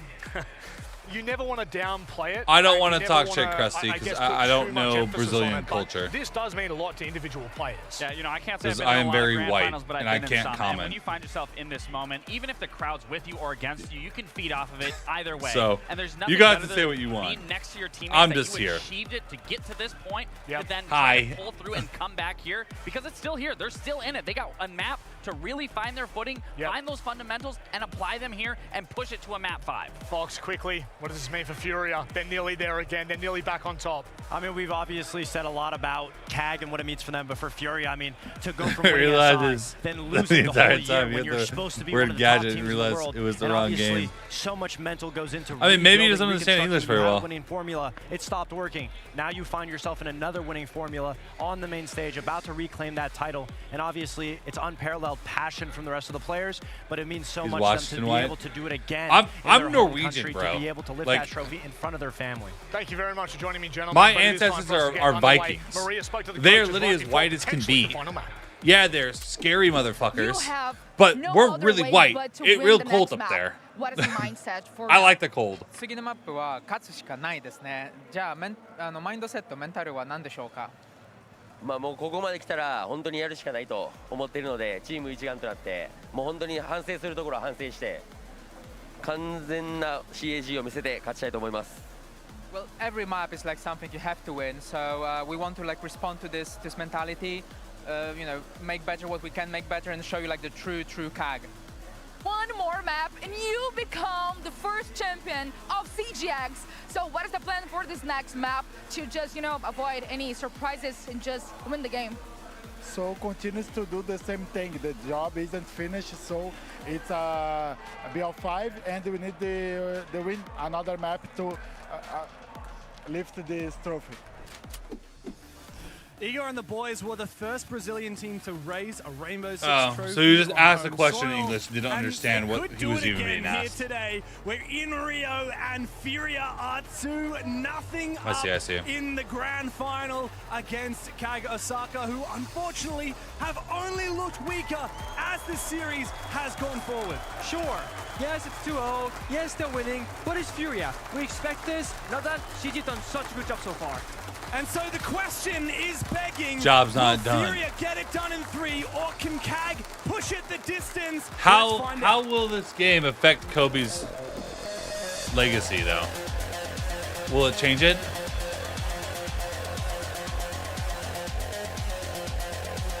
Thank you for censoring the word.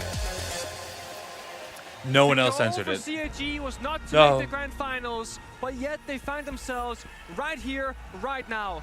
Yes, they're down 0-2. That's not what's, you know, Actually what they from planned Norway, to happen, Osa. but it's where they find themselves. I was born in They Croatia should and be been living in proud. Norway. They should Hey, be hell happy yeah. to have Do you know done what they have Norwegian? done No, this I don't. tournament. And My yes, the grandma scoreline was brutal. from Norway. 7-4, 7-3. But So. it could be much closer than that. And dare I say it, CAG So I'm like could and maybe 50% should have won Norwegian. there. And we've actually Something seen these like games that. play on Cafe before. At the Six Invitational, Furia and Kaga Osaka I think it's more met. like It 40 was an 40 to 50%, something like 8-7, that. Just barely edged out in favor of the former world I'm also champions. 132nd CAG Native American. Absolutely have a chance here, especially on Cafe. Yeah, absolutely. It's a map that I pin as their #1 preference map out of all 9 of them, James. The one thing that I will say is that they absolutely love the map. However, Furia at this event have most looked of it's phenomenal most of it's on Norwegian, Cafe. and then you have And I that will say it again, the sprinkle new from operator every bands coming in, the way country that in they've been Europe, approaching it, obviously. They've been doing well in their defense, and they've got And a very then, you specific know. plan for that. As we will see it, they've gone away from it. They've gone to take away the Azami and the Montaigne. So they've stepped away from the Twitch and the Brava. You're 100% The Azami handsome, and the though. Montaigne, the Grim and the Montaigne. Is They've that stepped away from the Twitch and the Riz? Brava of old. Yeah. Interesting. I do like this because I think Monty What's your favorite skin in the game? For the attackers to just really simplify the attack. Probably Stargazer on Walk in Pinka. piano, walk down the wide hallway and just be very comfortable. It feels like to me the longer the series goes on for is Furia trying to make CAG as uncomfortable as possible on their attack inside, taking away all their No, Krusty, I'm gonna laugh my ass off and be like, bro, it was something to give us enough time to get the fucking skins. I'm gonna start laughing maniacally like a hyena. I'm like, you should have been here, bro. I streamed for like a week and a half straight. All you have to do is leave the stream on. I told everyone. You guys made fun of me. Like, why are you streaming so on SenVale? Don't cry if you don't get the skin, because you fucking knew better. You knew. Kali being played, not all that common, but it can deal with the mirror windows. Of Why course, you white, Jasmine bro? With the gadget, is everything out deployable shields, which there are 2 of in this round. So it comes down to Fury saying, we're That going to is put up all hilarious. these obstacles, all these Good, problems good. for you to solve, Yes. and unless you solve them all Yes, perfectly, good, you're not going to have a good. chance in this round. Well, that's the thing. There's 3 Rooney gates, 2 mirror windows, 2 2 echo drones and 2 shields as well that they've got to deal with, and the KZ that's going to be a thorn in the side of the attackers as they look to repel out there on Cafe. Nice attack, It's gonna be Shuri. brutal. I'm sure you're CAG, totally. I think the most important thing That's for me probably, is that we you have know, the most continuous use of your time that you can progress in probably this round. do. If they Honestly, stall it's a now, really good we're not push. dealing with the 90 Outside, pixel holding shields angle like on Diana, for outside example, run out. then they cannot progress. For a minute in the Once round. they clear the shield, if they don't clear the mirror window, Might wanna do something though, guys, You need like, to make steady round pace. started, Right by the now, way. they're mostly stuck on the roof right now, just kind Halfway of through. mapping out what does the building actually look like on the interior. They see it. The Echo. When does drop start, bro? Let's go, defense. Yes. Easy mode. They got one. They get their entries, but they leave themselves no time to actually do shit. And trade it back.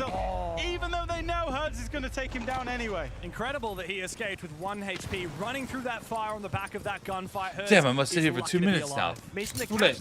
Why'd they bring a Cali for the Mira? I mean, it had to have been for the Mira, but and time is running low. There's no way there's 2 people in that fucking window. Building, 3 guns on rappel, 1 inside a cigar door. C4 maybe tossed. They deserve that. Let's see it. There it is. Deserved. Deserved all day. As well. And the retake. Retake here from Philippox. He's deep into Piano and he sprays on through. Him and Nate together. All up to Annie now. Dropping down on the new hatch. He finds his spot inside a shop. He's just waiting for the peek. There's 2 players looking for their opportunity. Finds JV. Quick headshot. Looks for another one. Tempted with the pistol is Nade. Philippox, a lot of damage done. Furia, be careful not to feed this one, but Herds on 1 HP. Doesn't give a damn. And he will chase down the last player from CAG. Furia, fiery as always. We need to see some life. Fresh review from CAG. If they can get locked down strategically, it's going to be so hard for them to problem solve these things. And again, they looked locked out from the beginning of that round. Do you know who I'm going to give that round to? That round victory to? I'm going to give that round victory to KZ, and I know it seems crazy. Okay. I know it seems crazy, so stay with me. KZ was being the thorn in the side of CAG. He was wanting to run out white. He was wanting to see the red. No. Chibisu on the Twitch. That's just one pack, though. The Twitch drone. He got off the Twitch drone to get the kill onto KZ. Great stuff for him. Gets the entry kill. What didn't he do?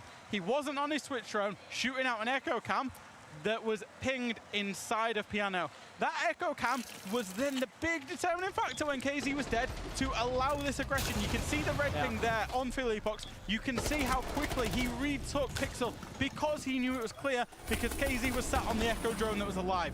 Absolutely massive. So yeah, that just goes to show being an entry deck isn't always necessarily a bad thing. No, you get to watch the cameras and also when you play. Hey, Chief guy, why are you saying drops live, bro? Why are you saying this to me? So back in the day, Old Empire, back in Europe, they had what I would call the 4+1 strat. 4 people playing together on defense with a set strat in mind, and then Joystick playing Jaeger, roaming around just taking locked eyes from across the room, down to your drink of the rhythm boom. Take my hand and skip the name. Ain't no time for the silly games. CAG did have an idea on that last round. They knew last week, I saw a film. As I recall, it was a horror film. Stepped outside into the rain, checked my phone and saw you ring, and I jizzed in my pants. But this chaotic playstyle from Furia is far too difficult to comprehend. That's the thing. CAG been Are you ready, my bird? Every time you're next to me, and when we hold your hands, it's like every step for me. It's not strategic. It's a clutch. It's not a clutch. It becomes utility. I still love that song. So I still have it memorized. Every single round, every single round. I was once speaking to a support staff member from a different team, and I won't say who, but they were saying with Furia, every map they've got 6, 7 different strategies that they can play on any given site. No time me out. Probably 6 or 7 I just want adaptations drops, bro. Depending on what they believe your weakness is, and they will go for the throw, and they understand the win conditions of everything perfectly, and that's what makes them so hard to play against, because they Let's repel bait. Let go. They're not an aggressive team. They're not a late round team. They can do absolutely everything, and they do it with conviction.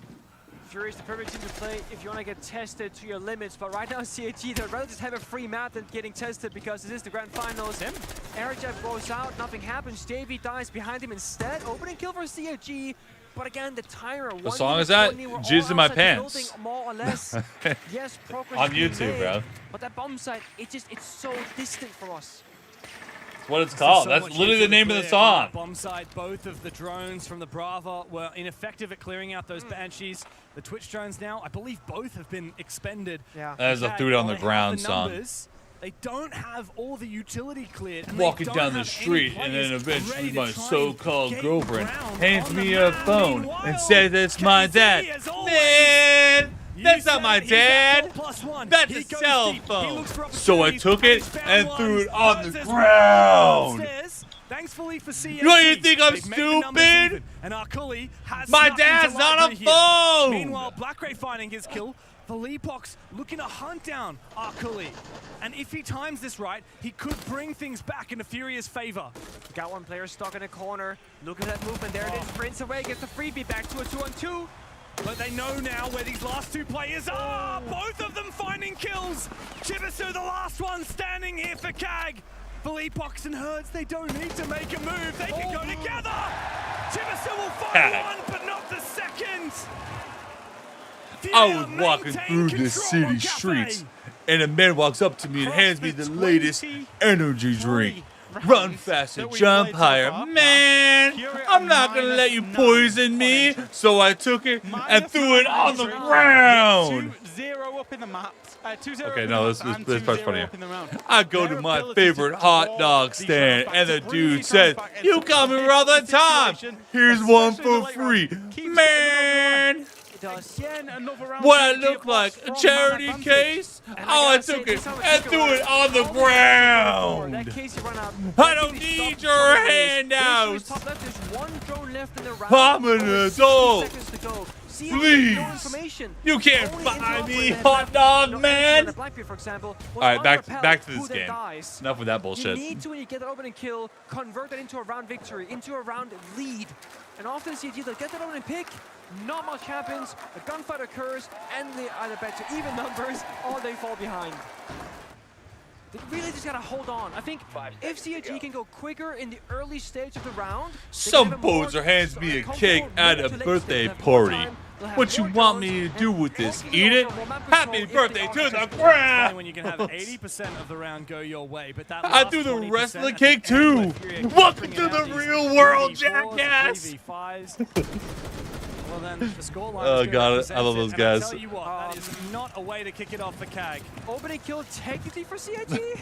Technically, yeah. I mean, Furia back to -8 on the injuries. Well done, Furia. They did really well there. Not what you want, especially because it's a breacher as well. So, because it's a breacher, no hard breach now exists on the side of CAG. Which means, if they wanted, their plan A was a full clear, and they wanted to breach the hatch as in the dining room there, they now can't if it is reinforced. They will not be able to, which means the traditional way of attacking, and it is reinforced, we've just seen on the Valk camera there, the traditional way of attacking of dropping down the hatch and looking for a plant, they can't do. What they now need to do is convert into either a VIP sided take or a bakery sided There's take. 3 bangers that I know from them. Actually 4. There's My Dick in a Box, Threw It on the Ground, Jizz in My Pants, and then there was a full minute less to figure out what the problem solving skill is going to be at. They got them. Mother lover. What's it called? The blitzer. They got the blitz operator. You're a mother lover. I'm a mother lover. We should fuck each other's mothers. Fuck each other's moms. If he's playing VIP side, which he is, you go bakery because there's the one stopping power to the blitz operator. They have some good songs. VIP. Oh, Chibisu's found one, almost a kill here as well. Arkuli brings the numbers back into CAG's favor, and perhaps Crusty, I need to do that more, honestly. But it does mean they'll need to take down Hertz in his power position on this Warden, and the blitz is going to be the tip of that spear. He's got to go in forward first and try and knock this Warden out of contention. But he's not going to be able to flash him. He needs his teammates to support it. Glass is popped early, has to go off now to regenerate essentially, and to go for a rotate. They saw the Warden. Can you stop bullshit screaming? And No.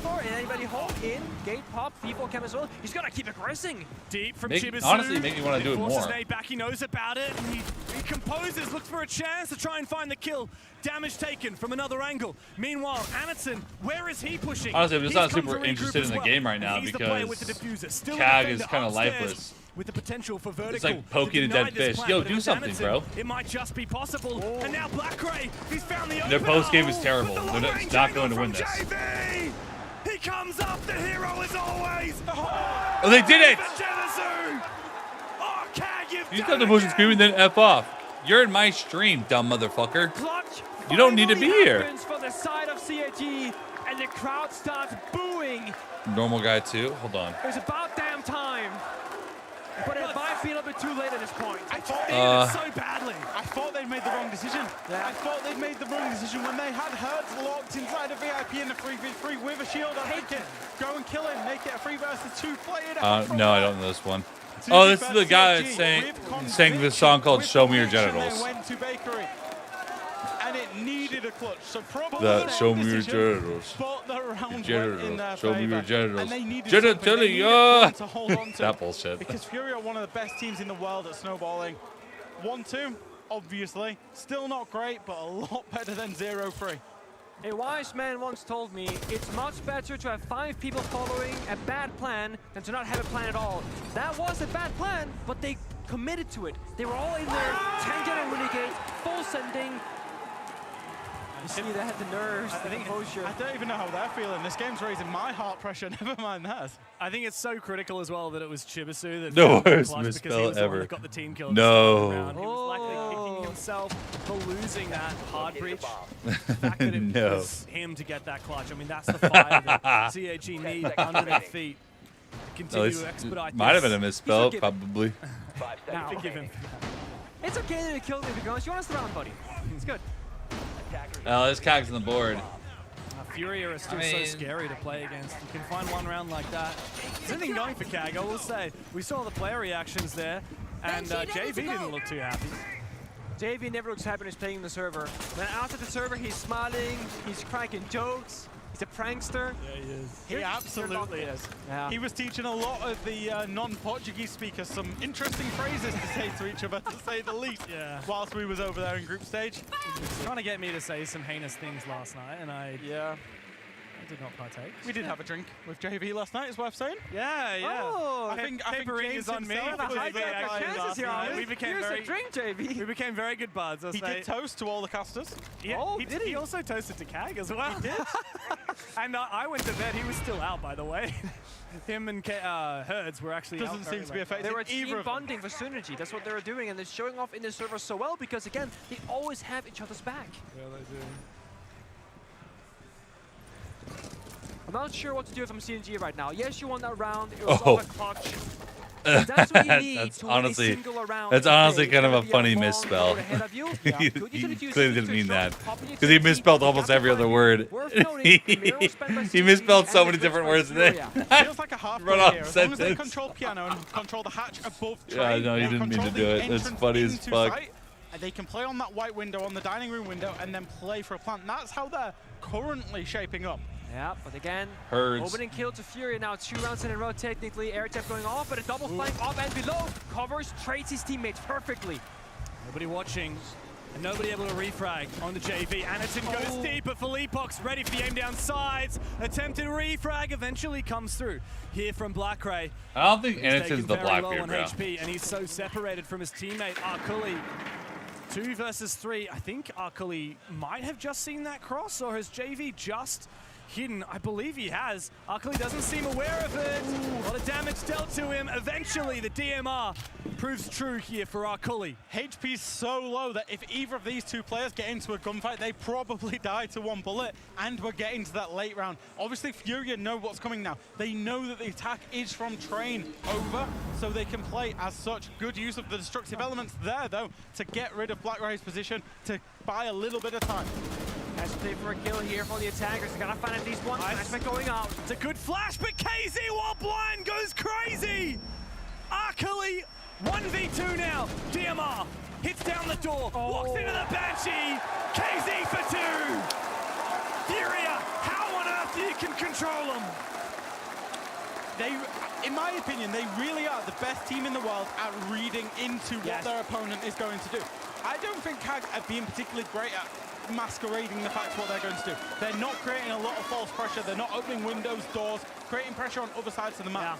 As soon as Furia have a read that that's a half player, they know they need to get rid of the player holding piano. They do that instantly, and then that's the trigger point. They flood, they flank, and they change the dynamics of the round completely. They control these rounds so well. And again, understanding what is worth for us as Team Furia. One guy tanks the air jab on top red cigar door. Then we got saw the basement player Purge walk up. They're happily taking a 1-for-1 kill there because they disrupt the plan and they pinch in the middle of the map, stopping a possible execute later on. That half player only works. It only works if the attackers can control the piano hatch, because you're trying to crouch through the fireplace. You can't do that if there's a defender on the hatch. And Furia realized that super quickly, played to stop that happening. That change, how many times are we going to say that CAG have been forced into plan B, C, D for whatever they're doing? Furia keep changing that dynamic because they're reading into it so early on. And now in a different setup again, utility, right? The castles, they are running, so we're going from a very fast-paced round where Furia, they're happily taking these gunfights to a utility setup with a little flare of a spawn peak as well. 2 rounds left in the half as No, well. there, Putting you're pressure fine. on for CAG. Not many chances. Wow. So close. Furia just pre-firing every single window, keeping CAG honest. Keeping CAG honest. That's the thing about cafes. If you do these aggressive mini plays, spawn peeks, etc., you can really slow down the attackers. Their spawn is quite far away. It can take you 10 seconds to get to the building, or 30, 40 seconds watching all those different windows. And again, they're applying pressure everywhere. It's gonna repeat the gunfight even. Yeah, I mean, Shuri's scared. When you see KZ re-peeking you, you don't want to take that fight. Yeah, that's a bit of a story here, and KZ's also going to get healed up again. Go again. Furia, they're playing this dock to lean into these overpeaks, knowing full well it doesn't matter if they get lit up. It's smart. Keeps up the pressure while playing a shot again. The 4+1, he's on his lonesome downstairs. Meanwhile, CFG clearing utility, getting their first step on. Poseidon, I don't even want to say They're it, gonna bro. play here or what? No. I don't even want to explain it because I feel like no character to speak of. it's going to trigger other conversations in here that I'm trying to avoid. Slow from CAG. Still in the corner. Yeah, trying to bait the peak from Furia, and eventually the upside down repel from Chibisu. And Anaton's got his boots in the building. He's looking for one. The nade comes out. That's really nice. That will clear out the position. Is he able to find the kill as well? JV looks to not re-peek. He needs to dodge the C4s now, but he does have another nade if he gets to the breach. You pay for that to do edit videos yourself. Right now, I've been editing my own videos. Here comes the C4 though. BP got grenaded out successfully. Dude, the one I did on stream very outdated and today. He's doing a little bit of damage, but he stays alive. Very important. He has that piano information and the pressure. I'm not against But who's paying an helping editor him? for right now, videos, nobody. but like, KC, maybe to me, finding the money more. has to make Then sense, that you know? 45. Like, I don't want my YouTube to go into the red. I don't mind it keep staying like neutral, but like, money made from YouTube, I want to be spent on editors. And if it's like the YouTube's super in the negative, then it's, what's the point? Philip Box just farming, bro. Oh! Shuri finally redeems them. It's all up to Nade. Oh. Black Ray and Arkuli still up, still Spark with alive. full HP. They hunt him down into the corner now. Pistol in hand. Pistol whipping the best he can. But the lock-in from CAG. They find their second round of attack here on Cafe with a long way still to go. That's a CAG round right there. Yeah. Massive blunder into round victory. Probably the most convincing manpower round victory they've had in a while as well. How does Chibisu not peek from that window when his teammate died to the hallway? Hey, his job was to hold Casey downstairs. Okay, that was his job. It was Anaton who had to swing the hallway, okay? In the perfect world, you help each other there, clear the hallway, hold the flank. They didn't go for it. I think I need to sit down. I know. You want a chair, James? I can go get you one for you. I'm good, thanks. We're all, I would say, Siege purists at heart. We want to see the team play aspects of this come out. Screw that. I want to see teams go crazy. Okay, you just want to see CAG win. You want to see Apex do it well, Jeff. But No again, comment. the team play there for CAG was abysmal. Damn. Yeah. Sharik managed to find a big double just following up on the chaos late round, and from there he went out, but absolutely crazy, because I don't think CAG deserved that round. The benefit Didn't there it is that Kanye over that's like the shotgun old skin? style CG where they full commit to quote-unquote the wrong play. Too but soon, bro. Nobody backs up Too and gets soon. cold feet. If Chibisu goes, okay, we're losing our black beam, I'm gonna go back and Hell drone, you lose the no. round. He keeps walking forward, boom, boom, 2 kills. It's not about what went wrong, it's about what you can do to make it right afterwards. 2-3 with a potential even half is great. CAG going 2 and 4, I was expected outcome, if anything. Then it comes down to your defensive side. How good can you be there? But CAG Yarkren, I think the team play aspect right now looking much more lackluster than the first 2 maps. It's really funny how Siege works. It's really, really funny. There's a world where Fury have controlled and strategically won every round of their defense, and it could be 3-3 on the half. Yeah. Now, we spoke a bit about the possibility of like the Twitch, the Brava ban, you know, Fury playing a lot of utility, the Maestro. They are really not wanting to play into it. They are just tailoring the setup based off operator bans. Chibisu right now, with the Tokabi, maybe expecting the potential for either, you know, an Echo, a Maestro, a Valkyrie. There is a Valkyrie on the board. There's no IQ to find the cameras. Risky gunfight doesn't really do much damage on either side. Nate stays up. Skylight drop? No. This is so awkward. Eventually a flash does land. Is there able for CAG to get into it? Finally the kill comes through, but at what cost? Black Ray and Arkuli have eaten dirt. Another kill now for JV. Desperation for Shuri Bananaton as the Blackbeard finally finds his second kill. What's happening right now?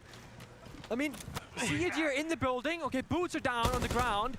But man disadvantage. Man disadvantage, top floor control is established. I'm sure if Would you love gave Furia Keg to this win. option, 3 versus 2, They're giving their best. They would absolutely take it. Jarreeb's now got 2 breaching charges left. Honestly, the Very, shield very bans are important fucking because gag they're over a little lovely bit. players underneath vertical. If they can manage to find Anton just is in the one Blackbeard. kill from the verticality, this is still a winnable round for CAG.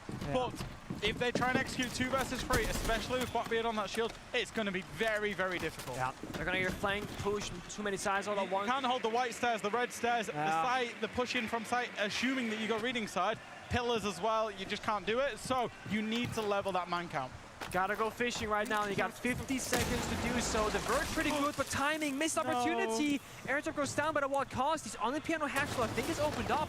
There might be a way we can isolate this player of Philippox inside of mining, and then it's also, of course, the bomb site.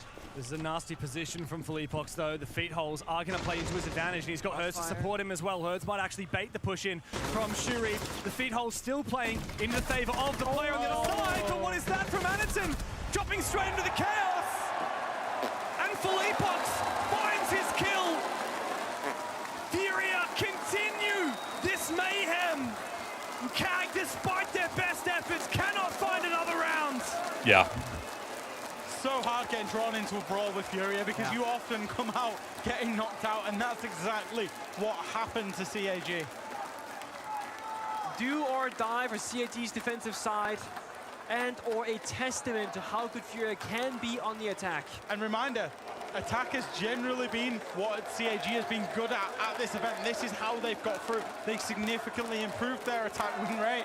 Obviously, Furia, the best defensive team in the tournament. We've seen it there. Bans have started coming in. Yeah, there's a bang story on one side. The good old Asami and Castle going through. Yeah. Of course, Furia again want to open up the map, not give them any safe space, try and play those opening kills, and give CG less to hide behind. They really compounded the Furia with their bans. Like you say, as we get into it, we're going to see Azami and Castle. That's what you've just said. Now, think about how teams would play Azami Castle, particularly on Cafe. Yeah, all about piano, right? All about piano, particularly for those shop holds. Yeah. It's very much for that reason. Obviously, you can make Castle work on the basement bomb site. You can also make Azami work on the basement bomb site. But it's particularly for the cocktail bomb site and then the reading and the mining bomb site. Yeah.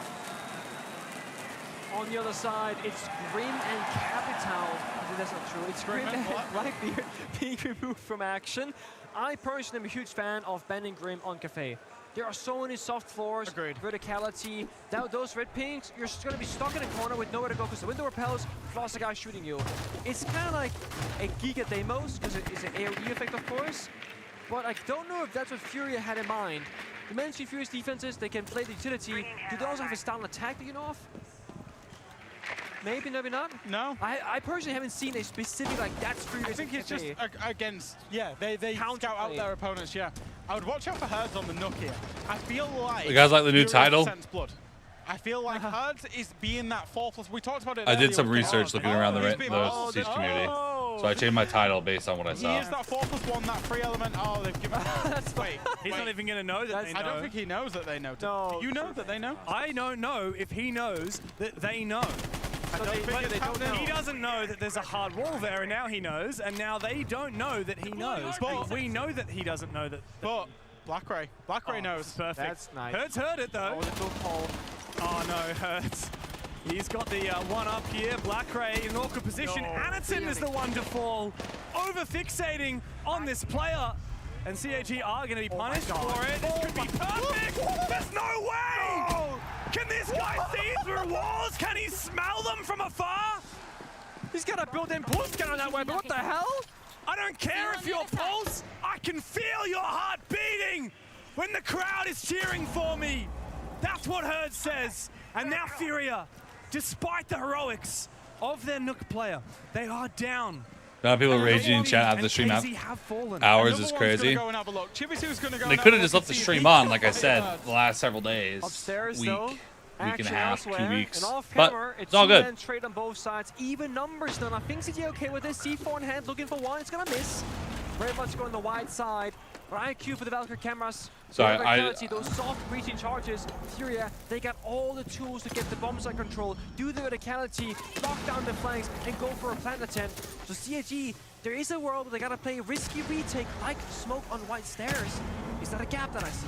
This is a cheeky position, nobody knows about it. Shuri whiffs his shots. Low HP on Nade.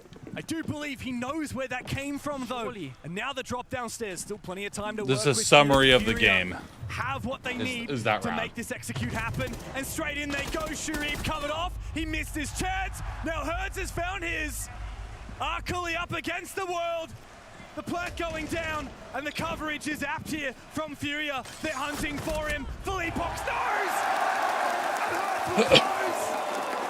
Furia are 2 rounds away from raising another trophy on home soil.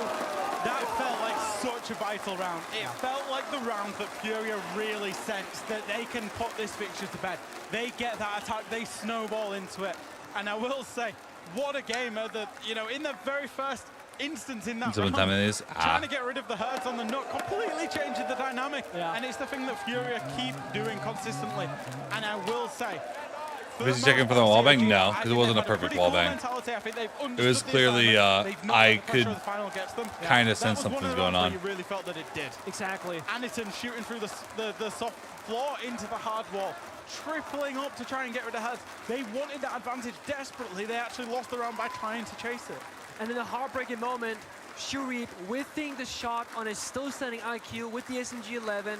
Yes. Doesn't get the kill, walks back down the staircase instead of advancing to bathroom, for example. Somebody needs to tell Cag they're on defense. He has to retake up the staircase, and Philippox watching it, he dies. It's nervous. It's exactly. nervous plays, ultimately.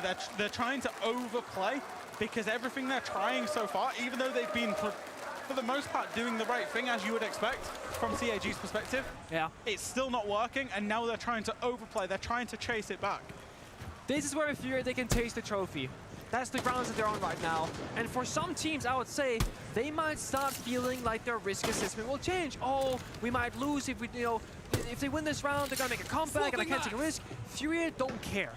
We've seen that. I think them going into a grand finals like against FaZe, making that comeback story, they know they just need to stay locked in and play their own style of Siege, and they will come out victorious because they know and they fully 100% believe that they are the best in the world. And no one can say that they aren't. Yes, FaZe, they won recently, but FaZe is not in the grand finals right now. It's Furia as always. It's testament to Furia as well. I think Leo mentioned this on the desk yesterday, actually. Shout out to Leo, but he mentioned it, that they stuck with the same 5. Despite that big dip after joining Furia, not making the Montreal Major. Big disappointment for this roster, we expect them in finals. We expect them to be winning things. They stuck together, strong 6 invitational showing, and now they're here at the next event, grand final, 2 rounds away from winning it. It looked like to me they had lost their hunger. Hunger is there, Shuri takes a bite out of Hertz, gets the kill, with 1 HP left. But Furia at this event, they looked like they won it so badly. Feels like the back. It does. It's almost like the back to not having won any of those trophies, and they just want their first one again. So rejuvenated, ready for a fight. Half the round to play out, good a bit of verticality, hard destruction, double down on Box and the Sledge. They got all the tools for the job, but there's an Echo, there's Goyo, there's a C4 waiting for you on the other side. But Chibisu still not in position to throw it as of yet. Furia have taken good control. Losing Hertz loses part of their X factor. He's the player on this roster who always goes for those big flanks. Speaking of, that's a big kill. Shuri taken out of the game by Nade, and finally the verticality comes to life for Furia. Furia have cleared all the areas they need now to execute. It's just this C4 on Chibi that's going to be detrimental to them if he manages to find that kill. They've cleared out the double door of Kitchen. They've cleared out the double door of site itself. As soon as they deal with Chibi, it's all go. I would say discipline, maturity for CAG, but in this round they need to lash out. They need to try and go for a kill. I mean, they got a deployable shield in pocket of Anaton. They've not got the right tools for this one, unless the timer gets so low. Anaton, use your shield. C4 here is so good, but the timing? Now, this is your moment! A nuclear C4 from Chibisu! And that could well be the round. It's up to Nade and KZ. Nade finds his opening. KZ looking to regroup. There's information for him. Can he find the kill on Chibi? Big round from the Warden, silencing the crowd and keeping CAG in this fight. It was all on Here we that go, this C4. game now. The C4 lands. I'm going for a CAG bit, win, the but I'm probably C4 taking the lands, night Fury off. win. It was as But simple I'm as that. going for a I bit even until wanna drops say, are fully I thought it off. was too late. I If might the do some C4 only sponsor gets one of stuff those two when kills, I don't drops think turn that's off. enough. I'm not I sure think what he I'm gonna do has yet, to get but the double kill. the night itself is probably going to be Otherwise, off. it changes nothing. I thought it was too late. I thought so too. I thought they'd be in sight. Fury had dropped, and they just wiggled the window for the long line of sight, or maybe perhaps looking for the Sens. I'm not entirely sure why they did it, but it slowed the push down by like 1 second, which made all the difference. We might see it in the replay. A good Vert. Oh my god, that's a great kill. C4, Sens wall, they drop. Yeah, Sens gadget in the hand, I believe. Nice. So Fury actually, Leo did it. I'm Bang. praising Leo again. Yeah, Leo yeah. Alfama, he did a great illustration on Fury doing that specific attack previously. And I think what Philippox wanted to do was roll the Sense gadget from the window all the way across, because you can plant in an off position using the Sense gadget. Yeah. That extra half a second to a second that takes was enough for the C4 to land. Yeah, and I guess in their head, they want to pop the Sense wall, then watch the hand stop first, then get the second roly-poly. Otherwise, they show their cards ahead of time, right? Roly-poly. Roly-poly. I like it. Otherwise, you'd expect default plan. So they're gonna drop first, then throw it out, then jump over. Again, that's Fury not wanting to show CAG what their end goal is, whereas when we saw CAG in the attack, they didn't show us enough. You know, they're always like predictable. Look at the lineup here. Amaru, Ying, IQ, Dokubi.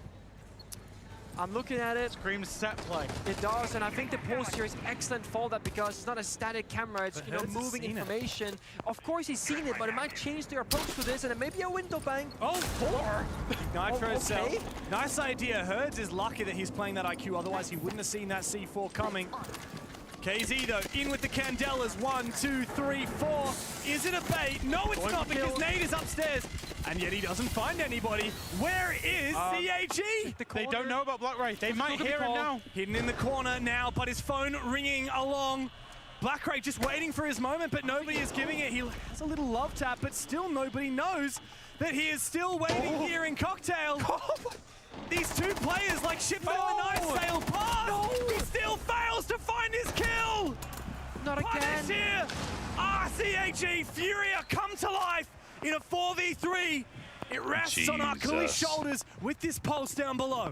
It's the different rounds, same blunder again. Wrong timing, doesn't get the kill. Now playing from the back foot, losing top floor control with a quick trade from Furia. And there's so much time to work with. Drones are coming out, flank watch being established. So much time, so much information from the side of Furia. They have lost their execute utility in the Ying. However, they do have a Dokubi call that's just going out now, and no defender has a C4 to deny anything apart from their guns. So they trade their execute operator for map control, for kills, for advantage. They're gonna keep brute forcing it. 4v2, red pings in hand. They know where they are. So over here, Anaton is caught out. He's cornered, and they've cut him down. Akuli, V4 for CAG. Furia, they know where he is. That's the first, but not the second. Again, Furia. It's time, guys. Brazil with a championship point before them. One more round.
You can't be scared. You can't even be happy after one victory, like truly, because you need to control your emotions. When that final round is over, everything comes out.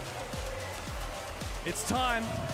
They know it all too well. They've done it so many times before. There is a trophy that needs to be lifted, and I can think of no one better to do it. Down to Ian on the stage.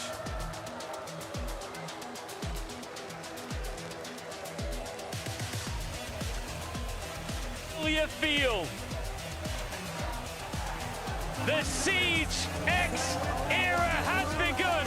Your R6 Reload champions, it's Furia! E a Fúria é a grande campeã do Reload! No! Kag!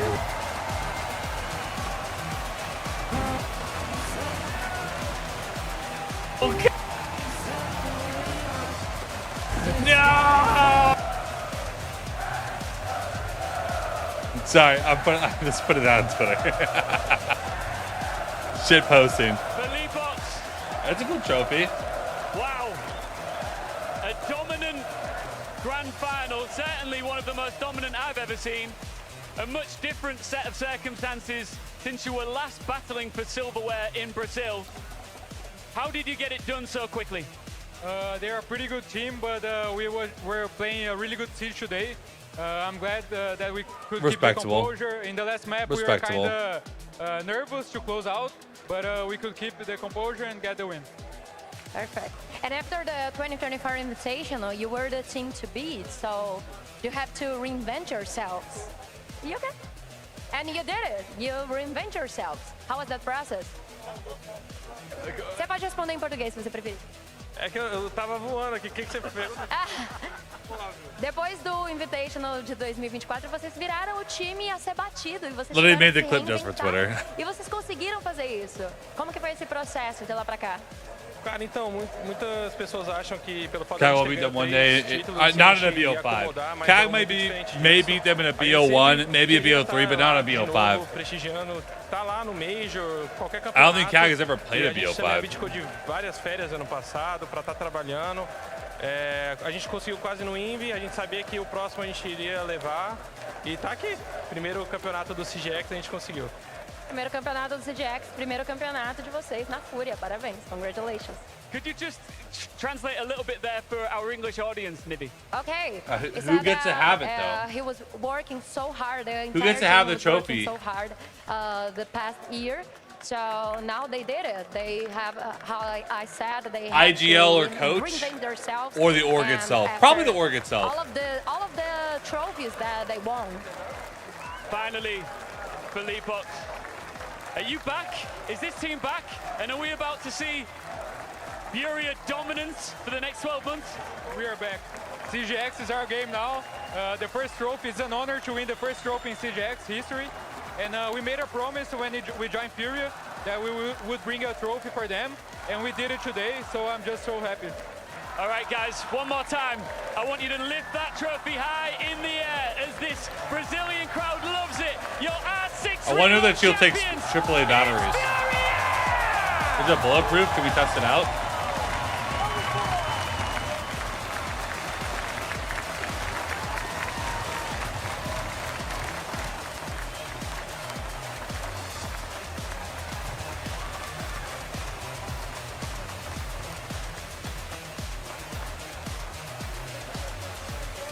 Honestly, kind of did feel like a humiliation ritual for Kag a little bit. Like, there was a spark of hope, kind of almost every map, but it was just outclassed.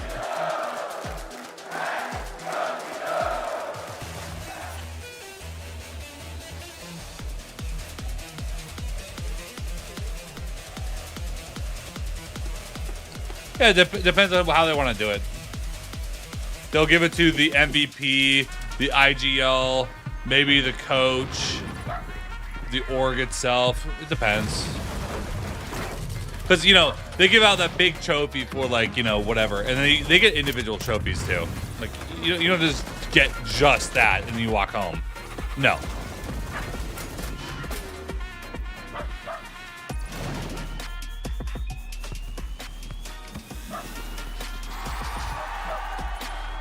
The shotgun skin looking nice in my inventory.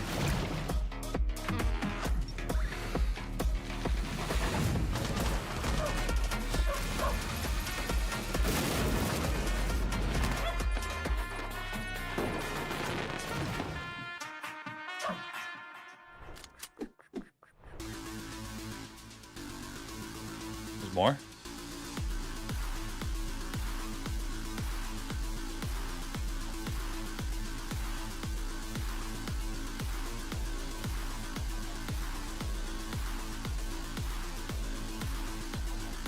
I'm not sure what else there is to talk about.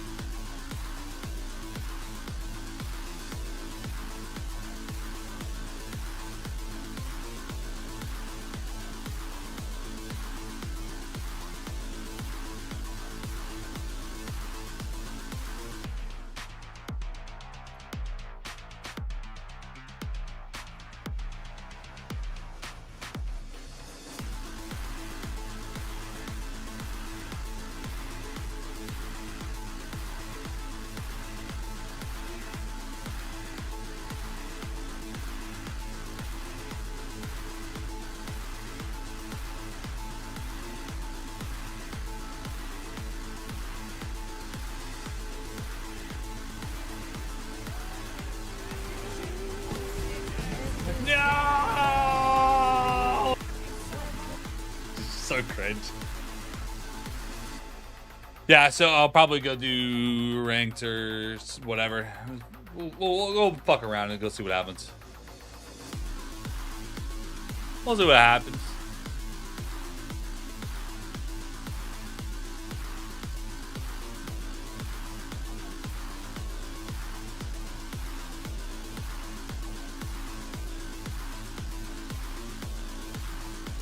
We'll see what happens.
poor little CAC, bro. They almost beat him. It was a close game. Could have gone either way, honestly.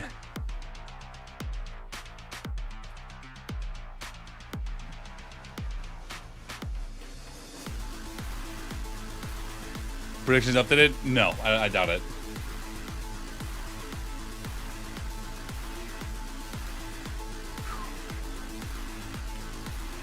Trying to figure out what I'm going to do the rest of the stream based on multiple factors.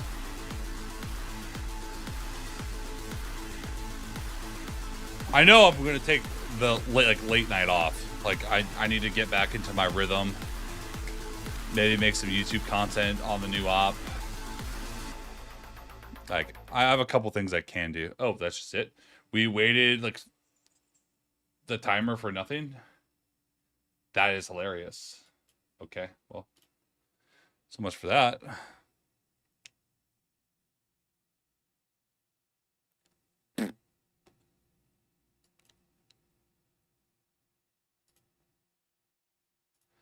When the sky falls, when it crumbles. Yeah, we're gonna see what happens after the event, like in terms of like viewer upticks and whatnot. Goes up, I'll stay on for a bit. If it goes down, I might just like call it and, you know, shit, I'm tired, bro. But, you know, really depends. We'll see what happens. Let me know when drops officially turn off. All of your games, I don't have the energy for that today, Ty. I have to be in a really good, like, good mindset while drinking and having a good time. Right now, I'm like, huh? What?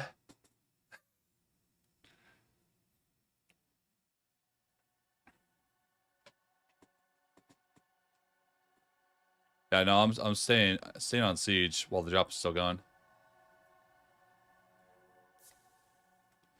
Got a little bit of rollback. I am owed way more than that, but I'll take a 27 little doinker.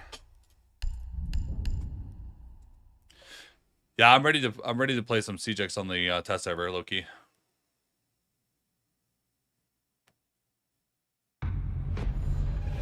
Hells, I don't know. Only God knows. God and Ubisoft. I wouldn't be able to tell you that. The drop could end now as I'm talking. It could end in 5 minutes from now. It could end in 2 hours. Honestly, only God knows. Let me pull a Jinxie. Drops are on all day. I'm gonna call my Ubi dev and have them turn them on.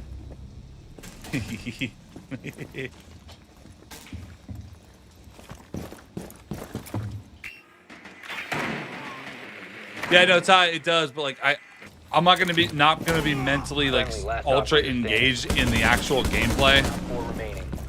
So like I need to be having a good time, and like when I'm tired, I'm just like I need to be mentally engaged, or I'm just gonna be like the impending doom sleep is going to wash over me. Test server's on Tuesday. Is it gonna be on CJX? I believe so, yeah. 15 seconds. So I posted a reveal video talking about the reveal while I was watching it live. Tomorrow I want to get a video out talking about specific changes that are coming out, like talking about the Clash rework is going to be like 50% of the video. Like, does this make Clash OP? Is she good now, etc. The Fent nod. I mean, basically, but like just, you know, this less than 6 hours of sleep for the last couple days. Nod. I've been up since 5 a.m. It is 3:30 p.m. my time. You know, it's sun's getting real low.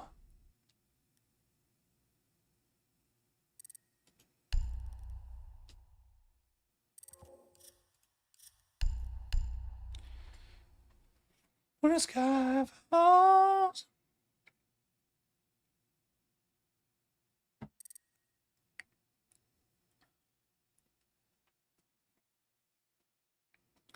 Yeah, but the amount of hours I streamed. I mean, I know I did a lot of VOD stuff throughout, you know, the last week and a half, 2 weeks, whatever it was, but a lot of it was live Be ready content, to eliminate hostiles. and it's still tough. I know it may not seem tough, but it's me watching, making sure it's on, making sure nothing's going wrong, like, you know, checking in chat, even when I'm like offline technically. 10 seconds left. It doesn't seem very difficult, but like honestly, it's not that hard. It's basically like I don't get to sleep normally for a while. Get ready to engage. Like even when I'm sleeping, I'll wake up after like 2 hours, have to check the stream, make sure everything's fine. Just like, oh bro, it's pain.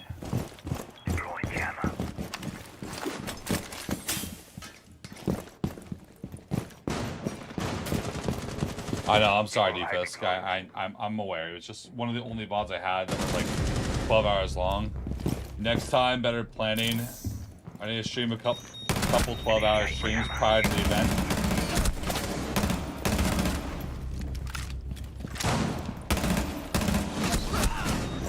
Couple 12-hour streams prior to the event, like maybe like a week or two prior. Stress sleeping? Yeah, it's like awful because like. Yep. Did your PC update the other night when the spam flare protection popped up? Well, it was some ad blocker on my stream PC, which I pay for YouTube Premium, so there's no point in for me to even have it. But it used to be my old gaming PC, and it was just never turned off. So I just turned that off. So that is what I believe you saw. The stack. I don't got it in me right now. Like definitely a tomorrow vibe, like before the test server and everything. That would be a solid thing to do tomorrow. But now it's just like keep pushing. Because I don't know what I'm gonna do in an hour from now. All right, still on. Sorry, but eliminate hostiles. See, my brain is fucked up. Are drops still on?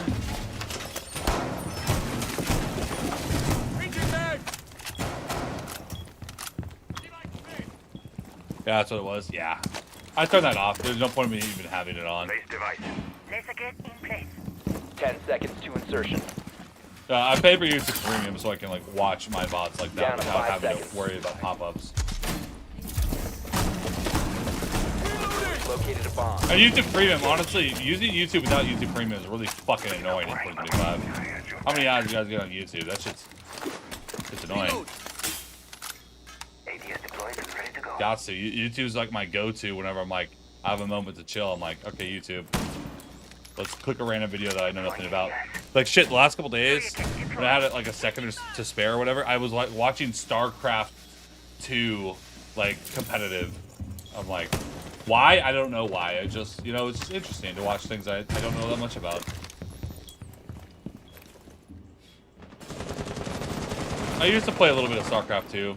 Not very often, like not very recently, but it was one of those things. It's like, you know, I can watch. I know enough that I can watch it and like know what I'm watching.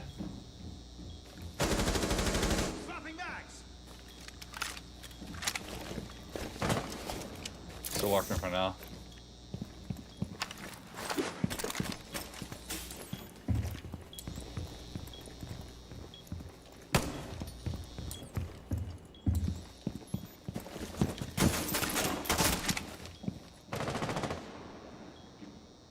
No, the block that I used was working. It's just occasionally will pop up, which is kind of bad if I'm literally fucking sleeping and it's 1 a.m. and I have to wake up at 5. You know?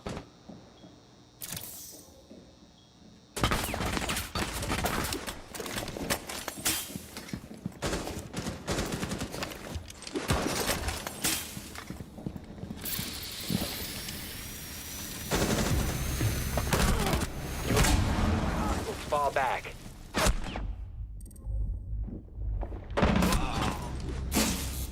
I knew one was on the staircase. Flip.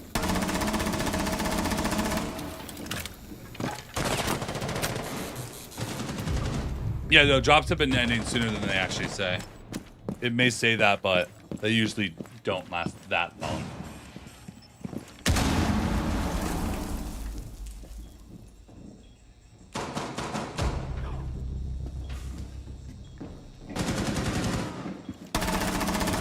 Op 4, last operator standing. One friendly remaining.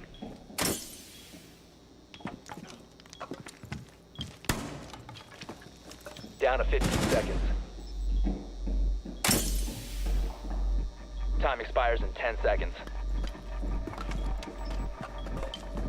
5 seconds remaining.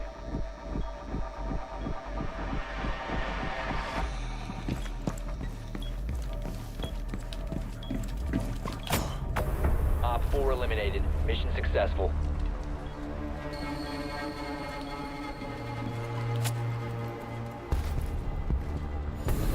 Still going? Nice. Great.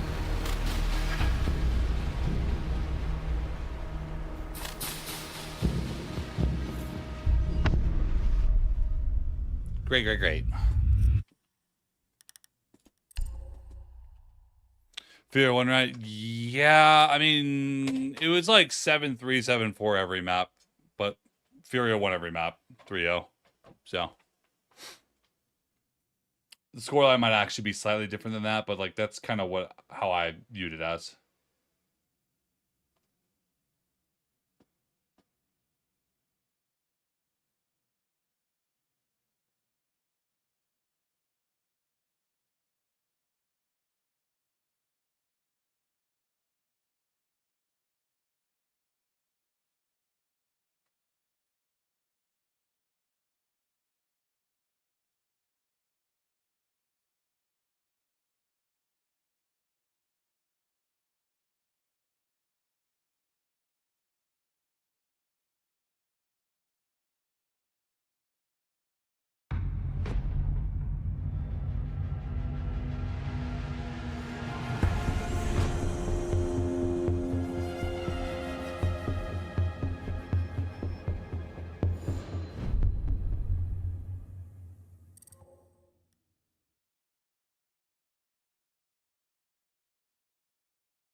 Suicide Grand Final, yeah.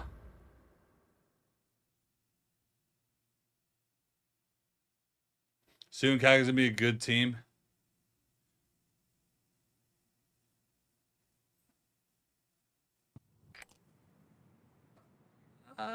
Friendly drone deployed. Op 4 is reinforcing its location.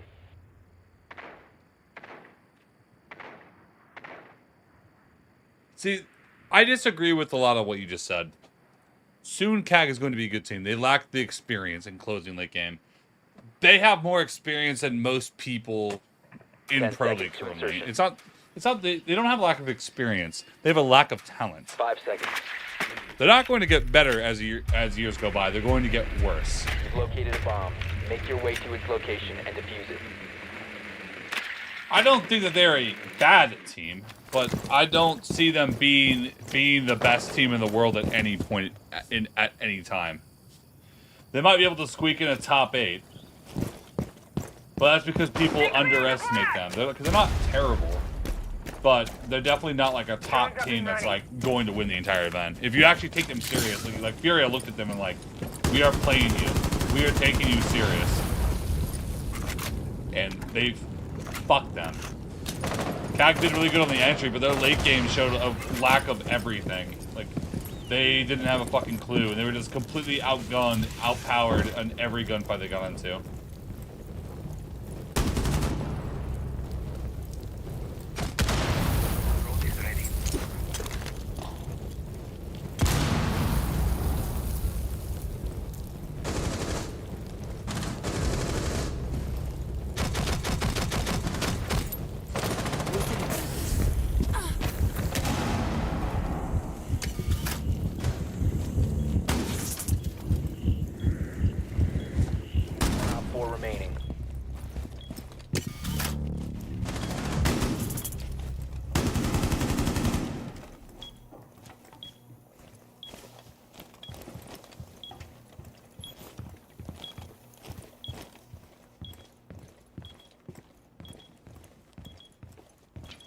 Incoming adrenaline boost.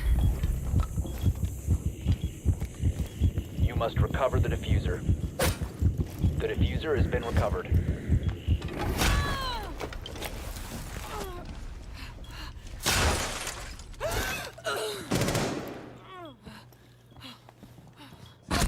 Down to one friendly. No idea where it was. I'm gonna stream for a while.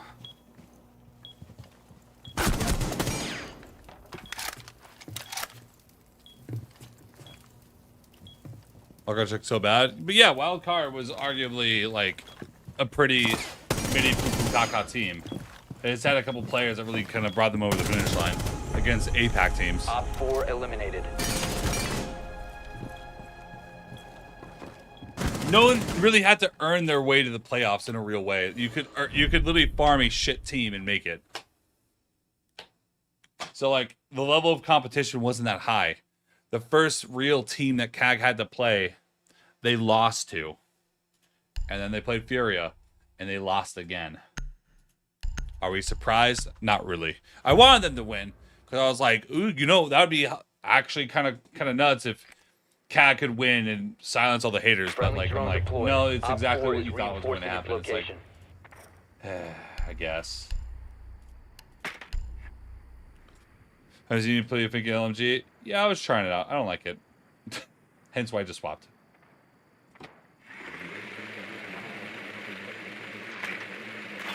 Ten seconds to insertion. 5 seconds before insertion. Baby Shark was super good for being a rookie. I don't think it was bad.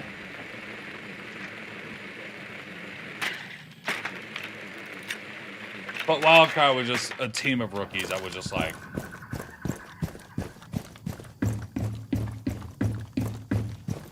There are several tiers under what is required for a stage that size. Reloading. CAG is also several tiers under a stage that size, just not as much as Wildcard.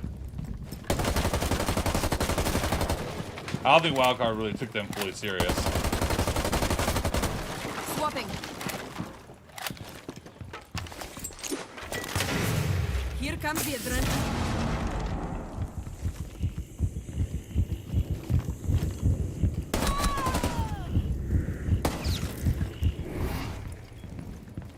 I'm sure they probably did take them serious. I'm just saying, like, when you know you got CAG and Furia lined up, you research a little bit more of Furia than you do CAG. Adrenaline surge. A lot of fucking angles to check without drowning, bro.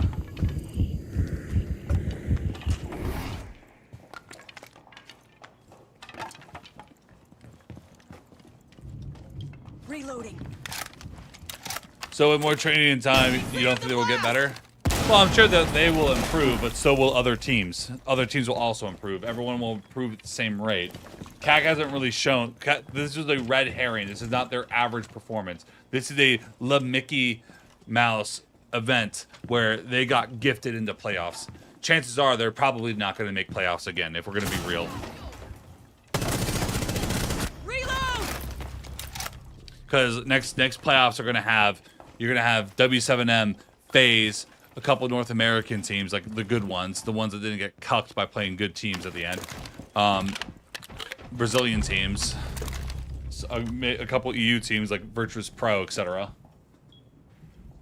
Do you know who Tusky is? Yeah. 1v1 Tusky. Does he like him? I don't mind Tusky. Reloading. Nah, 7-0'd him using Zofia and Ella pistol only. This is kind of funny. I don't mind him. You have dropped the diffuser. All friendlies have been eliminated.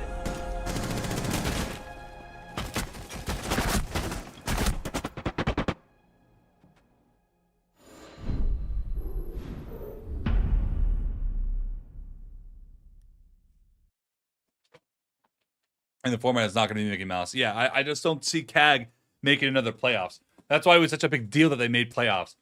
Because them even making it to a grand final, guys, an APAC team has never made it to a grand finals. Ever.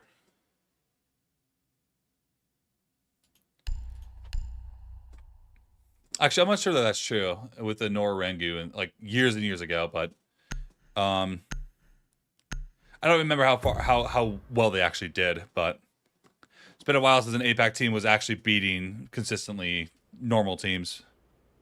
Be ready to engage Op 4. You want my honest opinion of Tusky? He's a decent guy, but he definitely tries to clickbait a little bit too much. That it comes off as fake to me.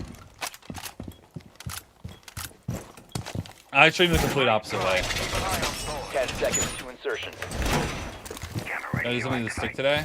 5 seconds. Reload! Yeah, but here's my thought on that.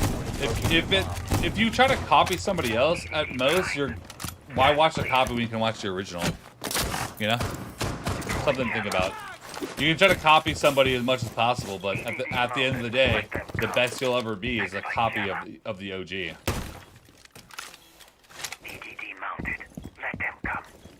Just be yourself, man. But you know, that's what he does. That's what he does. You know, I don't really care. Do your thing. It's definitely crossed my mind to be a massive cringe lord on stream, but I'm just like, you know what? I'd rather just stream the game and be me.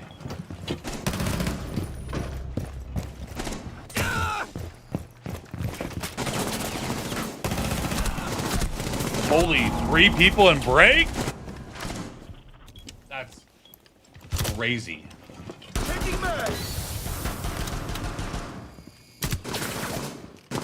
That's fucking dead.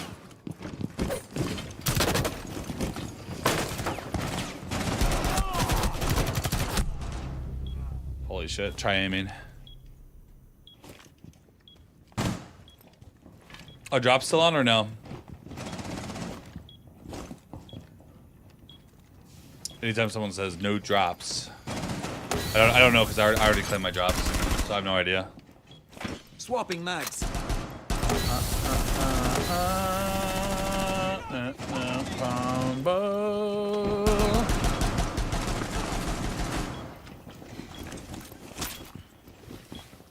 You try to check, but.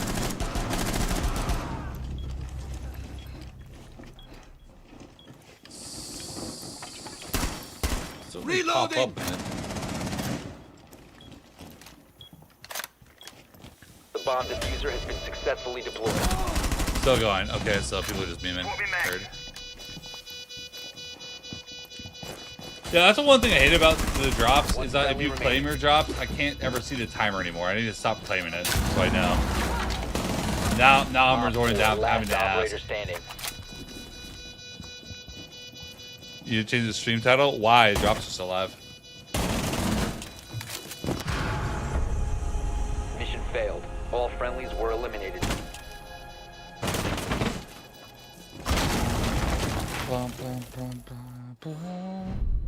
Lord, that's not how drops have ever worked.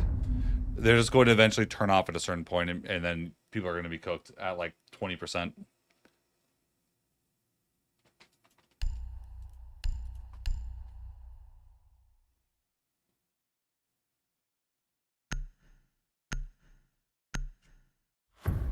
I do like small creators for interaction. Jinxie, yeah, I like Jinxie's personality, but just getting him to respond to you is very, very fucking difficult.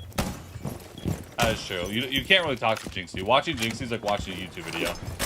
It's not his fault. I mean, you've seen his chat. It's fucking insane. You can't really talk to the guy. Personally, I never try to watch anyone that has like over 1,000 viewers, because if I can't talk to the streamer, I'm better off just watching YouTube. That's just kind of how I always view Twitch. Bomb located by Op. It's not the case for everyone.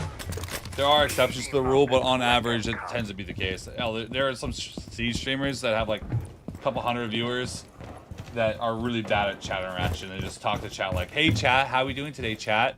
Never reading the response. Reload! And then just doing what they're gonna do while talking out loud.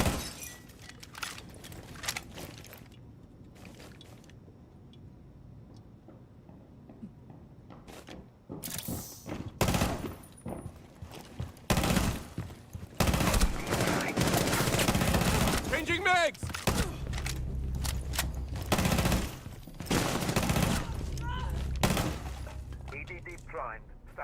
Changing mags. Let's go, Rick. You're not the biggest streamer I watch? Well, yeah, because you're probably doing the same thing as me. Like, you want to watch a fucking glorified YouTube video?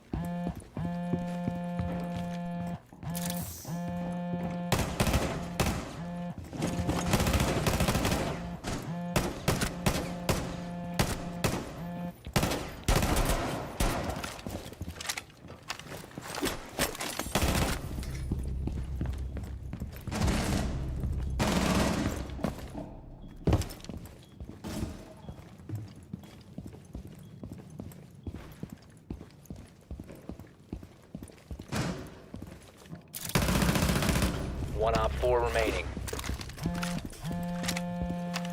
Above me.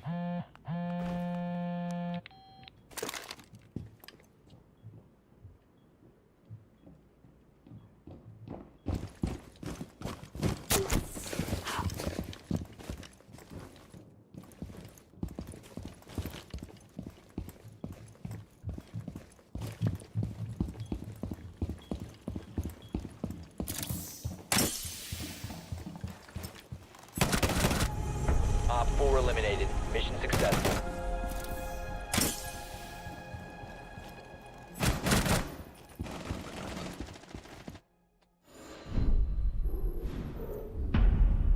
Just interested because I was seeing Tusk on TikTok and watched his stream a couple times, and he tries to ego people with how big he is in the community and how good he is at Siege.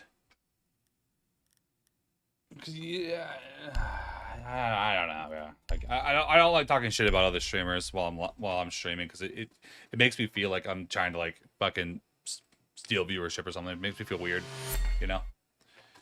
It's not what I'm trying to do. It's not what I'm about.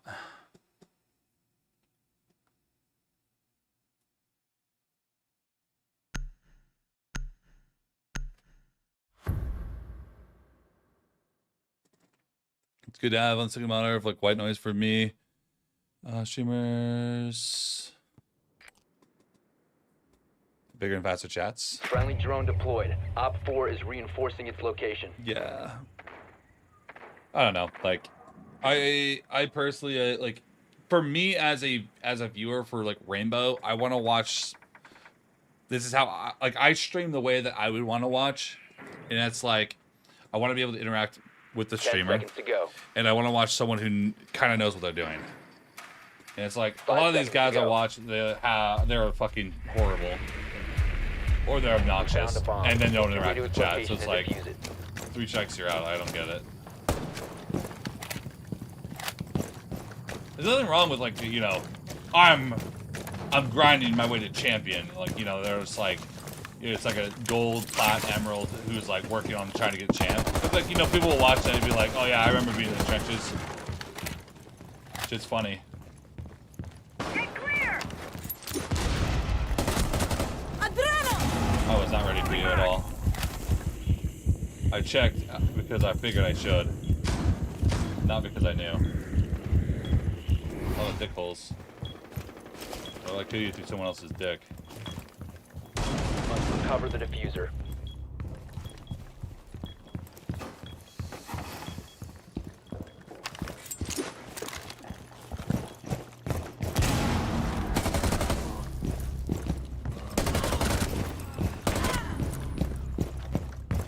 Changing mags.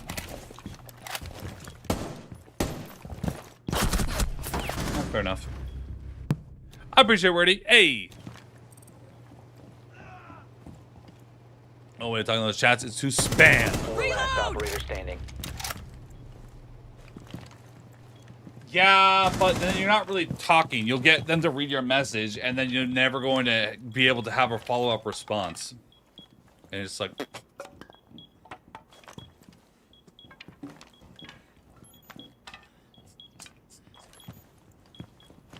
You never really talked. That's an enemy, bro. The diffuser is secured.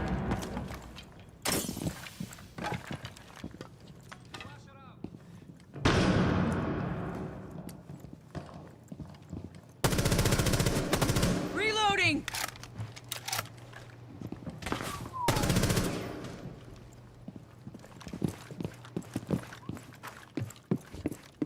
Reloading. to the Alpha and second gold. I mean, there's nothing wrong with being a low rank. It's just like, as a streamer, for me, you have to be one of three things. Very interactive. The more of these you are, the better of a streamer I think that you are. Diffuser is online. You have to be incredibly interactive with your chat. Like, you know, actually, like, interact it. You know, I feel like that's not hard. B, you have to be good or trying to be good or trying. I don't care if you are good as long as you're trying to be good. You can be a bad player as long as I can tell you're trying, not like Caveira roams across the map while you're clearly trolling and laughing. It's like, it's just like I don't really care. And then 3 is more like, gotta be kind of humorous at times, at least. No ranky. We'll probably do some ranked at some point. Kind of looking for a stack. I'm not really sure what I'm doing yet. I'm not sure how long the drop's going to be on. So I'm kind of like, it's kind of like hanging out for now, just to kind of see what's going to go down.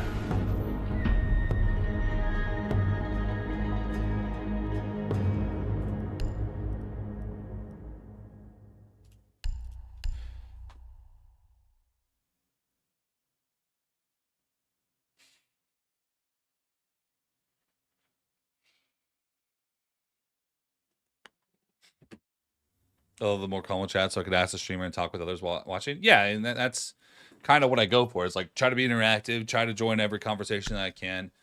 If people are talking with each other and I don't get the context, I don't comment into it because I'm like, not gonna pretend like every comment in stream is directed at me specifically.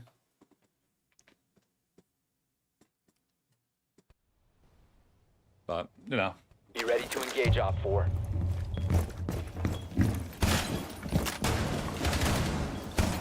One thing I realized is that I'm, this is gonna sound extremely cocky. I may not be the best Siege player in the community, but I know without a shadow of a doubt I am one of the smartest. I'm not talking in terms of Siege strategy. I'm talking about in terms of like, Reloading, cover just me. general intelligence. 5 seconds to insertion. Needles in position. Op 4 has located a bomb. Be ready for You think Josh will be up for 30 more minutes? Shoot it if you need it. Potentially. Finish securing the perimeter. I'm reloading!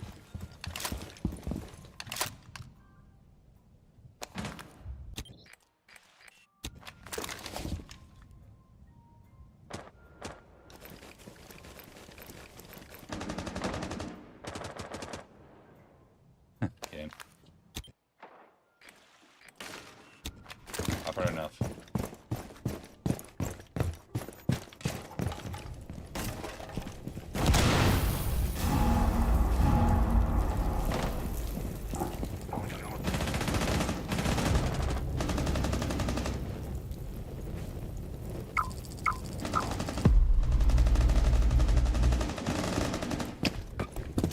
Your location has been compromised.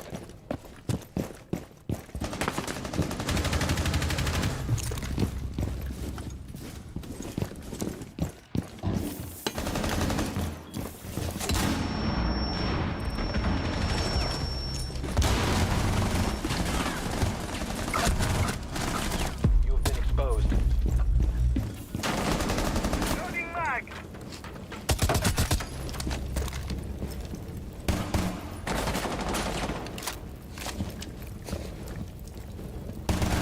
Op 4, last operator standing. Mission critical, bomb diffuser activated. Reloading! Diffuser located. Disable it. I was a clusterfuck for a second.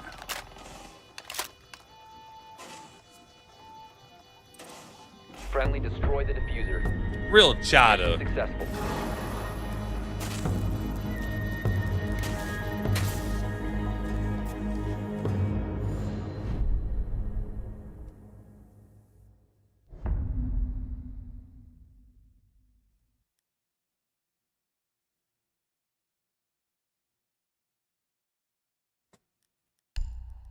Real Chad. Wow.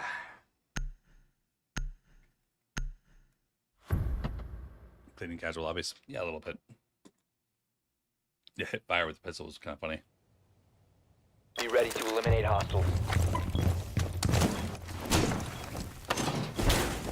Deploying explosive ordnance. Getting Vulcan set up. Razor wire up.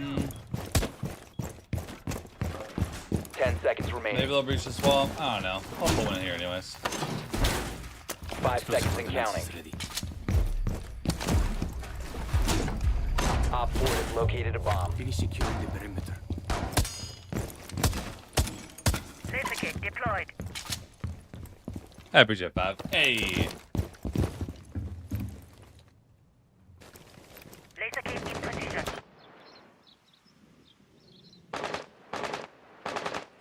I've seen enough. See you guys in hell.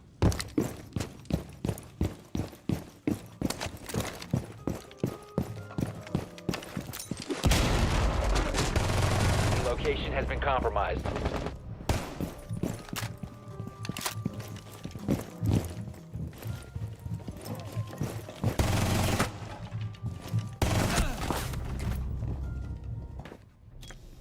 The Madness guards over versus 8-year-old kids. I fucked up though. Not perfect.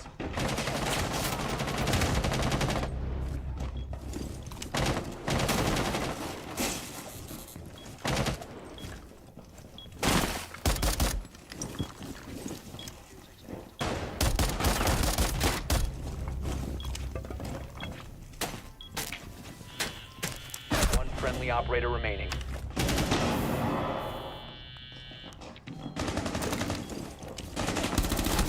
That's what I deserve after that stupid ass run out. Friendlies were eliminated. Mission failure.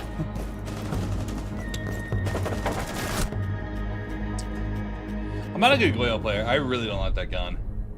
That first swing on Goyo, I would have killed him with literally any other gun, but because it's Goyo, I'm just not used to using that fucking gun. But I'll keep using it because I'm not a bitch.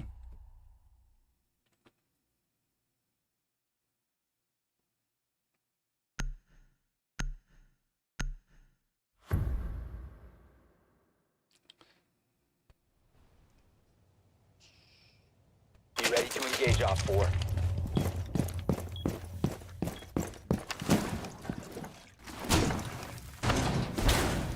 Getting Vulcan set up.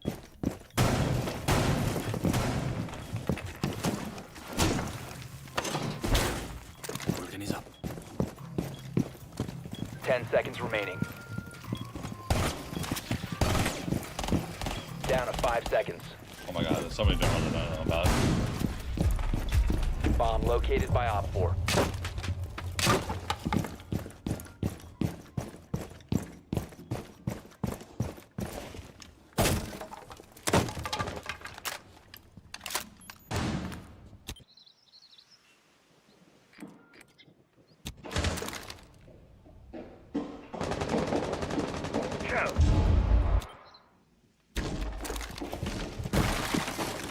You have been spotted by hostiles.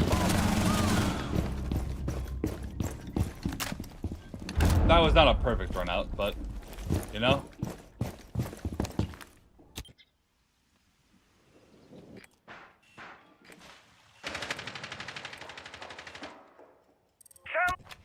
Bottom orange. Changing mags.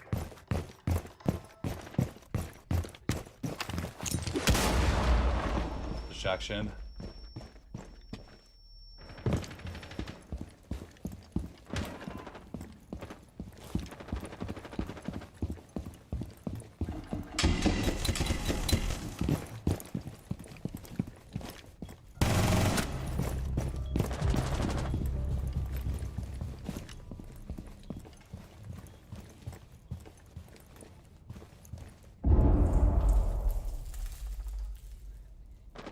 I hear you. They went down library staircase. One Op 4 remaining.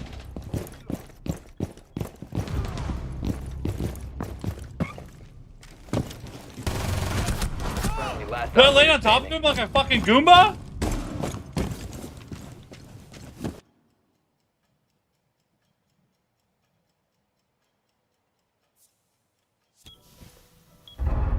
all that just to die like that. That is hilarious. Everyone Goyo's with deployable shields? Yeah, that's when Goyo was really fucking busted.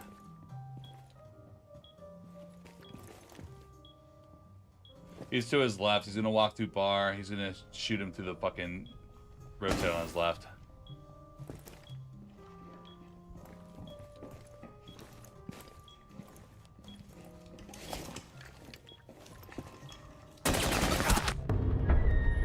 All friendlies were eliminated. Mission failure. Yeah, I mean, that's exactly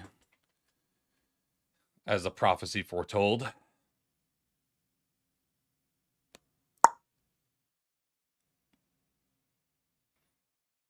Like the horizontal recoil? Yeah, it's horizontal recoil. I don't mind vertical recoil. Like, I'd rather use Twitch F2 on PC with all that recoil than use Goyo. Like, it has a lot of horizontal that I'm just not a massive fan of. It doesn't say it has much, but, like, it shoots so fast that, like, those tiny little dots are, like, it's just doing this. I'm sure you can get used to it, but, like, I'm more of an MP5 dock kind of guy.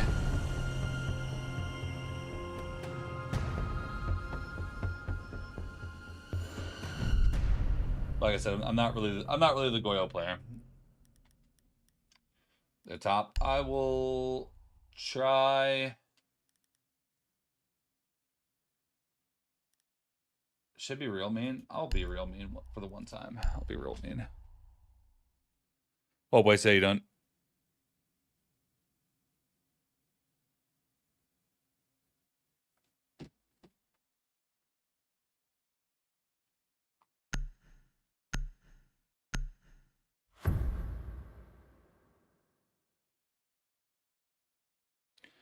We should all together. Friendly drone deployed. Op 4 is reinforcing its location. Wait, so drops are actually going to go on for the next several hours? Why this drop and not the other ones, though? Because it's over, they don't care anymore? Maybe? 10 seconds. 5 seconds to insertion. Yeah, you fucked up with that. Proceed to bomb the location and defuse it.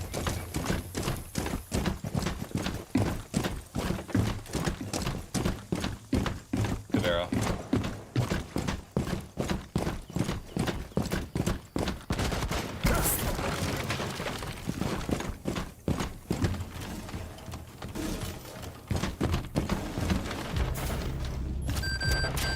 Last stop standing.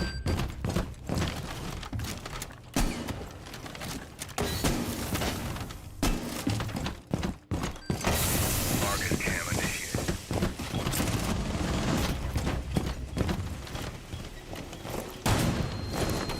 Drop it. Op 4 neutralized. Melee with Blackbeard is tough.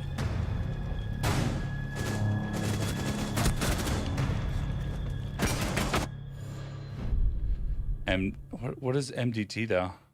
What is that in Eastern for another 5 hours? No. Monster Lab chair did I get? Tide Evo.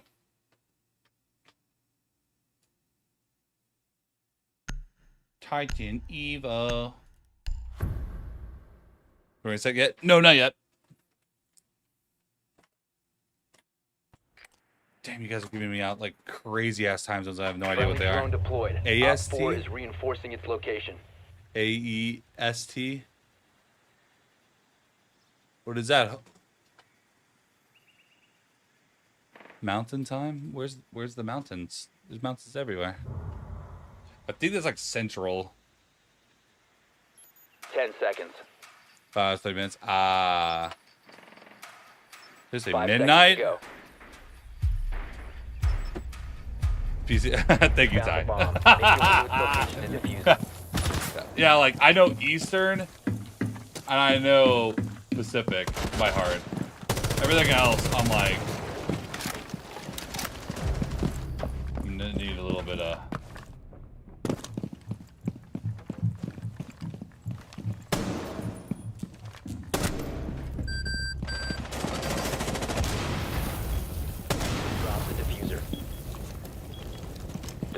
has been recovered. I wanted the drop shot so bad. Did not work at all. Let's see this shit.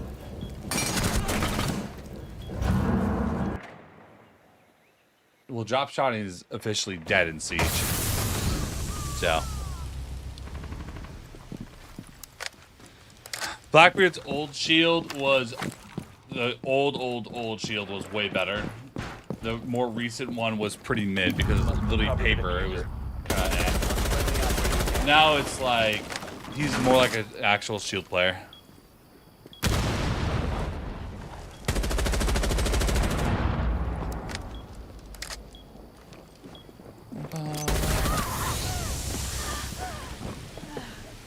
You to stand tall, raise it all together.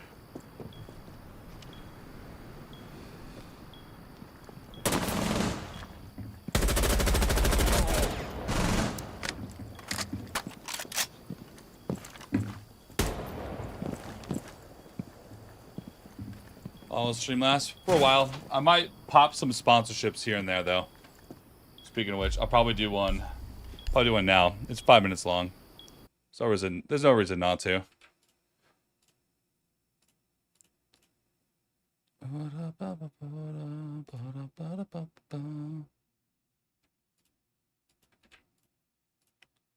All right, 5-minute trailer, and then we go back.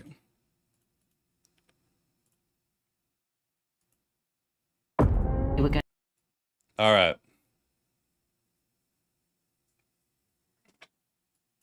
I was actually on a minute trailer. And I put you with a foster mum called Laura. You're gonna love her. Oh, welcome to your new home. This is my daughter's room. I want to show you something else. This way. We stuffed. I know I'm a weirdo. Deeply shocking. How did you cope with Kathy being gone? I didn't.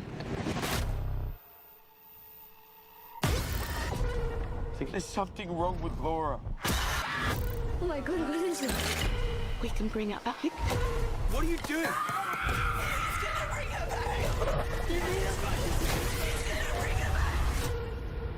I'm supposed to report how safe and reliable you are. So stay safe, stay reliable, yeah? May 30th. Bring her back. From the directors of Talk to Me. Okay. This is the official trailer 2. Let's look at the official trailer 1.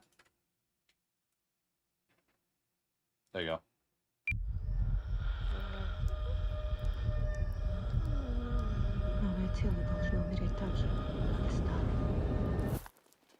It dark. How did you cope with Kathy being gone? I didn't.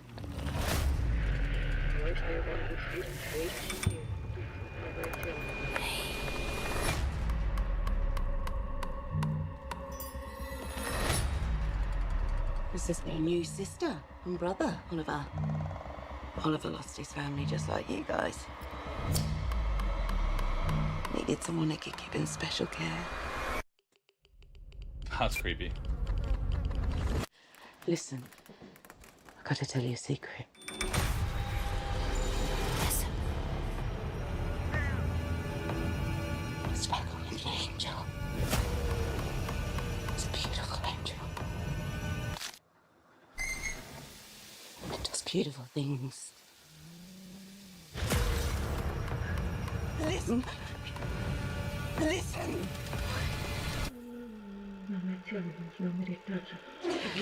Listen. Listen. Some people believe the spirit stays in the body for months after death. It's working. We can bring her back. Oh, so okay, so I get the general premise. It's trying to bring back like her daughter or something, and it said it's some type of demon. What the heck? What the dang heck, bro? And that is the Bring Her Back trailer. Here, we'll watch one more time. We got like one more. We got one more minute. One more minute. Boom. Welcome to your new home. This is my daughter's room. I want to show you something else.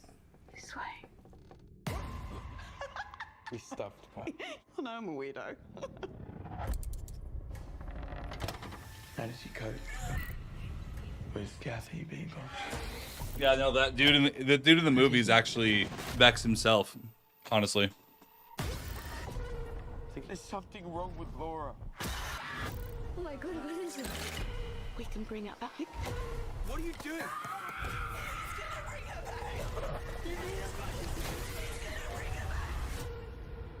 Supposed to report how safe and reliable you are. So stay safe. Stay reliable, yeah? Bring Her Back. May 30th. Alright, I just gotta chill for like 30 seconds.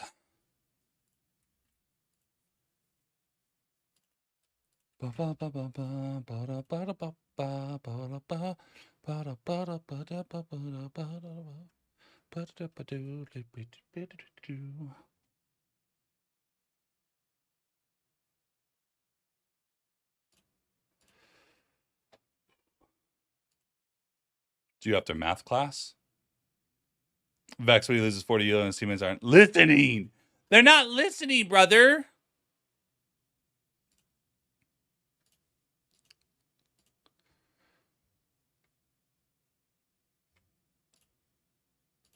Actually, I think I'm going to try this.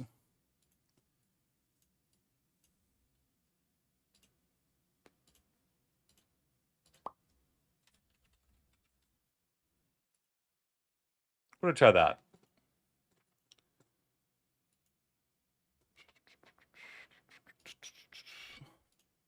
I'll try some Frag Punk. I don't have a rank stack, so.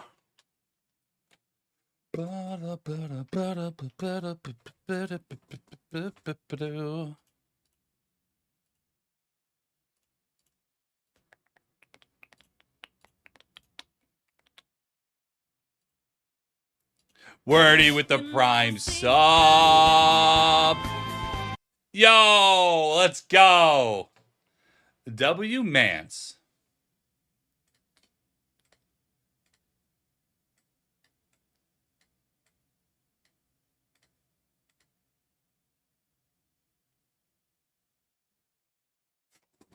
Oh, I was like, it's supposed to be black screen, bro.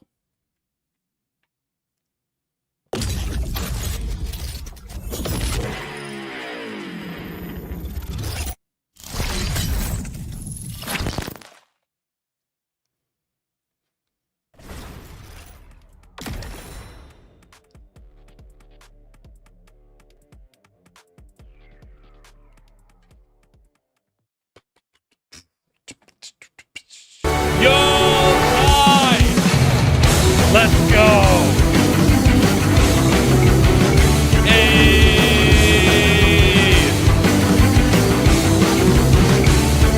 W Mance. Start with the 5 gift subs. What dang heck? Where am I? Where's the game? Play. That's what I'm trying to do. Outbreak? It's Outbreak.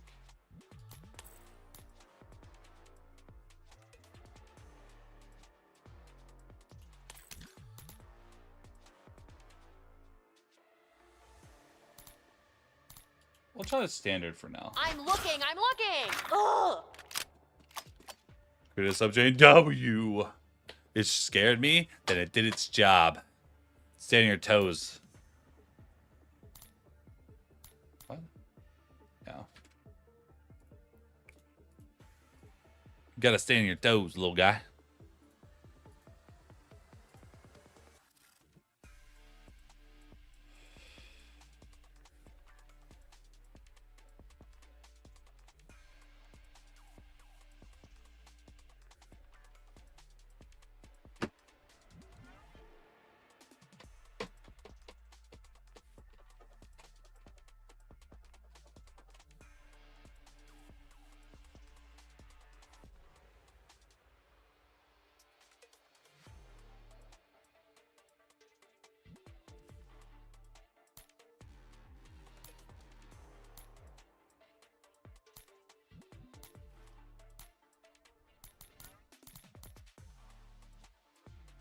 commencing. Get ready to ramble. Oh, Dung Chien, best dim sum around. I have a little cat icon.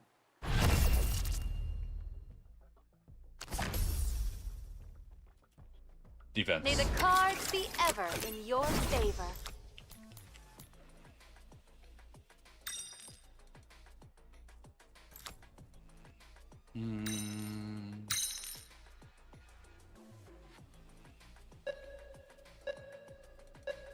Whoa, cool card. If you kill someone, you're invisible. There's track. Let's do track. Okay. Winning with grace is the way. Robot chick. Launcher man.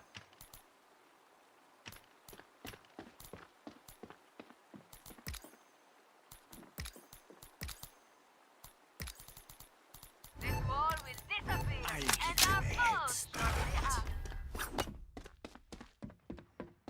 Enemy in. Attacker on point. I see an enemy in. Attacker spotted.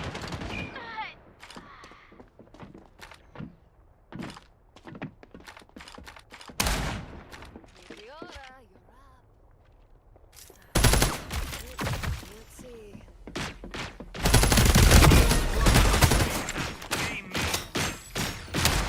I'll cage my prey and watch them squirm.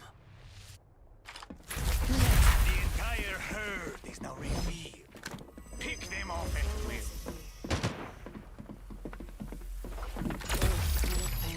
That's me. Enemy in. Middle.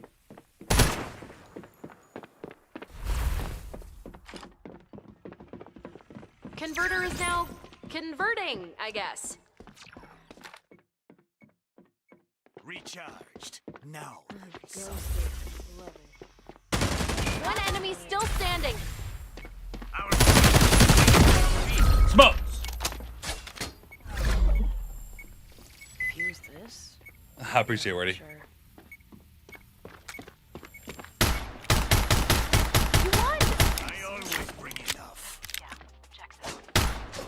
Honestly, if I had to leave Seed and go to a game outside of Valorant, it'd probably be a game like this, because I like that you can ADS.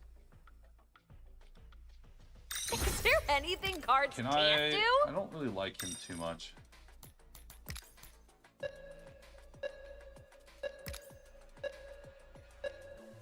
Actually, it's not bad. Jaguar's not my real name, but no one could pronounce that. So they used the name of the monster that ate my family.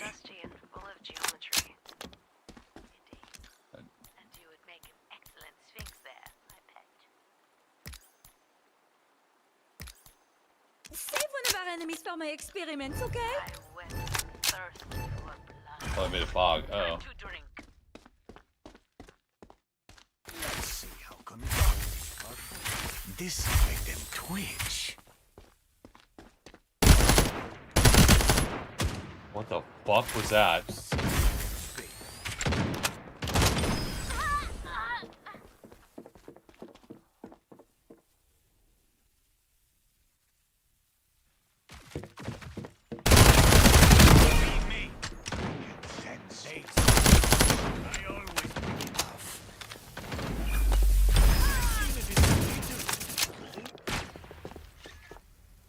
I'll cage my prey and see how foolish they look.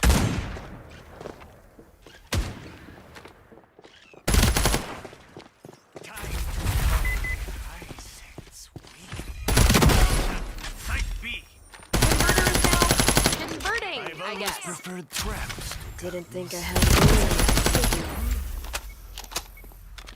Our prey is at Site B. No! That scared the shit out of me. I don't know what that was. The Grim Reaper things? Replenishing my stock.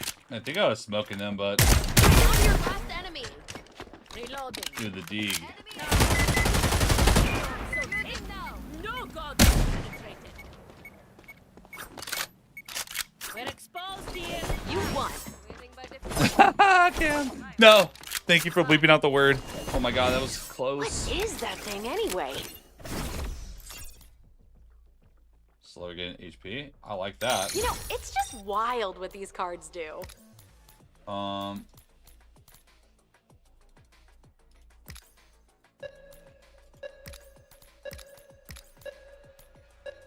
like that he can kind of. He's kind of like the. For the glory I mean, of you the kind of hold an area by yourself. It's pretty good. Melee hits heal you. Okay, well, don't let them melee you, I guess. Like, when is that going to be relevant? Let's test the voltage of the trust placed. Now.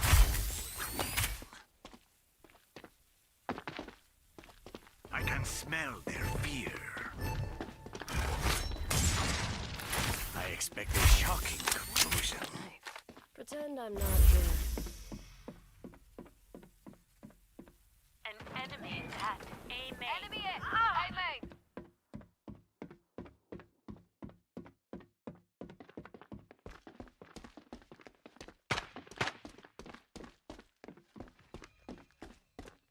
I'd rather they sell less.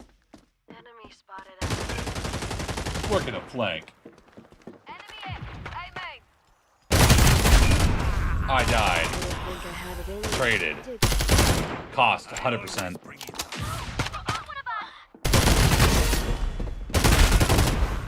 Yeah, no, Cam. I mean, I get it. I'm just saying, like, as a streamer, I would have to, you know, I'd have to pivot a little bit.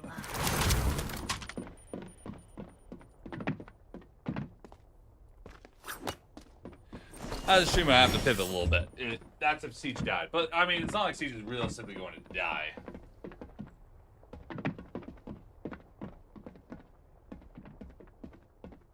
Feel free to defend here. Site B. Converter is now I mean, the Siege IP has been around for like 10 years now. Yeah, if Ubisoft potentially goes under, right? What'll happen is that they'll sell the game in its entirety to another company, like Tencent. And then, you know, we still have it. Hi, but you can't. Not like it's really going anywhere.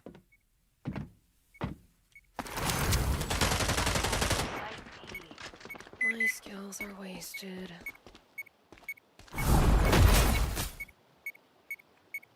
You won! Thanks as ever. Victory is ours.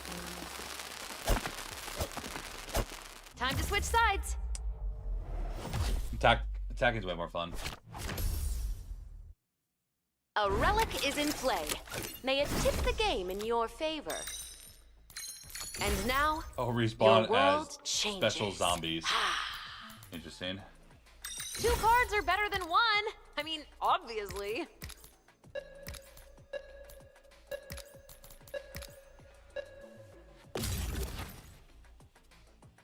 Together, let us infect the world. Secondary.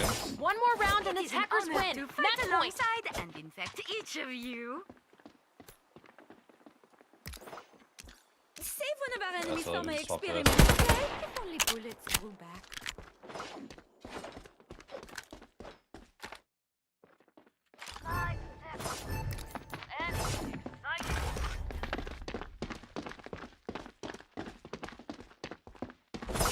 People don't understand audio in games like this, bro. It always annoys me.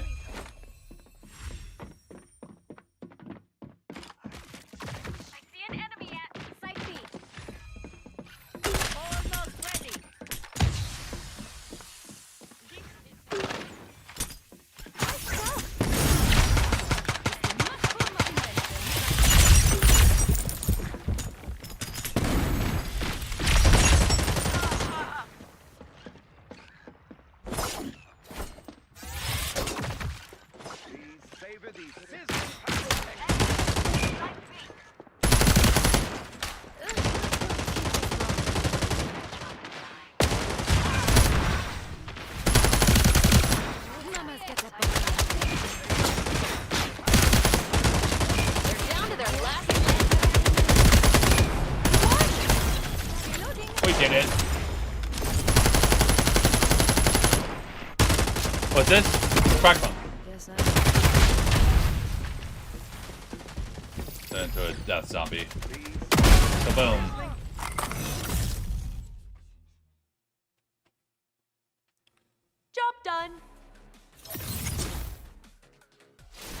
They're just gonna buy us. Yeah, exactly, Cam. Like that's why I'm like I'm not super worried about the devs and everything because it's like at the end of the day, like it's still going to be in their hands.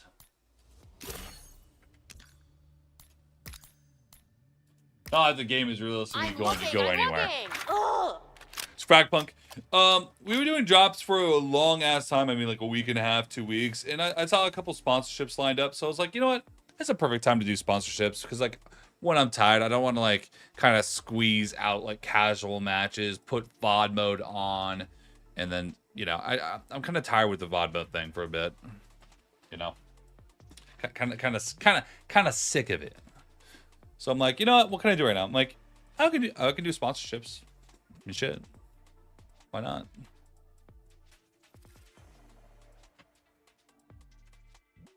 Perfect time to do it. Today I got to work on a new season video. Either today or early tomorrow. I might do it early tomorrow and then just get it out tomorrow at some point. Talking about the new season, everything that you need to know about the Clash rework, everything that's realistically going to change and how it's going to change everything. And then it's like, then I got, SiegeX gameplay on the test server, and then you got tier lists I gotta make. Is in play. May it tip the game in your favor. There's a lot of stuff. There's a lot of stuff to do. I think that she's pretty good just because of cool card. Heals. I can usually kill one for sure reliably. Save one of our enemies for my experiments, okay? Wonder what kind of people lived here. Oh no, I'm playing her. Yep. If I see them. She has a one-shot railgun. What else does she get?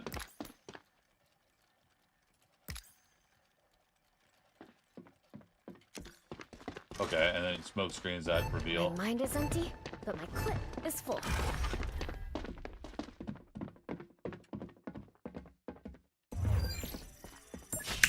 I see what you do.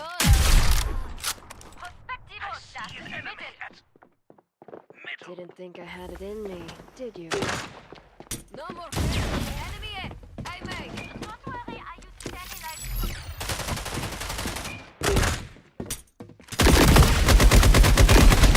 No! Missed a headshot. I killed one now. He's trying to flash grenade over the top. That was smart.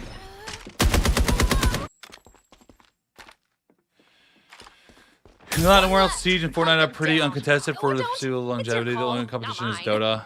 Yeah, but those are so different niches, like by massive margins. There really isn't a. I cannot escape fate by death. She is like walls. She can walls off doors. There isn't really like a. More tedious work than. I don't know how to explain. There isn't really a game that's like similar to what Siege does in any capacity. Like there's any real competition. You won!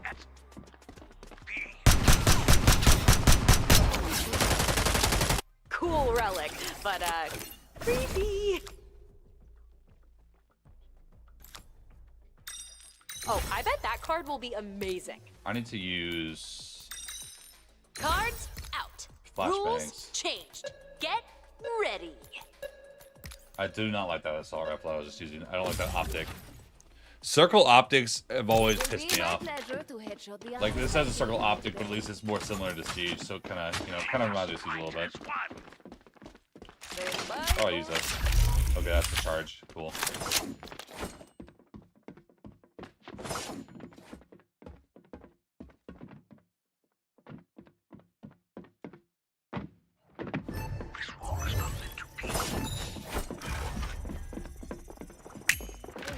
Enemy smoke on the mirrors, as they say. Try to aim through that. Let's go.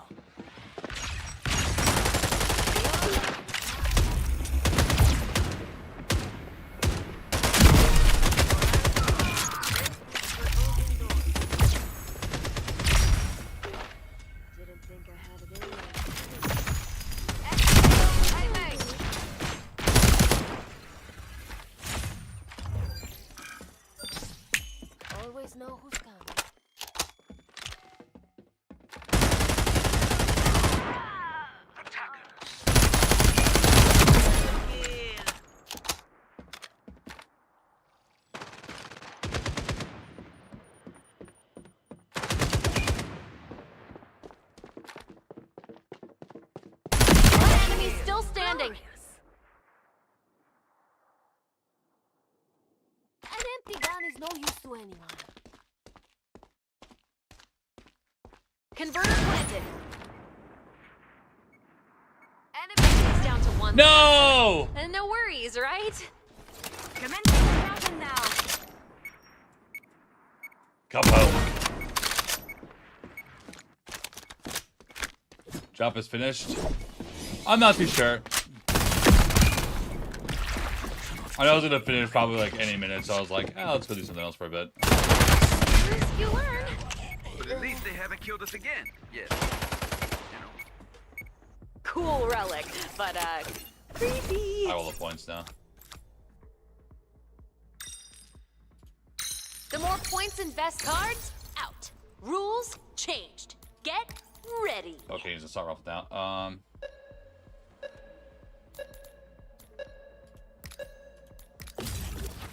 Marksman rifle. We'll make enemies sick. One moment. Okay. Let's see what they're up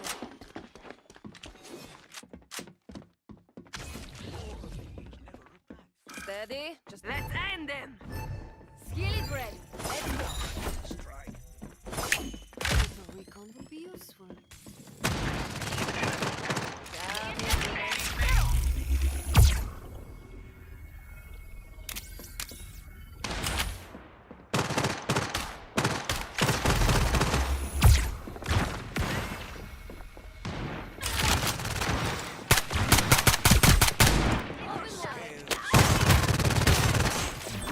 Smoke on the mirrors, as they say.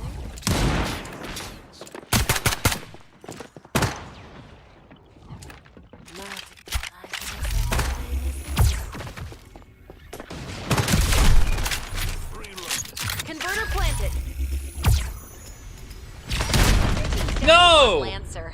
And no worries, right? Lose, you learn. Oh no. We're getting You're only smoked. behind it. Good to go.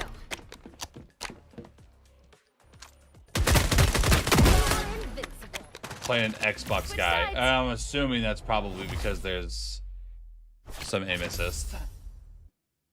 Cool relic, but creepy.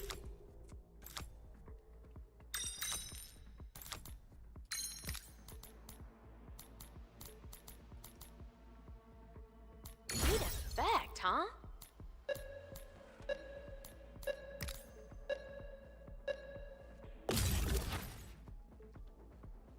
Let's ventilate some idiots.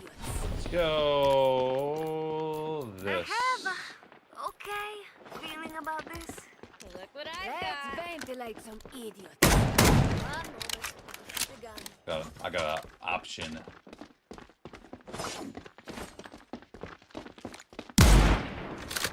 An empty this wall will disappear, and our foes shortly after.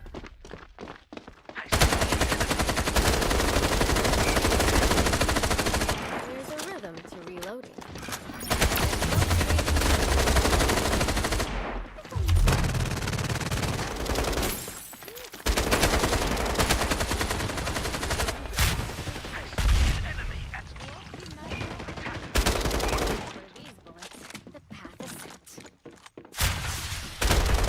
Cooldown finished.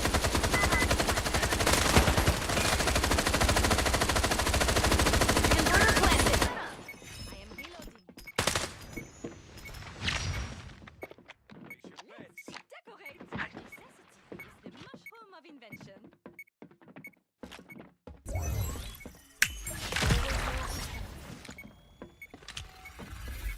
You will see me when I wish. It probably has a side effect. Had it in me, Among did others. you? Recharging complete. One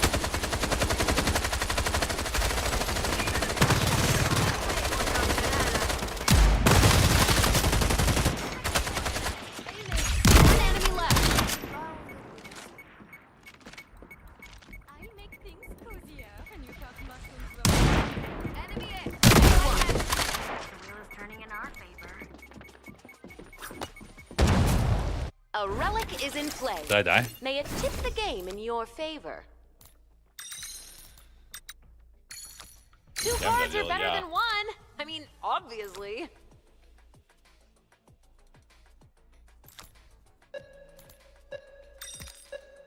Three cards? I guess some people just want to watch the world burn. It will be my pleasure to headshot the unsuspecting for you today. Well, they got a juggernaut teammate.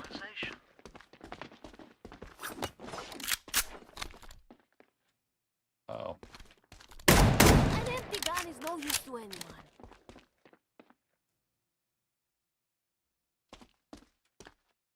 Huh. I forgot why we're here. So Always know who's coming. This one will not miss. No, this one. Didn't think I had it. Yeah, I'm not going that way. Did you? No more.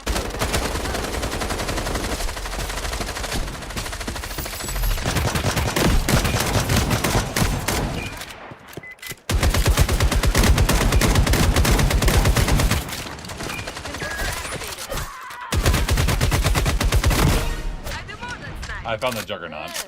Now we see them. Oh god. Open wide. They had so much health.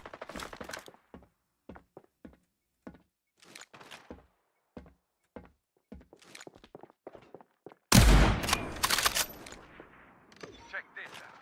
Site B. Speaking of killing in pairs, you're both dead. I know there's people dying. They're down to their last Lancer. Let's see what they're up.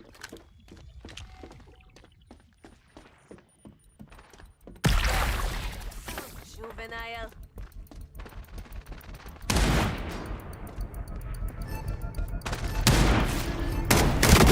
Close is so much more exciting. Let's go. Cool relic, but creepy. You know, it's just wild what these cards do. Cards out. Rules chicky picky. I hope you like the new card better. Yeah. 3 new rules? I'm getting dizzy. What about? How you doing? I see them. They are good instead. Match point. Attackers are in the lead. many exotic transmission vectors.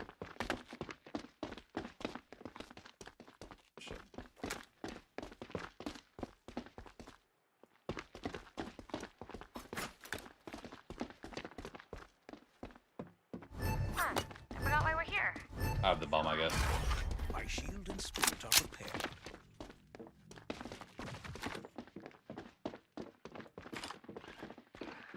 Enemy spotted.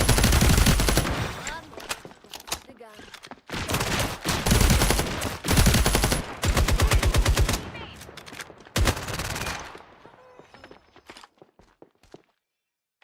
You know, my teeth are...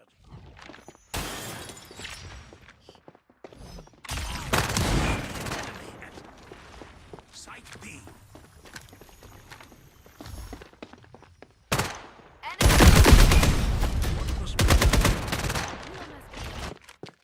There.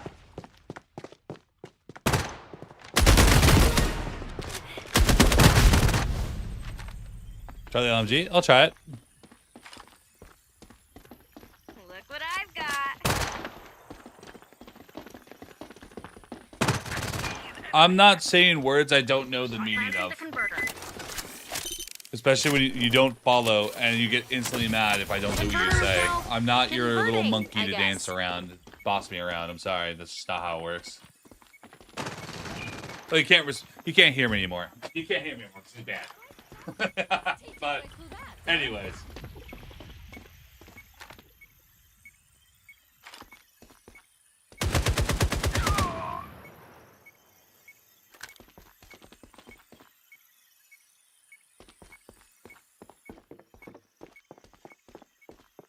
One enemy still standing. For these bullets, half a cent. You have to be careful when people ask you to say something.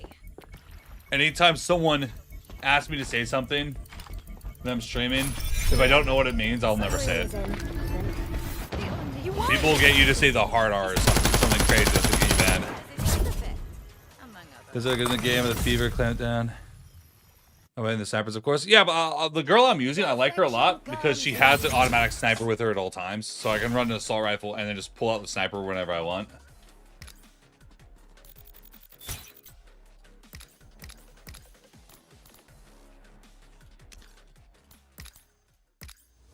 I'm looking for a match. Why? Okay, oh, I see characters. Assignment confirmed. Yeah, it's fine. Countdown commencing. It's a free game, Vex. Black Market. I'd keep your head down. He did say a name. He did say a name, but I wasn't sure what that name was. And listen, I know the word, but I don't think it was a word of a person. I think it was a word that meant something else. Let's get some cards in here.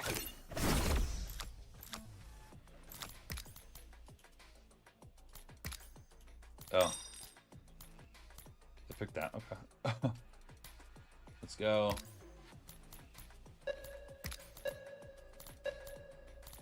My way. I swap pistols in a sec. Are you sure we can't just make this an email? Deagle. As long as we don't have to... Oh, that's barely an LNG. It's like Ying's LNG. Yeah, no, I like this. I'm with it. Okay, I need to check this again.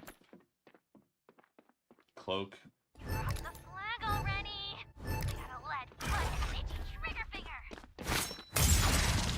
Someone needs a ghost. Enemy in. B main. Did someone say 20 minutes in?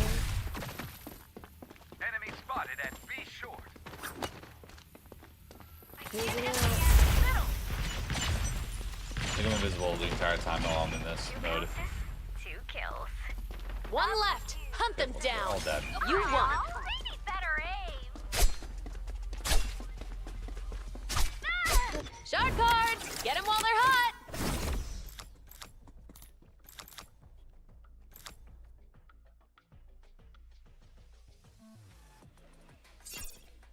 A relic is in play. May it tip the game in your favor. Whoa, cool card. Ooh, that's a neat couple of cards you got there. Let me use your cards. No. Hey, Ted. Wanna switch weapons? Spice it up? As Meteora expects long a as we certain don't have to delicacy. talk. We're good.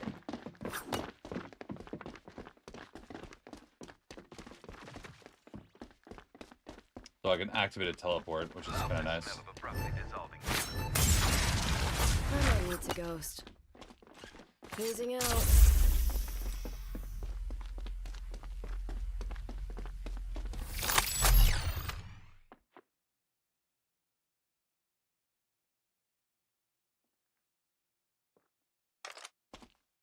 Okay, nap time's over.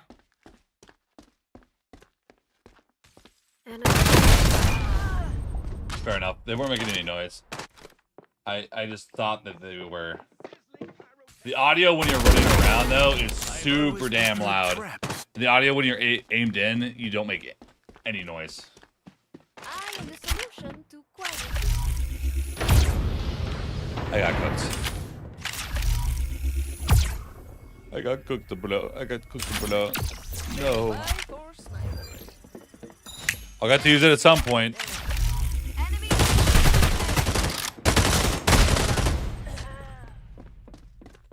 Okay, Cam.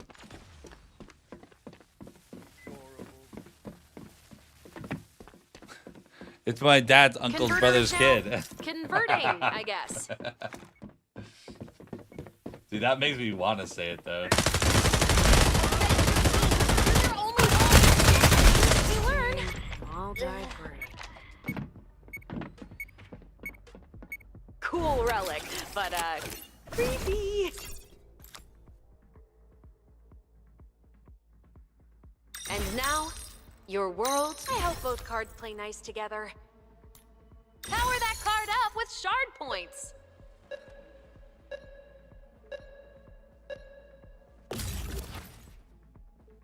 They take 30 more. Let's make this They take 30 more damage at B site, which means they're probably gonna go A site.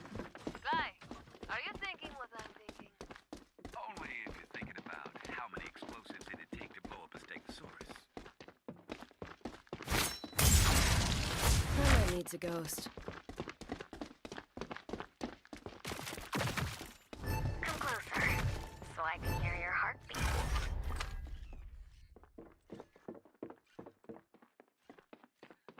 Enemy. I need more practice with that. He shot the hell out of me. Yeah, I wasn't looking at him. I haven't gotten a real chance to use the LG yet. Not a real chance. Down the road, old friend. Hip fire.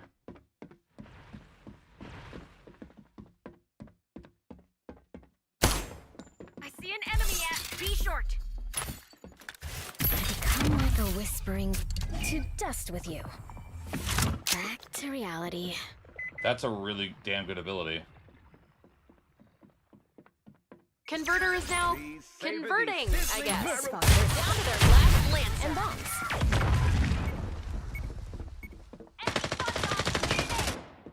I'll go. What's your all-time favorite video game? It's not going to be a game that you guys are really going to like. I'm going to be honest. Starting to defuse. Converter, I'll defuse it. Shining Force. I remember getting it at a Sega at a garage sale because it was old. You know, I was like 14 at the time. It was an old console. Your And they had this game called Shining Force, and I played it, and it got me addicted to the tactical games. It's kind of like Fire Emblem in a way. So if you know what Fire Emblem is, it's basically that. I also love Fire Emblem. What is Games like that are anyway? like kind of my favorite things.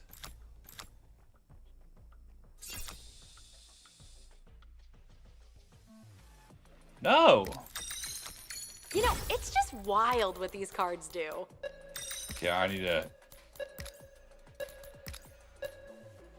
I'm realizing that I perhaps don't like this character with an LMG. The tech down here is Jaguar's not my real name, but no one could pronounce that. So they used the name of the monster that ate my family.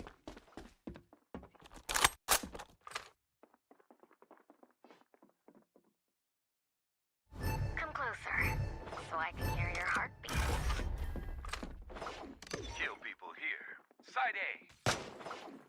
Look at people ready to shoot people, bro, in a real way. Favor the sizzling pyrotechnics. Enemy spotted.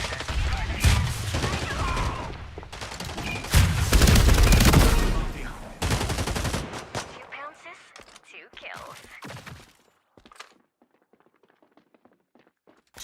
I have the converter. One enemy The still fact that I standing. almost killed him turning around is kind of hilarious. Let's watch this shit.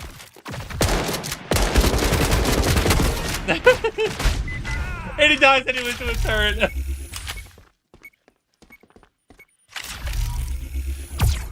I was hoping it was an old game. Shining Force is an old game. I'm not talking about the remastered one. I'm talking about the OG one on a Sega Genesis. What is that thing anyway? You know what I'm talking. If you're over 30, you know what I'm talking about. What the hell is that? No. Whoa, cool card. 2 cards are better than 1. I mean, obviously. I don't think I'm an LMG guy. It does something that I don't enjoy. I think it makes you slow. One more round and attackers win. Match Oh, point. it definitely makes you slow. Converter acquired. Yeah. It's slightly faster with this.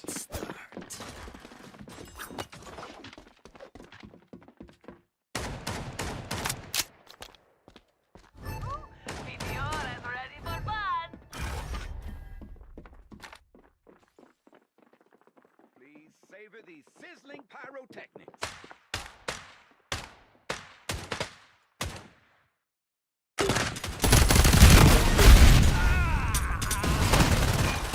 Silly. That one shot, if you hit them directly with it, damn, I didn't realize it did that much damage. I would have tried to sidestep that. We'll pay for downing an ally. Ocarina of Time was also one of my goated games. I loved it. I probably wouldn't play it now, but like I love the hell out of it. Tears of the Kingdom was a really good game. But that's more new gen, but it was still a really good game. But basically, any Fire Emblem, I could probably play from start to finish and not really complain.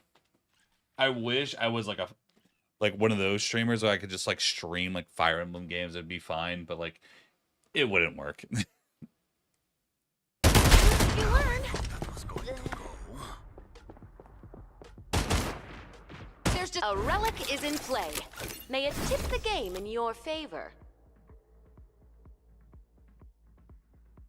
That's huge. That's also huge. Neat effect, huh? See, that's why I don't give all your points to one person, because they don't know what the hell they're Jaguar's doing. not my real name, but no one could pronounce that. The real battle is waged in the mind. So you see, I've already won. Got this science cube thing. I expect a shocking conclusion. Come closer, so I can hear your heartbeat. Animals fit in a cage. Won't stay for anyone. Please.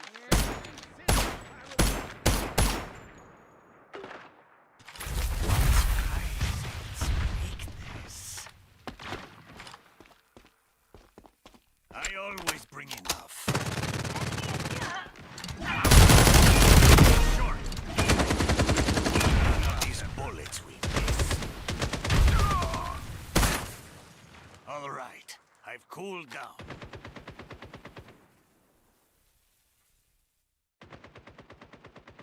Now to sizzle the bacon.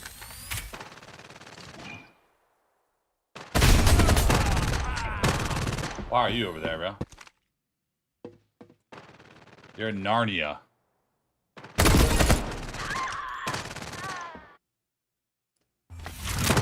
To reality. One enemy left. Oh, that's cool. You have a sword? I want a sword.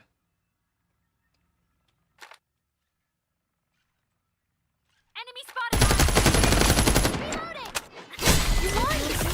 2 kills. Oh, my very own converter. I got smoked. Match complete. Well done. I hope. Why unlock new characters? Oh, get me out. There we go.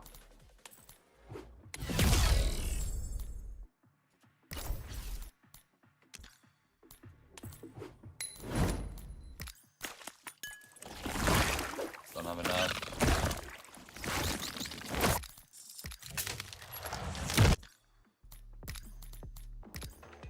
I'm looking for a match. I mean, it's a fun game. It's a fun game.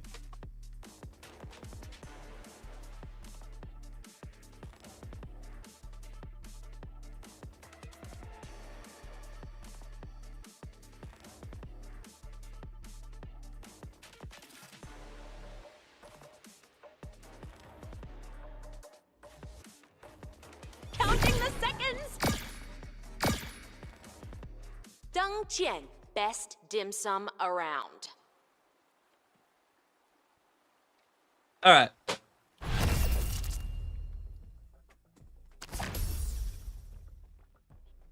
All right, time to draw your shard cards.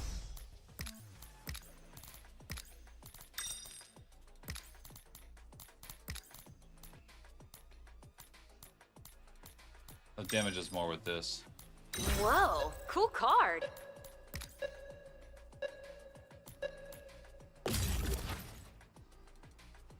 Many have tried to steal this gun, but only I. Defense. I have a okay feeling about this. A lot of the characters you start with have decent abilities that are more like baiting abilities. But there's a lot of traps. Let's put a spy puck. You never see it Sneaky. Recharging complete. Enemy spotted at attacker spawn point.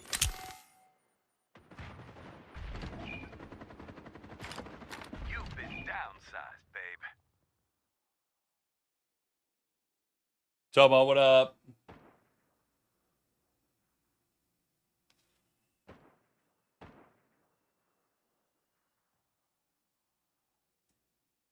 I am silent like a ghost.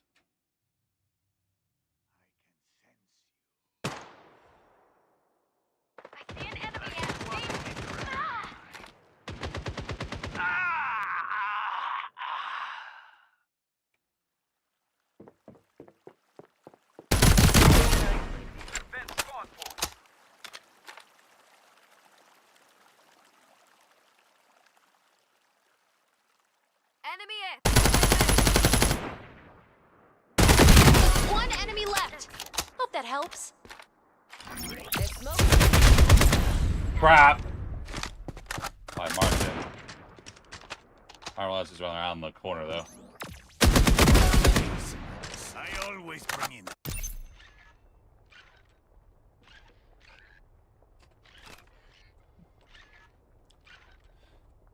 When we started the PC starting clean again. Yeah, you could say that, but like it takes a long time left. to like Minus the 2 I spent saying that. get back to the point where people actually trust you with that.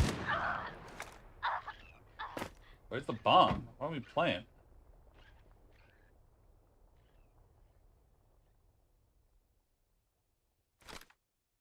Oh, all right, we're defending. I forgot.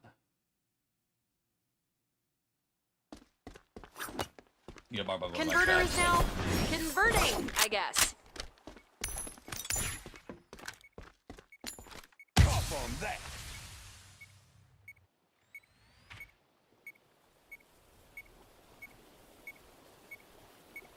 Enemy spotted. Nice. You might want to shoot those. Diffusing hot potato. That was a lot of damage. My god, I did 100 damage to him. I always knew it would come down to the two of us. You died good. Ready to draw some shark cards?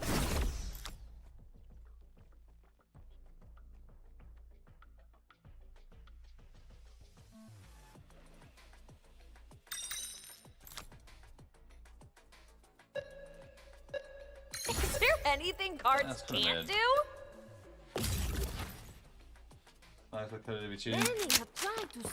Yeah, like we never heard about like how much actually happened because I know you're trying to be very hush-hush with it. I don't know if you were cheating. I don't know if I mean we know that Koj was cheating, but I don't know if you were cheating. I don't know if Koj was cheating. Like there's just too many unknowns for me. That's like I don't know, brother. One more cooldown. Good. Enemy spotted at attacker spawn point. Let's see what they're up to. I go in silent again.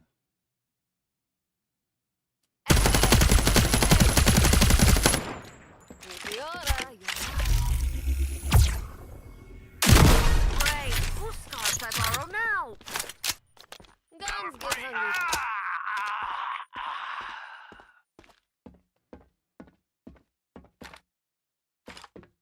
That's kind of lucky.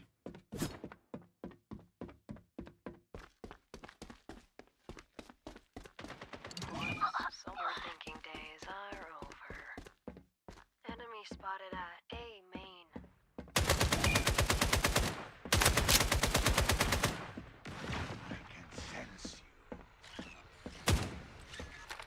Enemy. Your last enemy. Glorious. Your number. Got him. On a robot. No idea. Haha. Draw your shard cards. Yeah, you just never know, bro. Infuse that card with points. You just never really know. Quite literally could be anyone.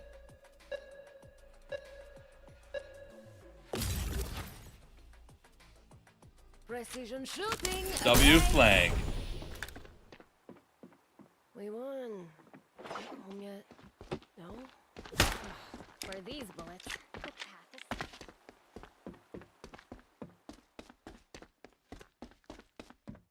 gonna keep hitting the flank, because why not? Second or third warning is perfect.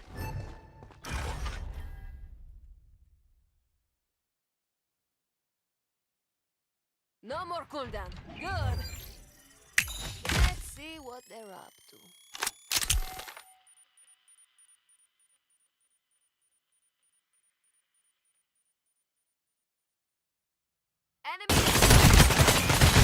Oh my days.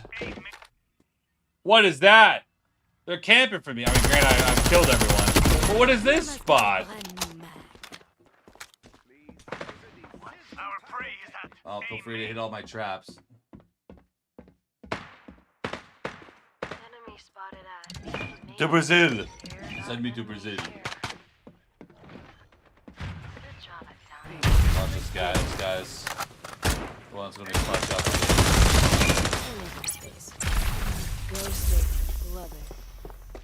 You're not fully invisible, by the way. I would be careful.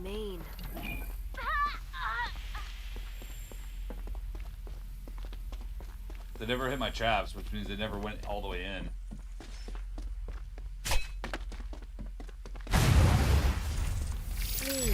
Way to travel. Your team's down to one Lancer. And no worries, right? We'll be back when This character is probably the best defender, now that I think about it.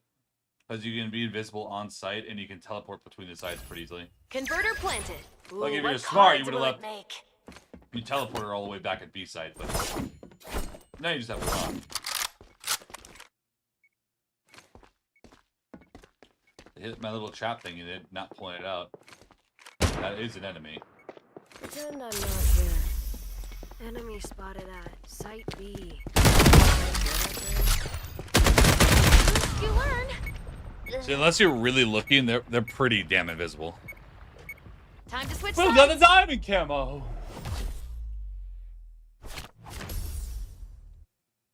Let's get some cards in here.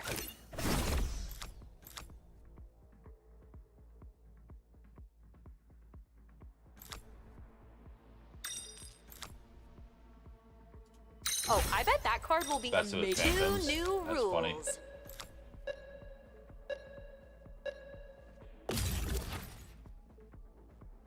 If I see them, they are good as dead. They can destroy it. They can destroy it, bro? Guy, are you thinking what I'm Uh-oh. thinking? Many have tried to steal this gun, but only I have succeeded.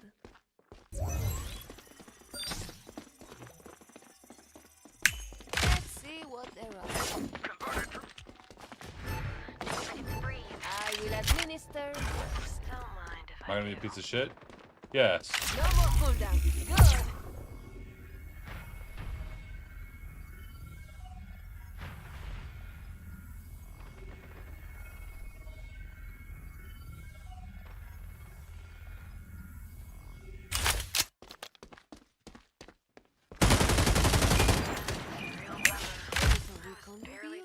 Let's bring down the curtain.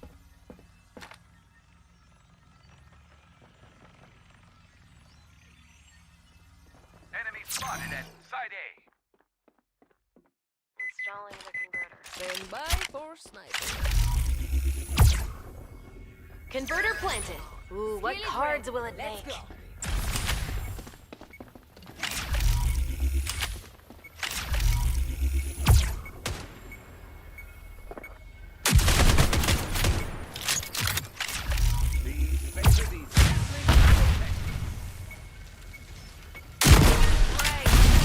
No! Rocket though! One enemy still standing. We got the bang. Killed one of them, though. That seems incredibly easy to get a free kill with that. But, you know, I did have a one-shot sniper rifle.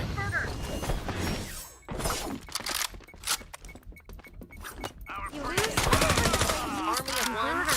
That's your team. Sometimes I hate fate. And you still die. That's hilarious. First, at the moment. I wish I could stay to see what convert. Draw your shard cards. You know, it's Regain just 1 HP wild every what time these you jump. cards do. Oh my god. 2 cards are... It's a whole Why new would we world want out that? there, Why would we babies. want that? I don't want that.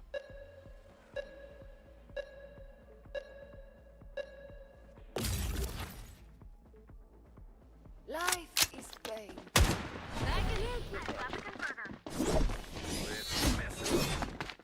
Heal, Someone heal, else is turn with the heal. converter snap. 1, 2, 3, 4, 5. 1 HP though every time, bro? That's ridiculous. Wait, what? Someone else is turn with the converter. I miss my sensory deprivation tank. Oh, they can move B site. Weird. Basically combined sites. Enemy spotted at side A. A smoke screen should do it.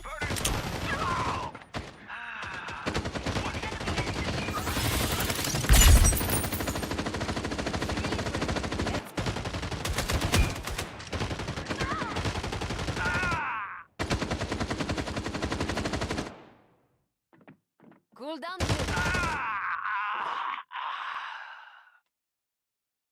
Enemy hit. One moment. Go to feed the gun.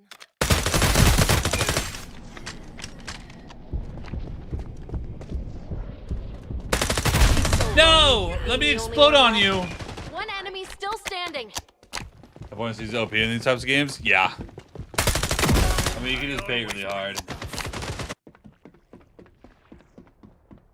You're going to die. Oh, you lost. That is not the end here.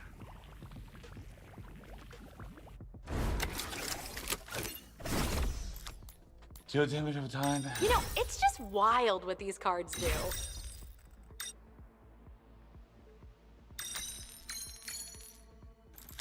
I hope both cards play nice together. Oh crap. I need to figure out what I'm gonna do with probably an SMG. Let's ventilate some idiots. Defenders win if they get 1 more point. 2.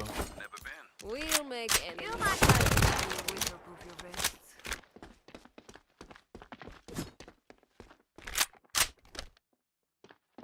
I got the converter. Be one with the arena.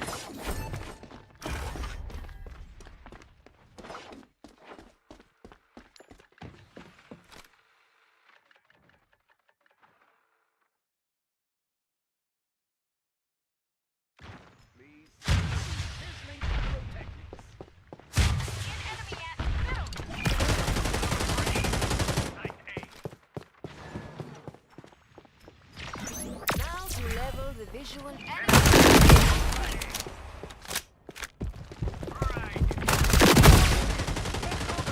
Holy shit, that scared me a little bit, I ain't gonna lie.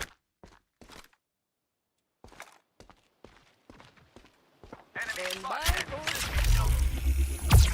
We're ready for anything again.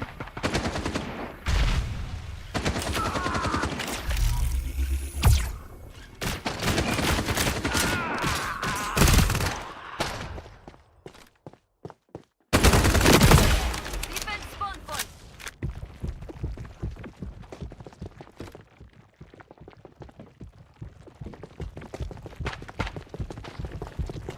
Down your last enemy.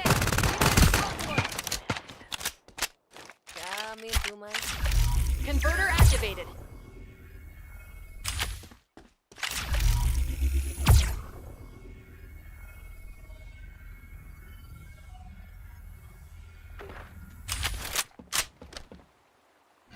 Let's scan the field.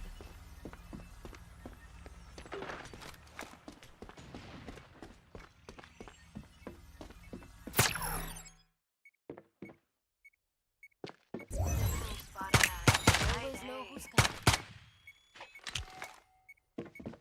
Now to I can satisfy No! I floofed. I screwed up, really.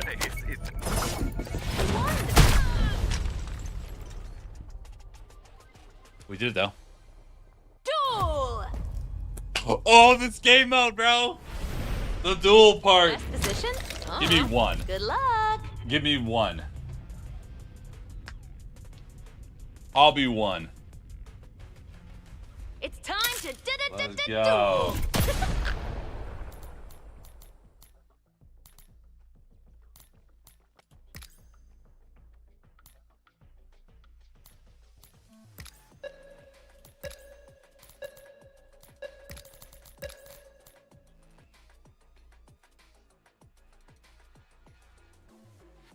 You be the team hero or just a joke? Turret with their name on it. What's wrong with aimbots?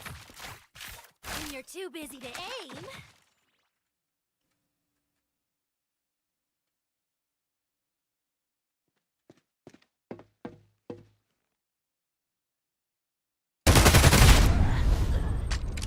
Oopsie. No! We still have teammates left.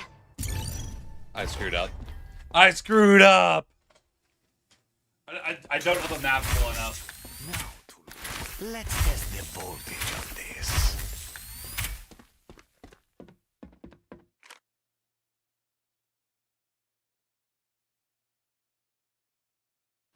Let's do some tracking.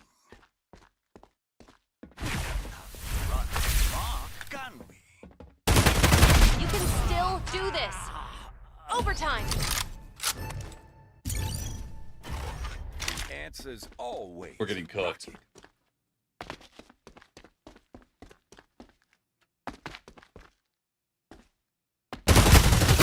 One of them dueled down. 59 health though. You don't heal.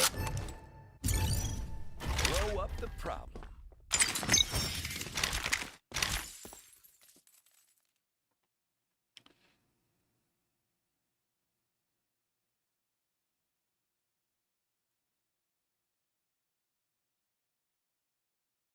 You guys are just a bunch. I can sense you. Always a pleasure. You're welcome. Whoopsie! Hope you still have teammates left. These guys are a bunch of baiters. Just hide in corners. I'll be back when I care.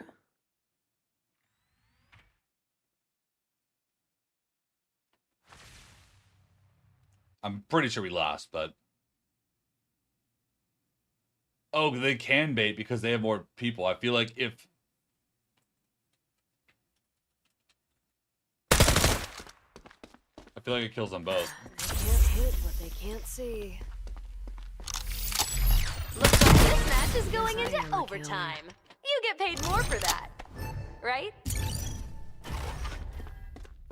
I feel like after the timer's up, it's probably going to hurt them both slowly until one's dead. I'll be back when I care. I thought I was just going to kill them both. Ghosting. Love it.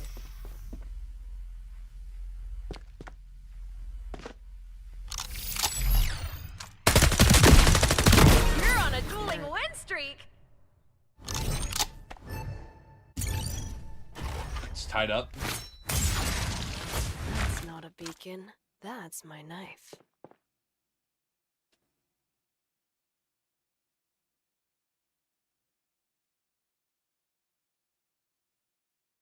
Ghosting. Love it.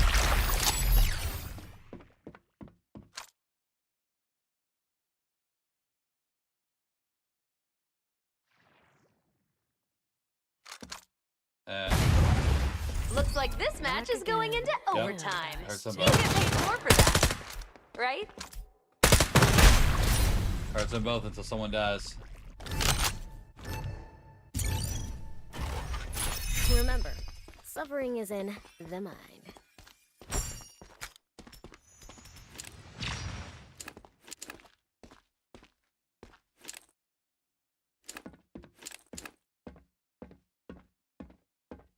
Making so much audio.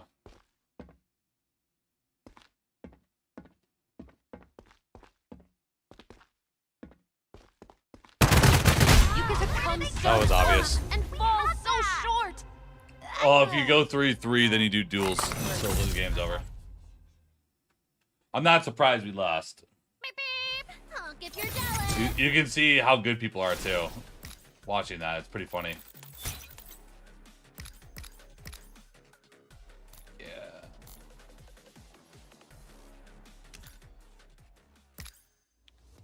That's kind of funny. You can see who's boosted. There's a ranked mode. But I think I have to be a certain level to play the ranked mode.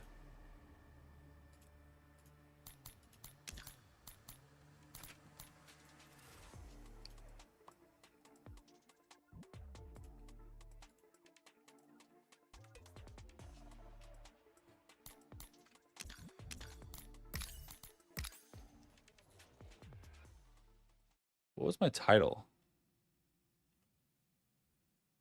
Yo, whoa, my game's messed up. Oh, there we go. Cool.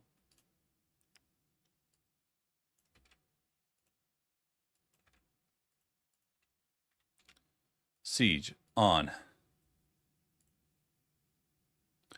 Yeah, I mean, that's what I should do. But, like, you know, I just wanted to get some gameplay out. I didn't want to, like, take too much time. Like, just kind of figuring out who did what. You know what I mean? Just wanted to just, like, jump into it and see what happens. I don't know if jobs are still on, but honestly, I'm probably going to call it there. I'm probably going to be done for the night just so I can, like, work on that YouTube video and just kind of chill for a bit, because honestly, the last week and a half of streaming has been rough. But, you know, finally got to a point where I can end. And yeah, appreciate you all stopping by, hanging out. Hit up the YouTube, daily content, daily uploads. Gonna be posting a lot about the new season for Siege. So yeah, hey, and that's it. I don't know if drops are still live or not. So, but like, you know, I feel like I've done enough, and it's only gonna be up for like another hour or two anyway. So I'm like, we're good on that. All right, peace out, everybody. Love you guys. Be on tomorrow. But yeah, I might be on later tonight, but probably not. But anyways, peace out, guys.